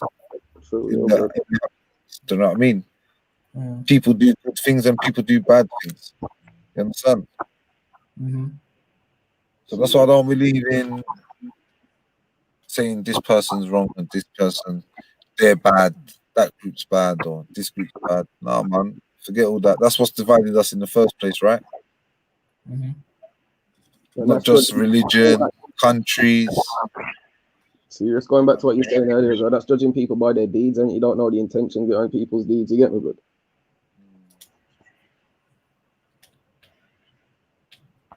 Programming as well, man. Because most people have, do you know what I mean? I can't sit there and say that I'm not TV. I was programmed the same. I was just lucky enough to notice things as I was younger. I was like, wait a second, you'd notice from secondary school, like, this ain't right. This ain't what I thought it was meant to be. I thought everything's meant to be legit. Yeah. You know what I mean? This teacher's trying to teach me something, yeah, that took her 40 minutes. She could have taught me this in 10 minutes. But she just went the whole long way around and she sent me outside the lesson because I told her this. You know the ones there. It's like, what? Yeah, for real. But this is why they don't like youths in secondary school burning weed as well. Because the youths who burn weed will just see through the whole system straight away. But then that's why. Like, yo, it's not good for a kid to smoke weed though, because it messes up their 100%. We're not endorsing kids to start smoking weed. In general, is just a way to see through the matrix. All of my friends that smoke weed, they did bad in class, bro. No, I never burnt. What do you mean burning class? I burnt before school, innit? But no, I mean like they did bad in class. Like their grades were shit because their brain was always slow. Yeah, well, my grades weren't always shit. But and you're judging them by by their class. Do you know what I mean? I don't have a problem with weed when you're older, but when you're young, your brain is developing, and weed kind of slows down your brain a bit. No, so I don't agree with that. I think weed kind of slows down your brain to the Babylon way of thinking, and it doesn't slow down your brain in other ways because you'll start seeing through shit. Like I'm saying, but it makes you see through the shit, and it. Sorry, I keep swearing. It makes you see through that. That's why they say it makes you feel high. You go to a higher level of consciousness, and that's why it doesn't agree with some people. Yeah, because what weed does, it spikes the consciousness. So they're sitting at such a low consciousness. When they spike to a higher consciousness, they can't handle it. Definitely. And that's why some people, I believe, go mad over it, because that spike in consciousness happens so fast they don't know what hit them. They weren't even ready. They ain't got no solid foundation. They ain't got nothing. It just sent them crazy. Because when you burn some weed now, the first thing you want to do is you're thinking, shit, man, I want to get out of the system. I want to go and live in a field somewhere, or I want to grow my own. Get me? So it's just, you're just thinking out the box straight away. No, it does. Does take you away from that. But yeah, it's not always a good thing. And if you want to succeed in this system, maybe Too much of anything's bad for you, though. Yeah, of course. But then I bet you got alcohol all over your campus, Zulu. Yeah, and I just ignore all the Babylon thing that's going on over here. I keep to myself. You know, I was talking to Shani the other day about this. Like, I've noticed that I don't bend well to peer pressure. I fear God more than approval from humans. Yeah, that's how it should be, man. That's how it should be. That's man. Big up, man. And it's because I've learned to detach myself from people, because I know people come and go. So for me to sin to make people happy or to be cool, when I know that I'm not going to see these people 10 years from now, it's so dumb. God's going to remember what I did. 100%.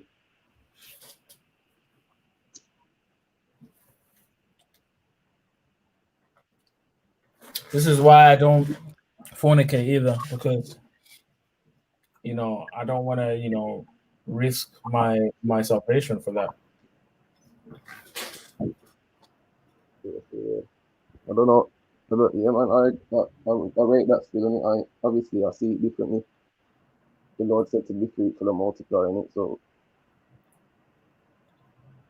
It says flee from fornication. You're looking at it from a numbers game point of view, yes. It says flee from fornication. But the Bible also says flee from fornication. Yeah, but I don't. Yeah, but what is fornication? Explain to me what fornication is, because I've always been a bit unsure about what this word actually means. Being a whore, sleeping with multiple individuals, being unmarried while having sex. Yeah, I ain't that shit. You get me, good. Obviously, if you got a girlfriend and you, that's not fornicating, is it? Or is it that I don't know the Christian? Or do you see that as fornication? If you're sleeping with multiple women, that's fornication, bro. If you're not married to them, that's fornication. What constitutes marriage, though? Israelites constituted marriage by sex, isn't it? So. No, it's not just by sex. There's a ceremony. Even in the book of it, it's not just you're sex and you're married. Yeah, there were times when they weren't able to carry out the ceremonies, though, obviously.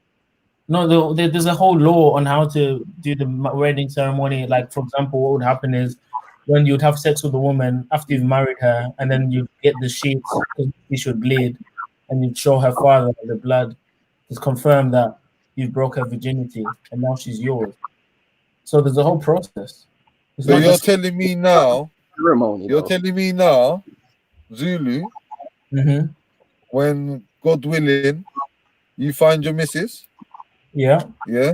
You're gonna break her virginity, God willing. Yeah. Yeah.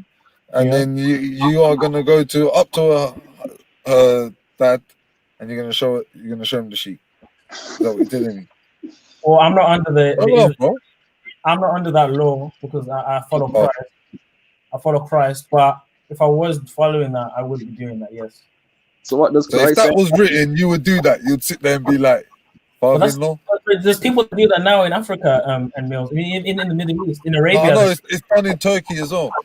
It's done in Turkey where they hang the sheet, out to show that she's a virgin. But that's what I'm saying, though. That's our culture, isn't it? So I don't think there's anything wrong with it. That's fuckery. How is it bad? That's fuckery. That's basically stating that, like, yo, yeah, she's a virgin. It's confirmed. Like, don't even ask me the question. How else do you know that she was a virgin when you slept with her if she didn't bleed? Well, she was on a period. How could you prove that she didn't bleed? But what if this happens? What?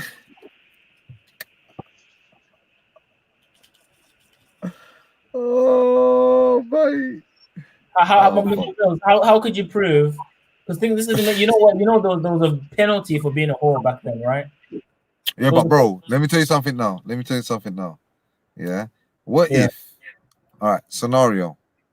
Okay. Do you know the difference between a girl being a virgin and a girl being on her period? 100%. Just, you know the difference. Of course. Have you ever experienced a girl on her period? Yeah, I lived with two women my whole life, mother and daughter and sister. So I've witnessed that happening to them, but not like I've seen it. But I mean, like, I understand that happens. I understand the biology, but what I'm saying is, I know you're thinking that's what I was saying, but I'm not saying it like that.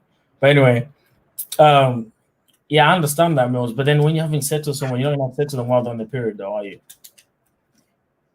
Say that again. What if she wants to dick in over? While they're on the What period. if she was thinking, shit, What if she she wants? actually is expecting me to be a virgin? I And wouldn't, she's- I wouldn't marry her if she wasn't a virgin. Yeah, but how would you know? I would ask her. And what if she lied? I would know. I would ask her friends. I would find out. I'll find out. What if all her friends and everyone else checked it out? She's the only one that knows. Come She ain't on, even man. told her when There's she's done. someone out there that knows she's been around. Someone out there. What if No, she just buddy, if she's like, oh, you you didn't need say to, being around, you said not a virgin. you need to do it on like the 18th or something. You know, she's up. My wife has to be pure, untouched by any man, just like the old days. Because think about it like this, Mills. If you sleep with a woman, you sleep with a Like, man. you know you can manifest a woman, you know. That's not a joke. But Mills, you know, if you sleep with a woman that slept with another guy, technically you're sharing a woman with someone else's wife. You're sharing someone else's wife. Because the man that first slept with her, that's her husband. What? What the fuck? Whoa. Wheel that up, bro. Because I didn't Basically, get sleeping with someone else's wife. If you sleep with someone that slept with a woman, start again. Take this slow, bro. Take this okay, slow. if you sleep with a woman that slept with a guy before, let's say the first guy you slept with, and you sleep with her after, you're basically sleeping with someone's wife. I'm sleeping with someone's wife. Yeah, So whoever takes her virginity, that's the husband. that should be the husband. Okay. So what happens after the third guy? It's just basically a orgy. So first guy gets dibs. First come, first serve, basically. That's not what you're Yeah, saying. and what happens is if multiple guys sleep with her, she just becomes a whore. At that point, she's a whore Why? because she's only supposed to have one partner. So what if a guy has multiple partners? Is he a whore as well? No, because there's no biological signal to show when a guy's had sex. A woman has a hymen. A man doesn't have a hymen, so a man can't lose. Technically, a man can't even lose their virginity. So every woman that's had sex with two men is a whore, basically. Technically, I mean, if you had sex, the first person you've had sex with is supposed to be your husband. Yeah, for real, but that's not how it is. That's how the body works, bro.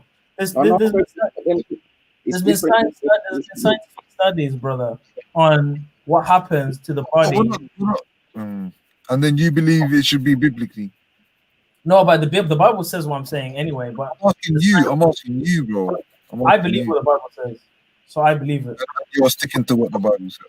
100%. Because think about this as well. I don't want a woman that's been passed around, bro. It's filthy. Why not? She might be experienced. There's people that marry We're supposed to prostitutes. learn together for the first time. That's more powerful. You're supposed to learn together for the first time. Because think about this, Mills. She's gonna be thinking about all the other guys she's had before you. It's just gonna make you feel insecure. It's gonna make you feel like. But then you might be sitting there thinking about all the other girls that you've had before you. I don't get what the problem is. Like, why it's such a big deal? Like, why do you care about what she's done in the past? She has to be You found her pure. now. But think about it like this: 90% of the time, what's going to happen is 24 hours before you saw her, you could be in the 30s dump. But after you met this girl, now you're feeling like, yo, I've met the one girl that I want to meet. And then what? You're just going to dash everything away just because you're thinking, shit, I don't know what she's done in the past, instead of thinking about what you could experience with her now. Because no, it's gonna spiritually affect me. All of the people she's had sex with will affect me spiritually.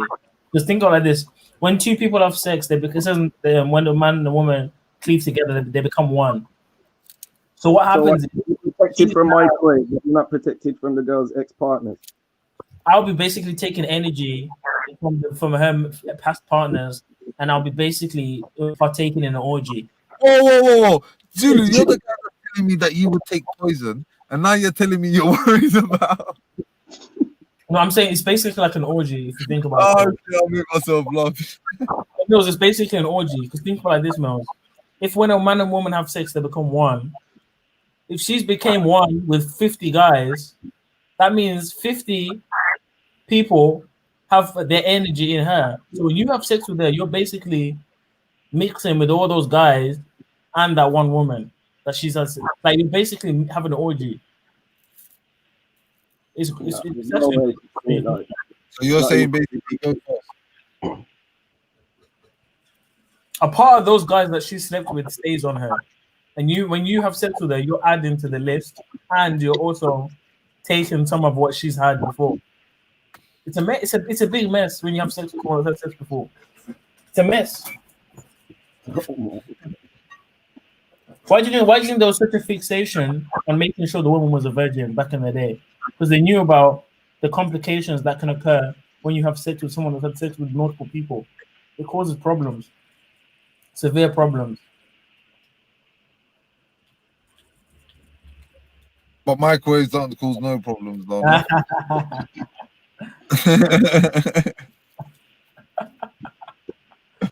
You know what I mean?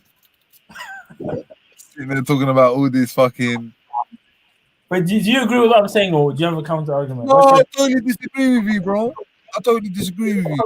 Your belief especially like, yo, what about the people that I don't know that maybe their husband might have passed away, and they want to. If the husband passes away, then they're okay to do so. Oh, fuck's sake! Oh, they're not a whore then. So what about the part of the man that's left inside them? Then does that not count? No, that goes away when the guy dies, though. Oh my gosh! So it's spiritual. It's a spiritual thing he leaves in there. It's a spiritual connection. When people have sex, their souls unite as well as their bodies. It's a spiritual. It's necessarily true, but it's true, bro. Why do you think people that are married, they've been married for 50 years or so on, they can finish each other's sentences?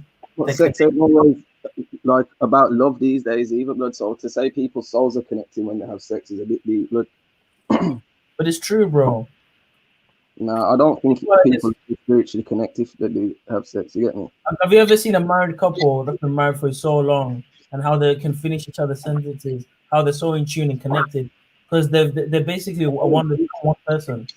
Yeah, they're in love with each other. I'm saying people do have sex with just random people these days. You get me, but so but that's sin. That's the Babylon, bro. That's what the Babylon wants us to be. I agree, but I'm just saying I don't think there's a spiritual connection every time that happens, blood. Yeah. And also, what if someone's raped? Is that a spiritual connection? Oh, that's a good point. That's a good point. Well, yeah, there is a spiritual connection. Even if it's negative, it's still something. It's something. Yeah, there is a spiritual connection. It may be a negative connection. But would you treat it differently? Yeah. Differently, yeah. Yeah, fair enough.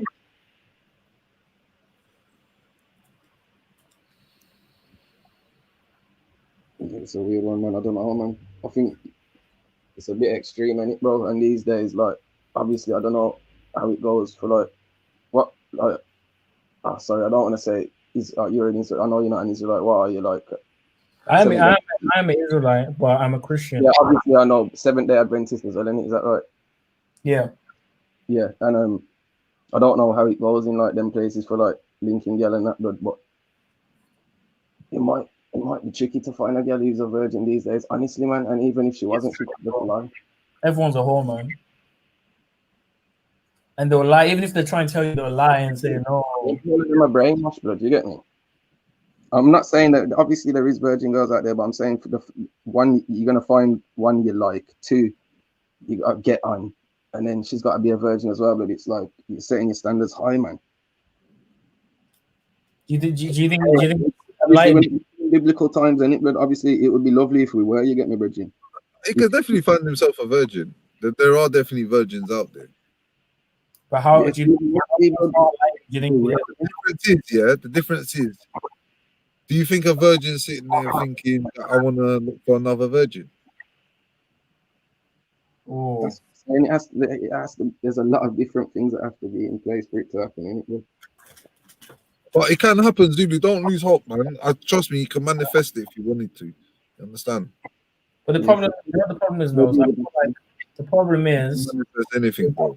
There's no pressure to stay a virgin. It's like the pressure is to lose it. For most people, have lost it. Don't have to lose shit, man. Don't listen to anyone, bro. Obviously, you are missing out right now. And It's if nice. you do bash the bishop as well, yeah, you're even more of an idiot because you really felt the feeling, so you really know what you could be feeling, and it's a mystery because you're like, is it the same feeling? And it's not the same feeling, so it's 10 times better. So you're like sitting there thinking, shit, am I doing the right thing? So I'm like, it all depends, man. If you meet a girl and you love her, don't write her off just because she's. I'm saying that would be stupid. And if you meet a girl, Don't write a chick off, and don't ask her as well, man. I don't like this. One of my boys. Why shouldn't I know, bro? Why shouldn't I know, though? Why do you want to know what she's done in the past, bro? You met her now. Because why would I want to marry someone that's been with bad guys, bro? Ask her about her past relationship when you know straight up before you even answered. You're gonna get you don't even know if you're gonna get a straight answer. So why ask the question? But there's a way you can ask it without being rude. You can say like, "So how many boyfriends you had?" He's not exactly gonna say, Right. "Oh, Can I not girls ask- as well, like, why does it matter how many girls I've been with? So Mills, can I not ask how many boyfriends have you had? You're gonna judge me on how many people that I've been with? It's not about it's about I don't want to mix with someone that has had multiple sexual interactions with people. It's not good for me spiritually. So if I'm not so straight away, if a girl knows that, she's gonna be like, all right, I have to lower my, I have to take off some zeros. Oh shit. I have to divide by 10. Fuck. I'm joking, man. You see, look again. This is my perception. This is why you don't ask the question. There's no point of even putting yourself through a thought process like this. To get married, when you could be using this time, this energy to getting to know who she is and spending some quality time together, bro, and building a relationship. But Mills, getting married is a big commitment, and if you don't, if you're gonna marry someone for the rest of your life, get married overnight, cuz. No, So you need to learn how to kiss. You need to learn how to be with someone. You need to learn how to kiss people before marriage. You're not supposed to be kissing people before marriage, though, Mills. Like I don't know about you, like kissing before marriage. Yeah, bro. You need to practice. Yeah, but that can lead to other things. Well, it might lead to other things, but just tell her, look, it might lead to other things, but this is where we. Because once you're in that state of mind, that's nature, that's nature. Once you accept that, it's going to automatically progress to other things. Yeah, well, that's nature, isn't it? No, man, you only do what you know. I don't believe that. It will only progress to other things, like you said, in time, when you're ready. Yeah, true. If you got boundaries, but you have to implement them. You need experience as well, Zuby, man. Get yourself out there, bro. That's the experience that you learn when you're married. Go and have orgies, bro. Even though you can learn when you're married. 10 years ago, that is what I'll probably tell you. Go get fucking wasted and go have loads of orgies. You understand? But now I sit there and I think, you can learn when you're married, bro. Huh? You can learn when you're married. 100%. 100%. But how do you know what the marriage woman's gonna feel like if you haven't experienced other things, other girls, and how they behave and how they act? It's not for me to want everything. I should only want one thing. Because then that's great. Specific in what you want. If you don't be specific in what you want, then when something ends, then you're gonna just be happy with anything. You might get a virgin slut. She might be a virgin, but she's probably giving lineups to all the hood. But no one says anything. They just keep it on the low.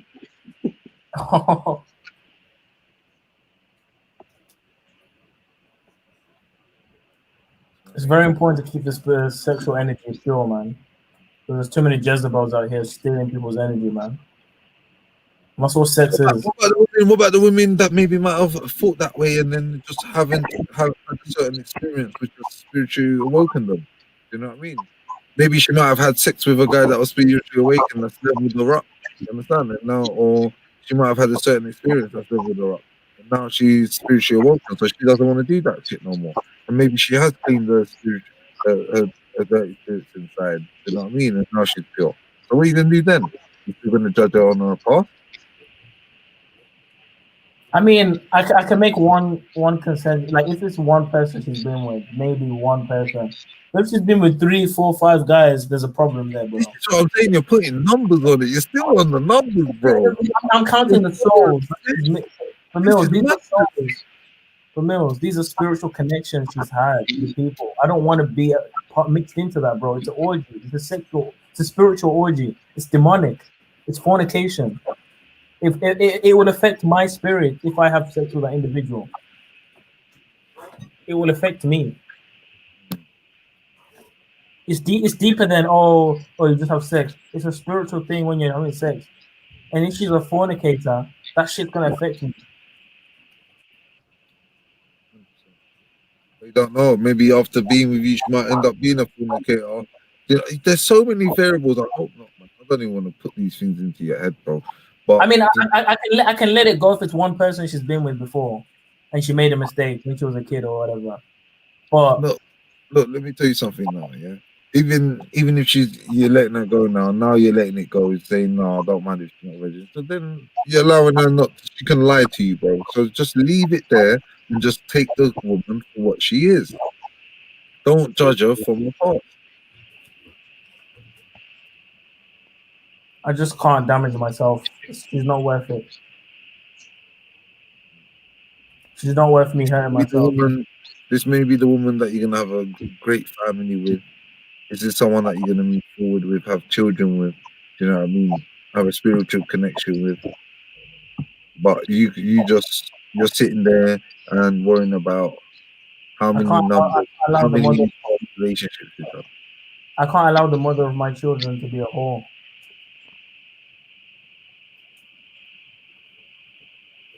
It's not acceptable. I wouldn't like it if it was me.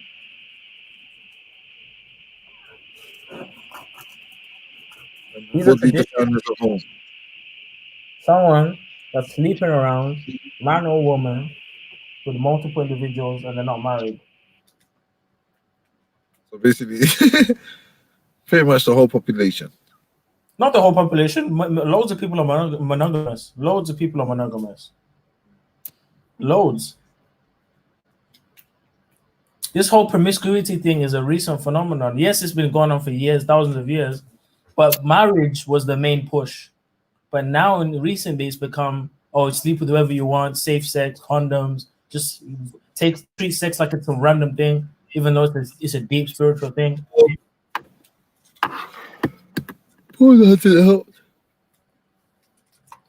But I'm not gonna take sex for granted. I know it's a spiritual thing, bro. I don't want to just throw it away to no random woman, man. Because God ain't gonna be happy with me, bro. You don't know what?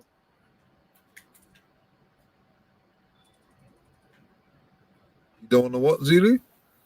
I don't want to displease God.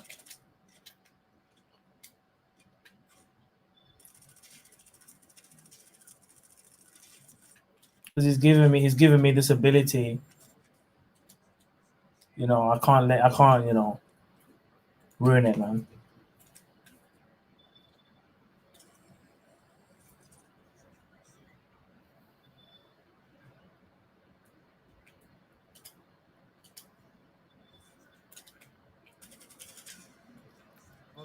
If that's what you're looking for, I can't look. All I'm saying is, just don't judge a girl from her past. Do you know what I mean?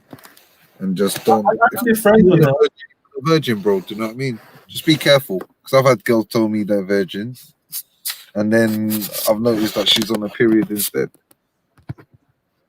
But could you identify that as a fact? Like she was definitely on a period. Yeah, 100%, bro. There's a big difference. So did you feel like kind of like betrayed when she lied to you? No, 100%. But it was I don't even want to say the story, but fuck it, it's done. It's out there now. You know the ones there. Basically, I got fucking so wasted. Yeah, I didn't know what was happening. And the next day, I've woken up. My mate's woken me up because I was meant to go work. So he's come woke me up into my room. He's fucking walked in. I'm naked on my bed, and I've got blood all over my piece. But it wasn't a nice one. So it was like, what the fuck's going on, sort of thing. And he told me basically I was wasted yesterday, and that this girl that she claimed she was a virgin come over. Oh shit. Yeah. That's your wife now. That ain't my wife. She was on her period, bro. This Oh, what I'm saying to you. Oh, okay.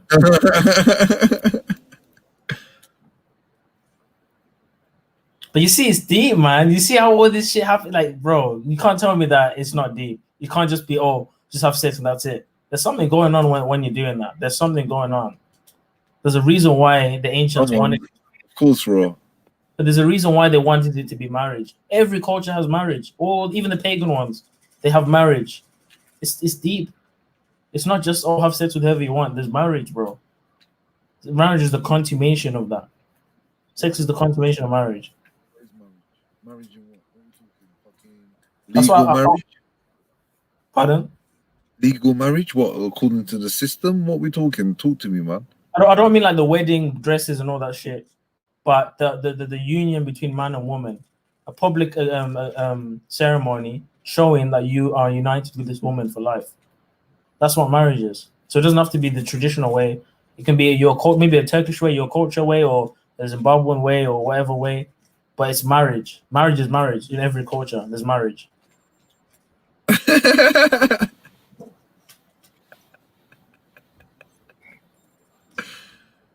No, I hear you, bro. I hear you, Zuni. I hear you 100%, bro. And it makes sense as well, because like you're putting it out there, because I've been looking at everything now from a vibrational point of view, like, do you know what I mean? And I feel like everything that you do sets off a vibration. So boom, you two are sitting there letting off a vibration that you two are together in front of all your family and friends, which are boom doing the same thing, which magnifies. Because if you look at it, everyone's facing you too. You understand? One side is your family, the other side is your family. And I look at it like each person has an energy source which is directing it at you that are happy for you. Do you know what I mean? And then from a vibrational point of view, yeah. Could you imagine, like, if you could see the vibrations of what people are letting off and how it looked? That'd be sick. That'd be so sick. Do you know what I mean? Like a mood ring. And then you could know, like, this. When I think like this is the most powerful. Like, this is where my brain is letting off, emitting the most power. You know the ones there. Like, if I could, that would be sick. Yeah, that would be sick. I know they're doing that. Joe Dispenza does that. He measures the brain. It's like a mood ring, right? Is that a mood ring? Like I'm saying, is it like a mood ring? Oh yeah, for real. Does that shit actually work? Yeah, I think it's got something to do with measuring the heartbeat. I think what they do is they measure the heartbeat. Yeah, mood rings work, bro.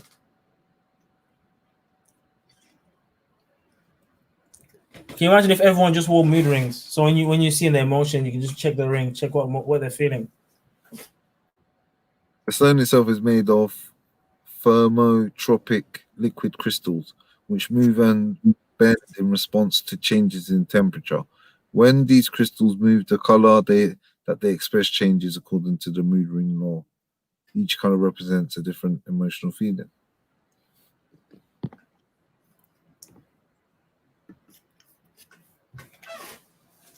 What? Nevertheless, the basic science behind mood rings remains true. So yes, mood rings are undoubtedly reflecting real-life changes in our body temperature, which can occur in response to our emotions. But they're never going to tell you something about your emotions that you don't already know. You see? So everyone should go and buy a mood ring and stick on the woman so you can see, so you can know what she's feeling. Hey, you give me joy, bro. Because some of these women they'll be fake moaning, and you think that you think they're enjoying. We saying, is it one of these ones? Is it one of these? They're not enjoying anything Give at me all. give me a hand. Give me a hand.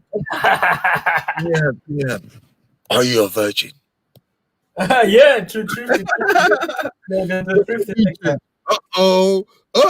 Your mood changing. What's going on? You're feeling Yo, that's nervous. actually a good idea, man. I should use like a lie detector to ask them if they're a virgin.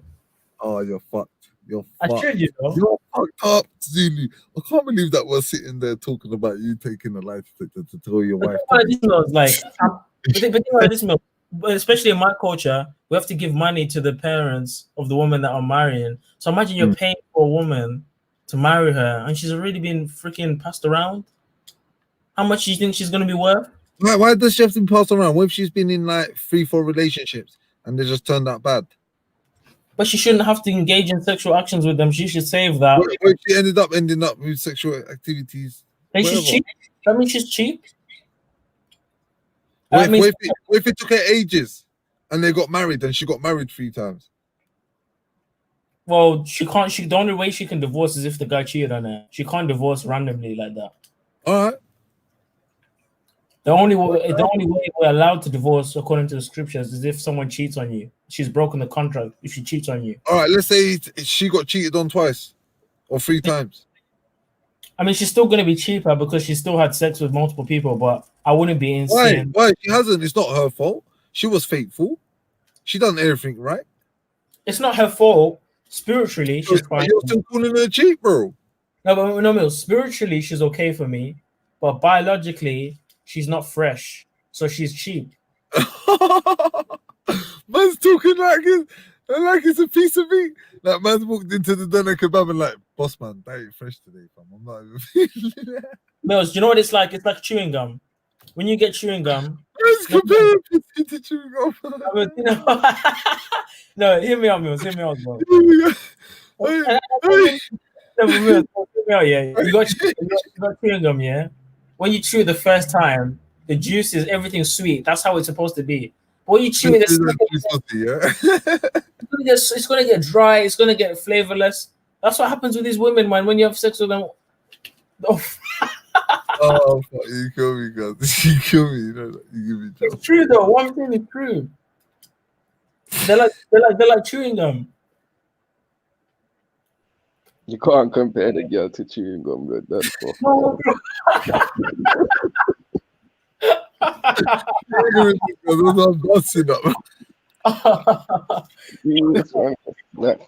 No, but hear me out, King. They lose flavor, don't they? They lose the flavor, man. No, man, I don't know about that, blood. That entails eating it anyway, so I don't know about that. Blood. You get me? No, obviously, I mean, like. Maybe some girls didn't have no flavor, and then you gave them some flavor. So you're gonna put the sweetness back in the chewing gum. That's it. Nah. I wouldn't look like it's chewing gum, bro. It's a human being. It's a human being. Yeah. Look at it like you know what I mean? You're bare disrespecting, bro. You understand?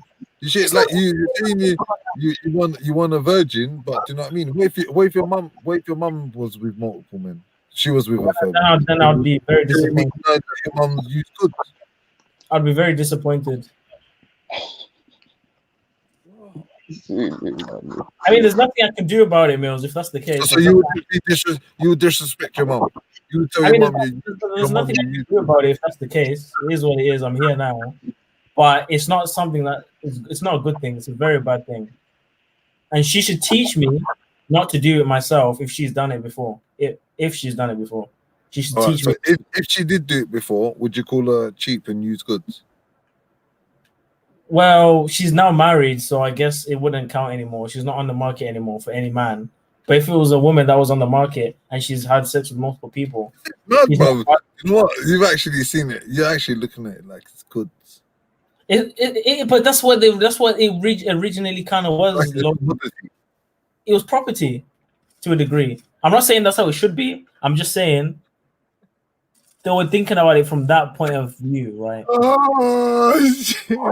No, See, someone's gonna clip me saying property now, and now I'm gonna be like a sexist guy. You're moving old. You're moving old right now. Someone's gonna say I'm sexist. Moving well to Asian right now. But that's how the world should be. All this forward progressive, it's all homosexual, it's all weird, and it's all fornication what they're doing today, bro. This is not what God wants. We have to do the original way. We have to do the original way, man.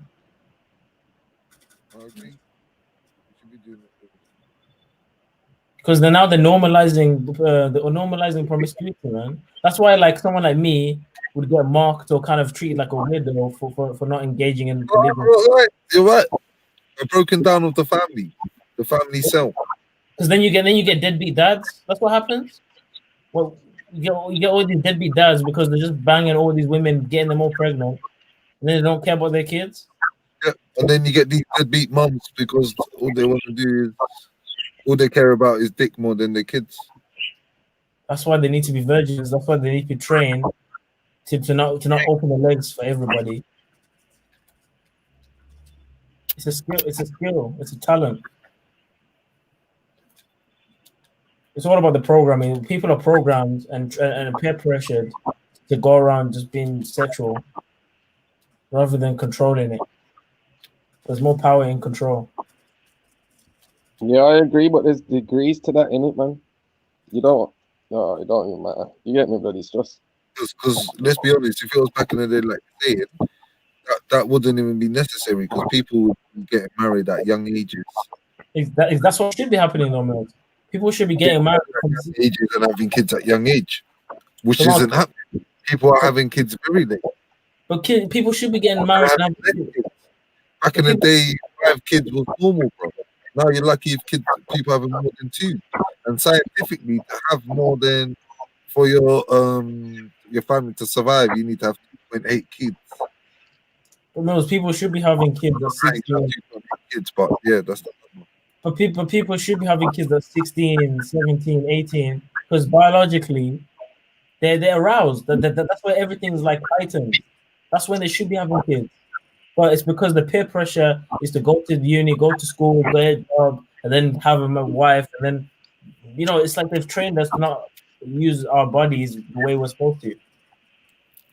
And back in the day, men were more mature at younger ages. A 20 or someone my age nowadays, back in the day, would have bare kids, would be a proper man at, like, they would be equivalent to a 30-year-old, a 20-year-old back in the day. But 20-year-old, it's like people are becoming more and more immature. Like we're getting older at older ages, mentally. Further away from nature. Exactly.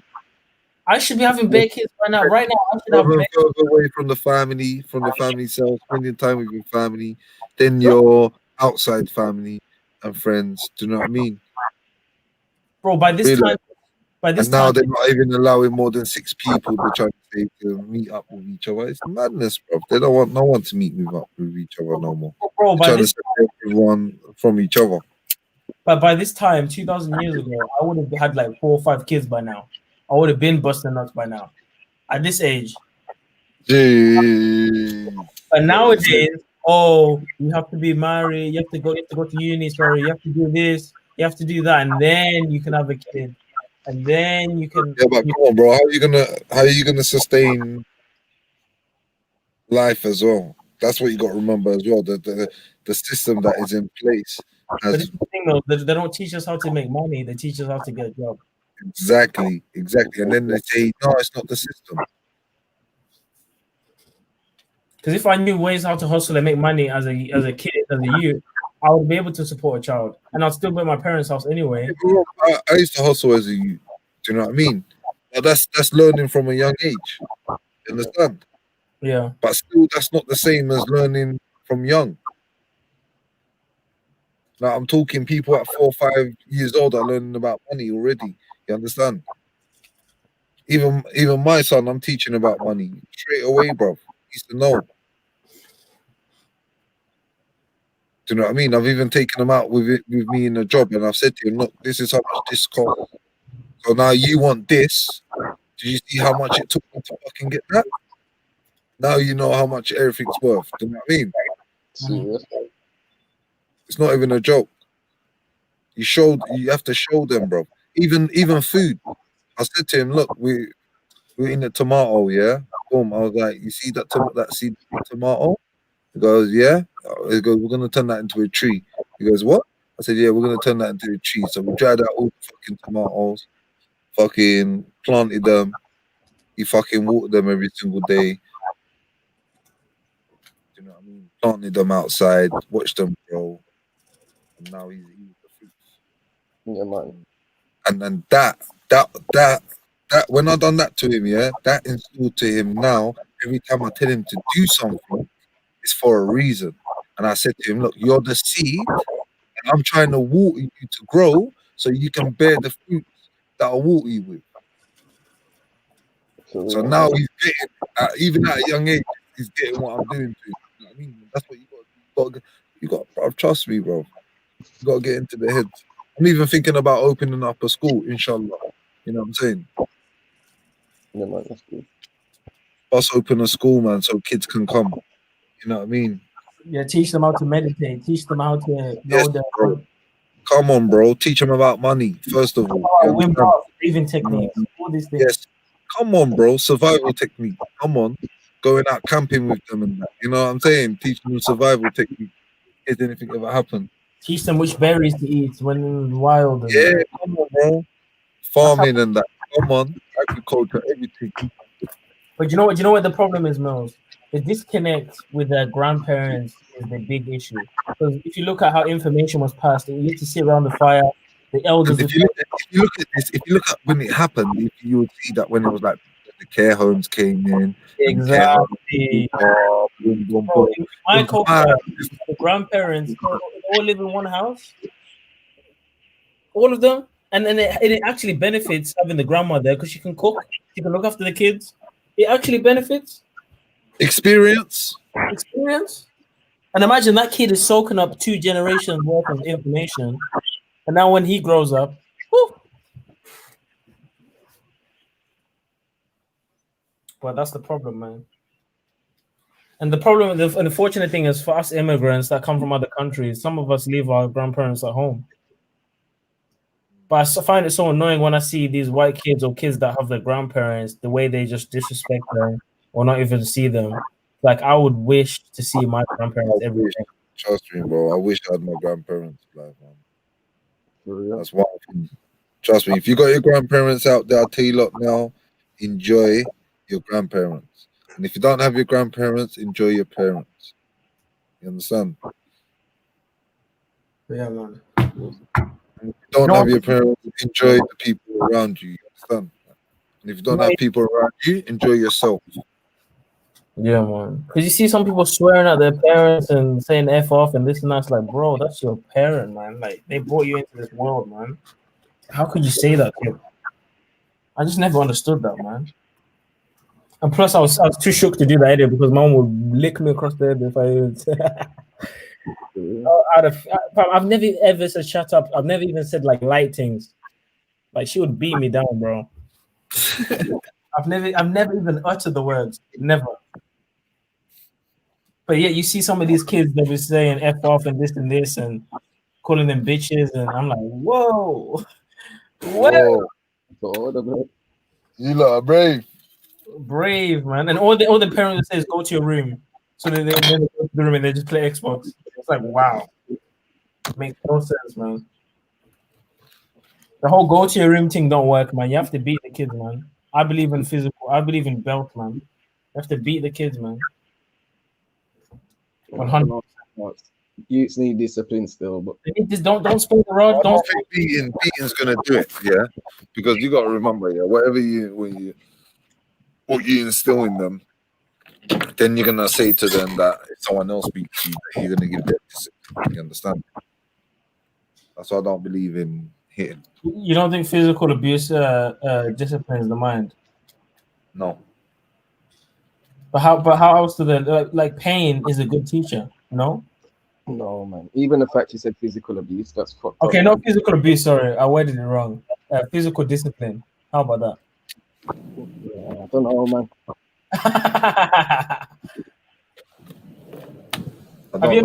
Were you ever physically disciplined as a kid? Yeah. Yeah, Did it definitely. not make you have more respect? Yeah, Did it not I make, deserve it 100%. did it not make you have more respect? Yeah. I'd say so. Yeah. But then you got so my mom used to beat me and my dad used to beat me. Yeah, but my dad could discipline me more than my mom, even though my dad, yeah, even Yeah, though my for dad. respect, innit, man? At the end of the day, but and the closer bond you got with your youth, like my dad beat me enough in it, but I didn't really have a close bond with my dad, so it was bound to. I was just always naughty. You get me? So. But didn't it make you more fearful to talk back or to be disrespectful because now you know that you can beat you? Nah, 'cause now obviously I'm big enough to beat him, innit? So I don't know, man. Kind of, yeah.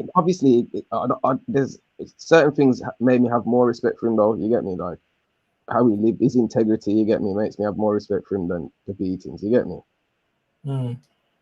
Because you gotta make the kid have some fear for you as well as love. Because if they don't fear you, they'll just come home and swear at you, disrespect Yeah, you. of course, man. Youths need discipline, and it's all about tone of voice and that really. But you don't really need to go to them levels if you knows you're not ramping. You get me?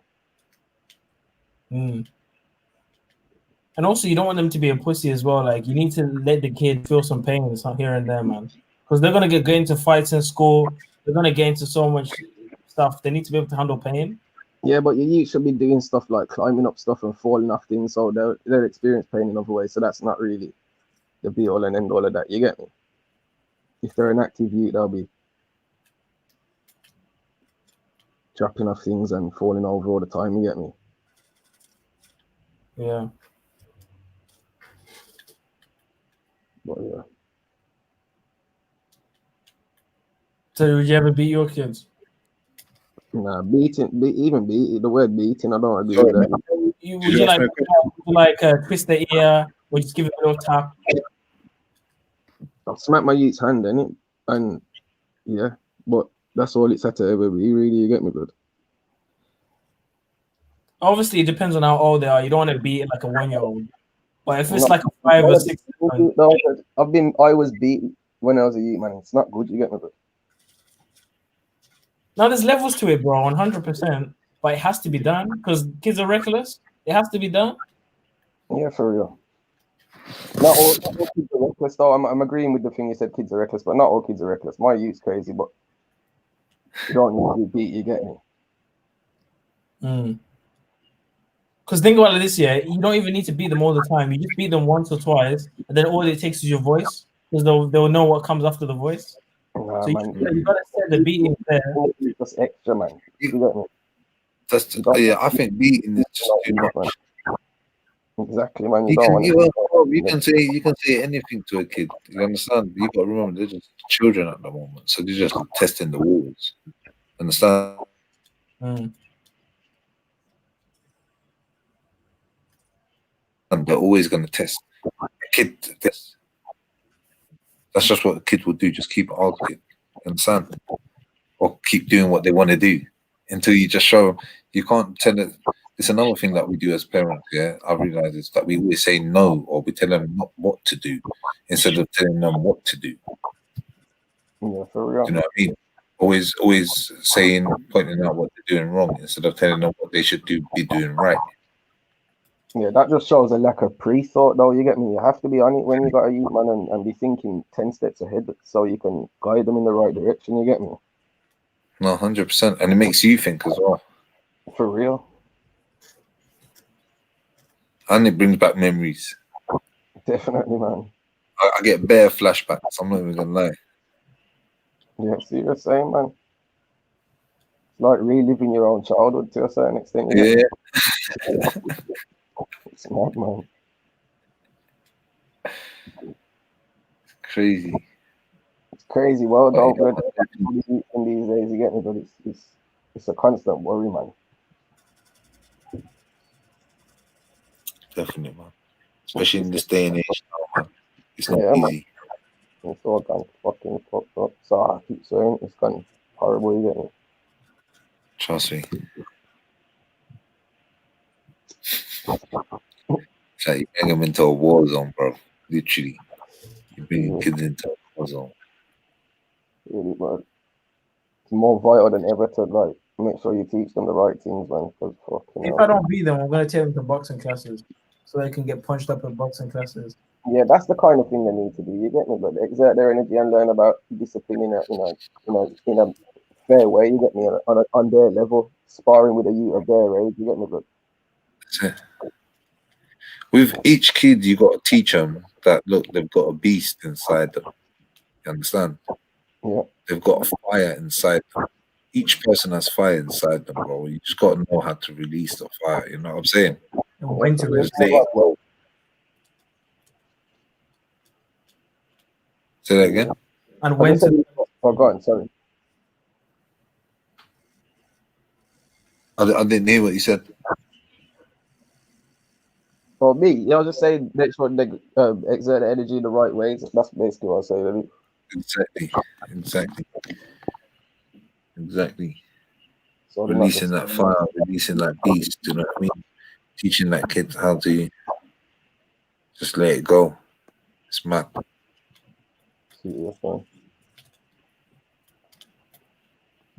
It's mad. Yeah, man, definitely just kids, teach them the right way. And another thing, leave your kids something, you understand? Of course. The main thing is give your child a better life than what you gave them. What you went through, sorry. Yeah, for real, man.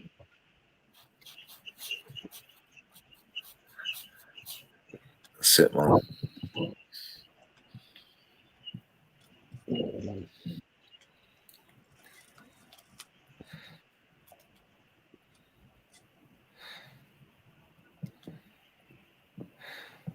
What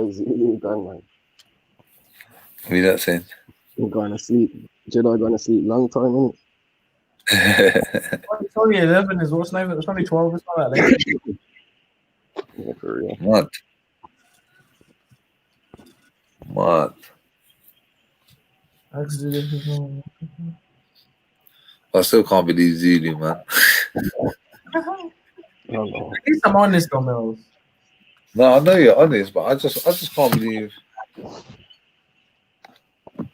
you're that serious. But we need to change the norm. We need to make what I'm saying the normal.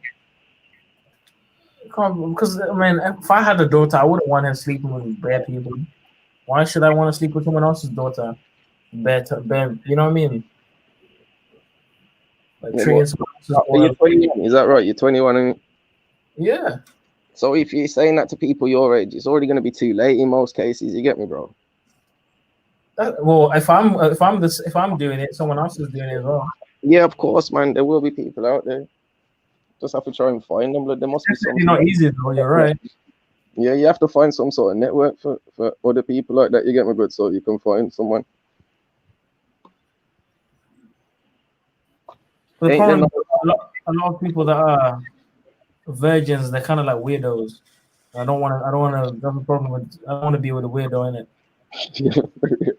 Like socially awkward. They don't have any friends. You know what I mean? For real, man. Because I'm doing it by choice. I can there's lots of it's different boxes you got to tick in it, blood. It's tricky, man, out there. I could get go right now. I'm doing it by choice. I could get go right now. Yeah, for real. I know that. I'm not doubting that, but I'm just saying, man. Especially in university, they're all over the place. Yeah, of course. It's not about that though, same way, but I rate you still. But just make sure, like, I would basically just don't write off no nice girl. If you meet some nice girl and she slept with like 1-2 man, don't write her off. You get me, bro? Yeah, man. I have to make a few compromises here and there, but like. Yeah, for real. I don't think it's fair to call a girl who slept with 2 mans a whore though. That's too deep, bro. Could you at least say that she's loose? No, 2 mans, blood. How old is she? 21 and she slept with 2 mans. Yeah, but what is she doing opening legs to people like that? She's not gonna marry them? But how do you know she didn't want to marry them? She could have been in a relationship since she was like 16, but and had 2. How many years is that?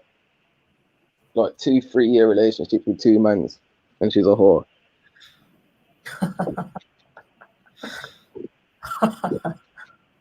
It's like, man, but you can't deal with people like that, man. Especially because you know where we live in, but it's fucking corrupt, blood. So if you're gonna judge people for being victims of the system, blood, all you can really do is try and show them a better way, ain't it, blood?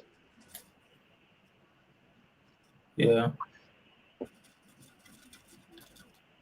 It's hard to meet the perfect woman, you get me, blood. And it's even harder when you're trying to find one who's a virgin as well, you get me, but that's gonna be hard, blood. That's true. But keep the faith, blood. You know? I hope you do find someone, you get me, blood. Thanks, bro.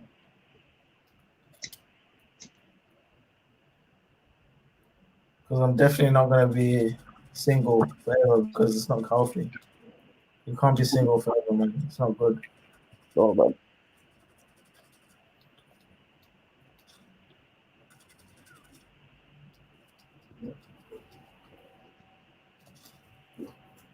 Yeah, man. I'm probably gonna go then soon, and it look it's getting late, man. Yeah, I'm starting to get tired as well.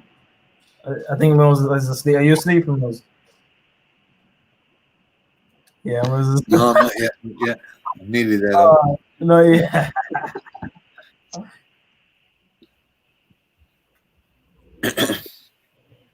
All right, everybody, like the show, like up, man. Come on. We got everyone locked in. I'm fading out. All faded. Saturday evening. I'll put in the chat.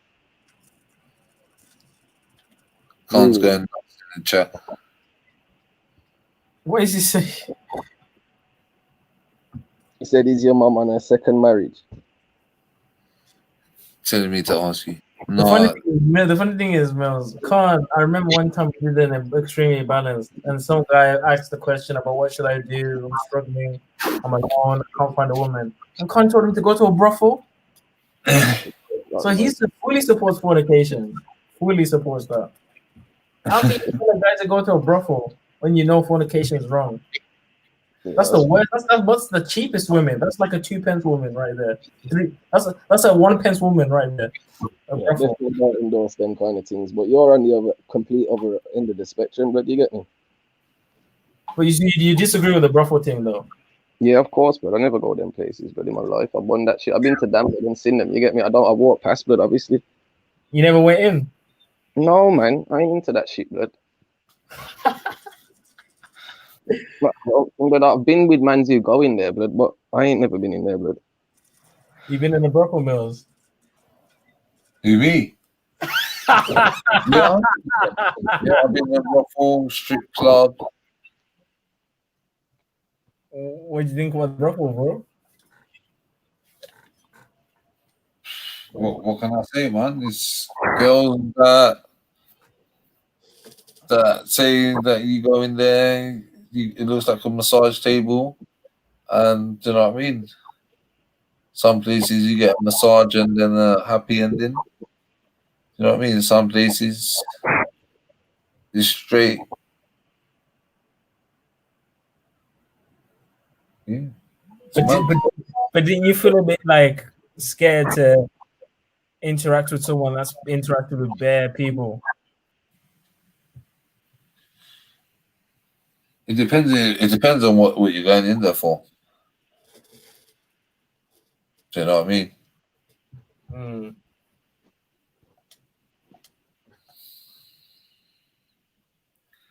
Yeah, man. It depends on what you're going in there for. My experiences has always been always a weird one because I've always gone in there just to see what it's been about. You know what I mean?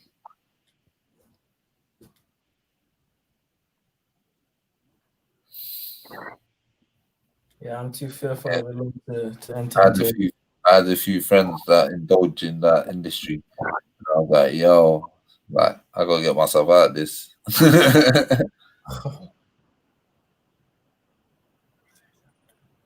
Yeah, I fear God way too much to enter into those and enter into a whole house. I couldn't do it, man. Don't get me wrong. You know, I do get urges. I'm not some robot, but you have to fight it, man. You have to fight those urges, man. You need to find a girlfriend if anything. Don't be having urges to go to a brothel after you held it that well, but you definitely don't want to do that, but Why is it just gonna make me go crazy? why, Virgin? What's the point in holding it that long? But about if they're with 2 months and then you're gonna go to a brothel, but that don't make no sense. What about the spiritual connection of the fucking 1,000 man? She's walked blood. That's true. That's true. That's true. Don't ever take that option, but go find a girl, man. I think so, man. She has to be on what I'm on, though, spiritually. Because of course, but you must can find a girl. You find a girl, man. It's not always. Stop having the expectation of a girl. She can't be old. Yeah, you're bound to be disappointed. Go in there with no expectation, bro. But you can't be on equally yoked. You can't be on what? Teaching people as well, though, but if you want a girl to be in line with your spiritual thing, blood, if you're a strong enough example of that, blood, she will follow that in it, blood. But it's hard work trying to convince someone to change their thing. You don't have to convince someone to change. Like I said, your actions speak louder than words. But if you're doing the right thing, blood, people will follow that, blood. You get me? Especially your girl. Jeez. True. Serious? It's not even a joke, man. Real talk. So you would go out with atheist males? Bro, I don't look at do you think when I'm talking to a girl we're sitting asking each other's religion? But is that not important? Bro, that's not that I don't remember asking the girl about religion. So wouldn't you want to know what this person believes in, like if you're gonna be with them? Yeah. Because she could be a witch, she could be a witch, she could be a Satanist, she could be into Ouija boards and shit like that. You don't that's important, no? If she's into Ouija boards and that, she'll tell you when you're dating her or when you're linking her, you get me, blood. When you're speaking to her, she'll say, blood, she ain't gonna hide if she hides it for that long, blood. Then she's really fucked up, you get me, blood. But most girls would if they're into some fucked up shit, you get me, blood. Because you go to a house and you open the cupboard, you see bare cards and bare candles and shit. It's like, oh, from that just girls like that. So some girls like that. Some girls are innocent like that. They don't know what they're doing. Do you know what I mean? Some girls believe in terror and things like that. And crystal. For real. Teach them, blood. You have to show them a better way, innit, blood. I find it easy just to find someone that's exactly. Sometimes, what is it? Just see it now, and it just dropped perfectly. See, here we go. Sometimes you attract what you are. So, what if you are kind? Was it? What if you are kind and you attract mean? What if you are honest and you attract liars? What if you are loyal and you attract cheaters? What if you are God conscious and you attract someone whose heart is hardening with disbelief? Now, you don't always attract what you are. You attract people who are in desperate need of what you are. Cheat. Yeah, that's true, man. Do you know what I mean? So sometimes you might not even find a woman that you want, but by her being next to you and by your action, she might turn into the perfect woman that you've been looking for. For real, man.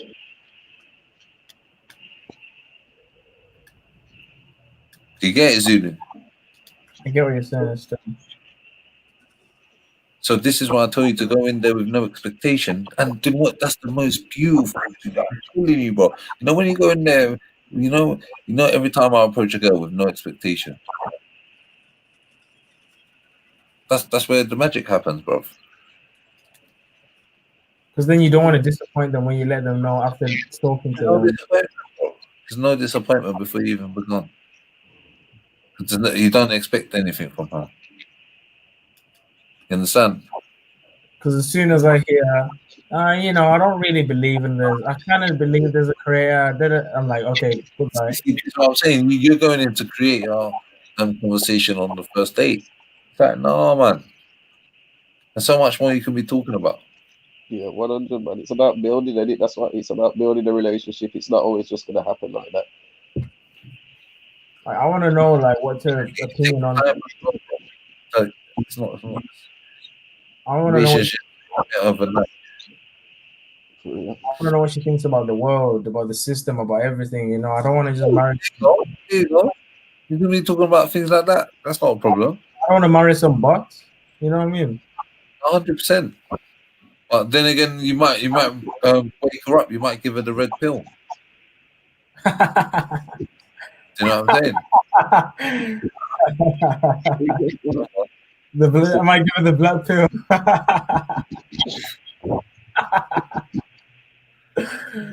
Don't want to be saying that. Kills a tiny bit.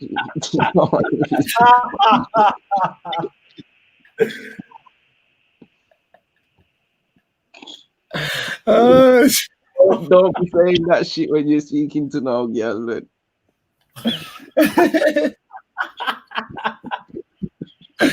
Oh shit, man.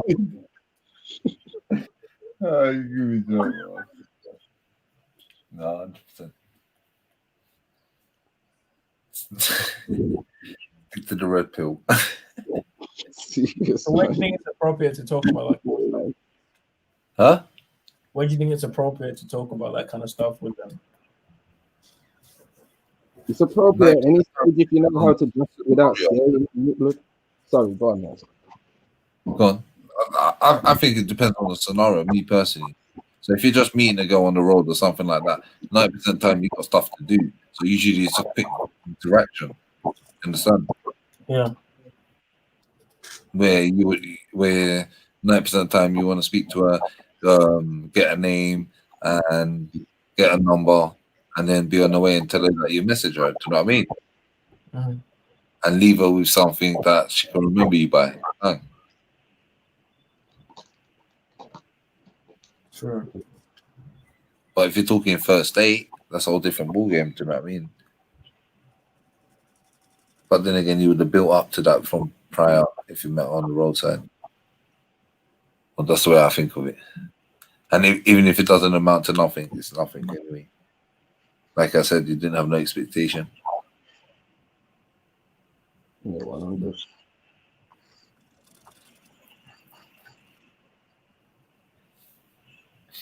Yeah, man. What is he saying, bro? Yeah, I just said, yeah, 100, man. You're right, man. No, I mean, you were going to say something before I said all that. I can't remember, you know, but I'm a bit national.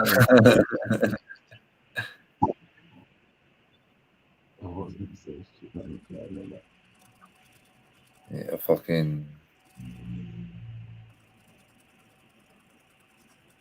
Julie was asking a question.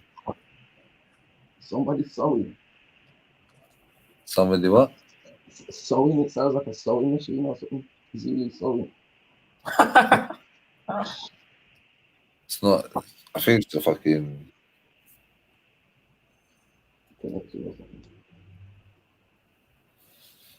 It's the fan on my laptop. Look, is it me? I'm gonna put myself on mute. No, He's still here. yeah, it's easy, man. The sewing budget. I can hear the sewing machine, but Was it me? no, it weren't you, man. It's you, man. It's you, bro. It's you. Okay.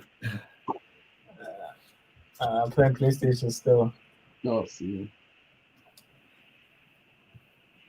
It was me up and everything. You know it's you the whole time, you joke.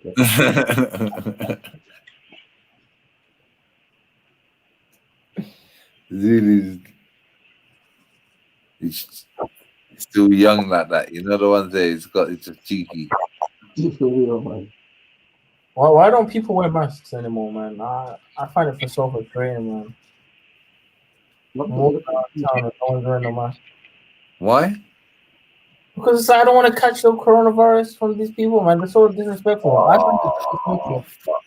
find it disrespectful when people don't walk around with no masks. Because it's like, oh, so you don't care about passing on to me then. No, I don't want to wear a mask. What's wrong with that? I wasn't wearing the mask before that. Why am I wearing a mask? Go and read what the World Health Organization said about wearing masks before they implemented this shit. Look, the World Health Organization even said it's not. You're gonna make other people get sick if you don't wear a mask. Nah, but that's their loss. I thought my antibodies will help with one. Yeah. Initially, but it takes like 2 weeks for you to get immune from it. You're still gonna have it for like 2 weeks. Breathing carbon monoxide off some kind of synthetic material over your face is really not good. Because if the mask can trap any moisture coming out of your mouth when you're talking or anything, it helps. It does help. It's better than nothing. It's better than not having anything on. I think it's not good, man. Because imagine you're walking in town and be bumping into each other. Everyone, bro, today I went in town. No one's wearing a mask. Like, what the hell? Like 1 or 2 people in the crowd are wearing masks. It's disgusting, man. Yeah, So there's always these people walking around just like not caring about anyone else. But don't you care about human rights? People have the right to do what the fuck they want. You know that. But they shouldn't be making. They should have the right to do what they want, but they shouldn't make other people sick, man. It's not right. You know, they ain't making other people sick, but it don't even make sense, man. The science behind it's flawed. It's way more fucking detrimental for your health wearing a mask on your face, man. I'm gonna speak about this shit, man. I feel like it's like. Yo, are you sleeping, Mills? Oh, my shot, man. I'm not gonna lie.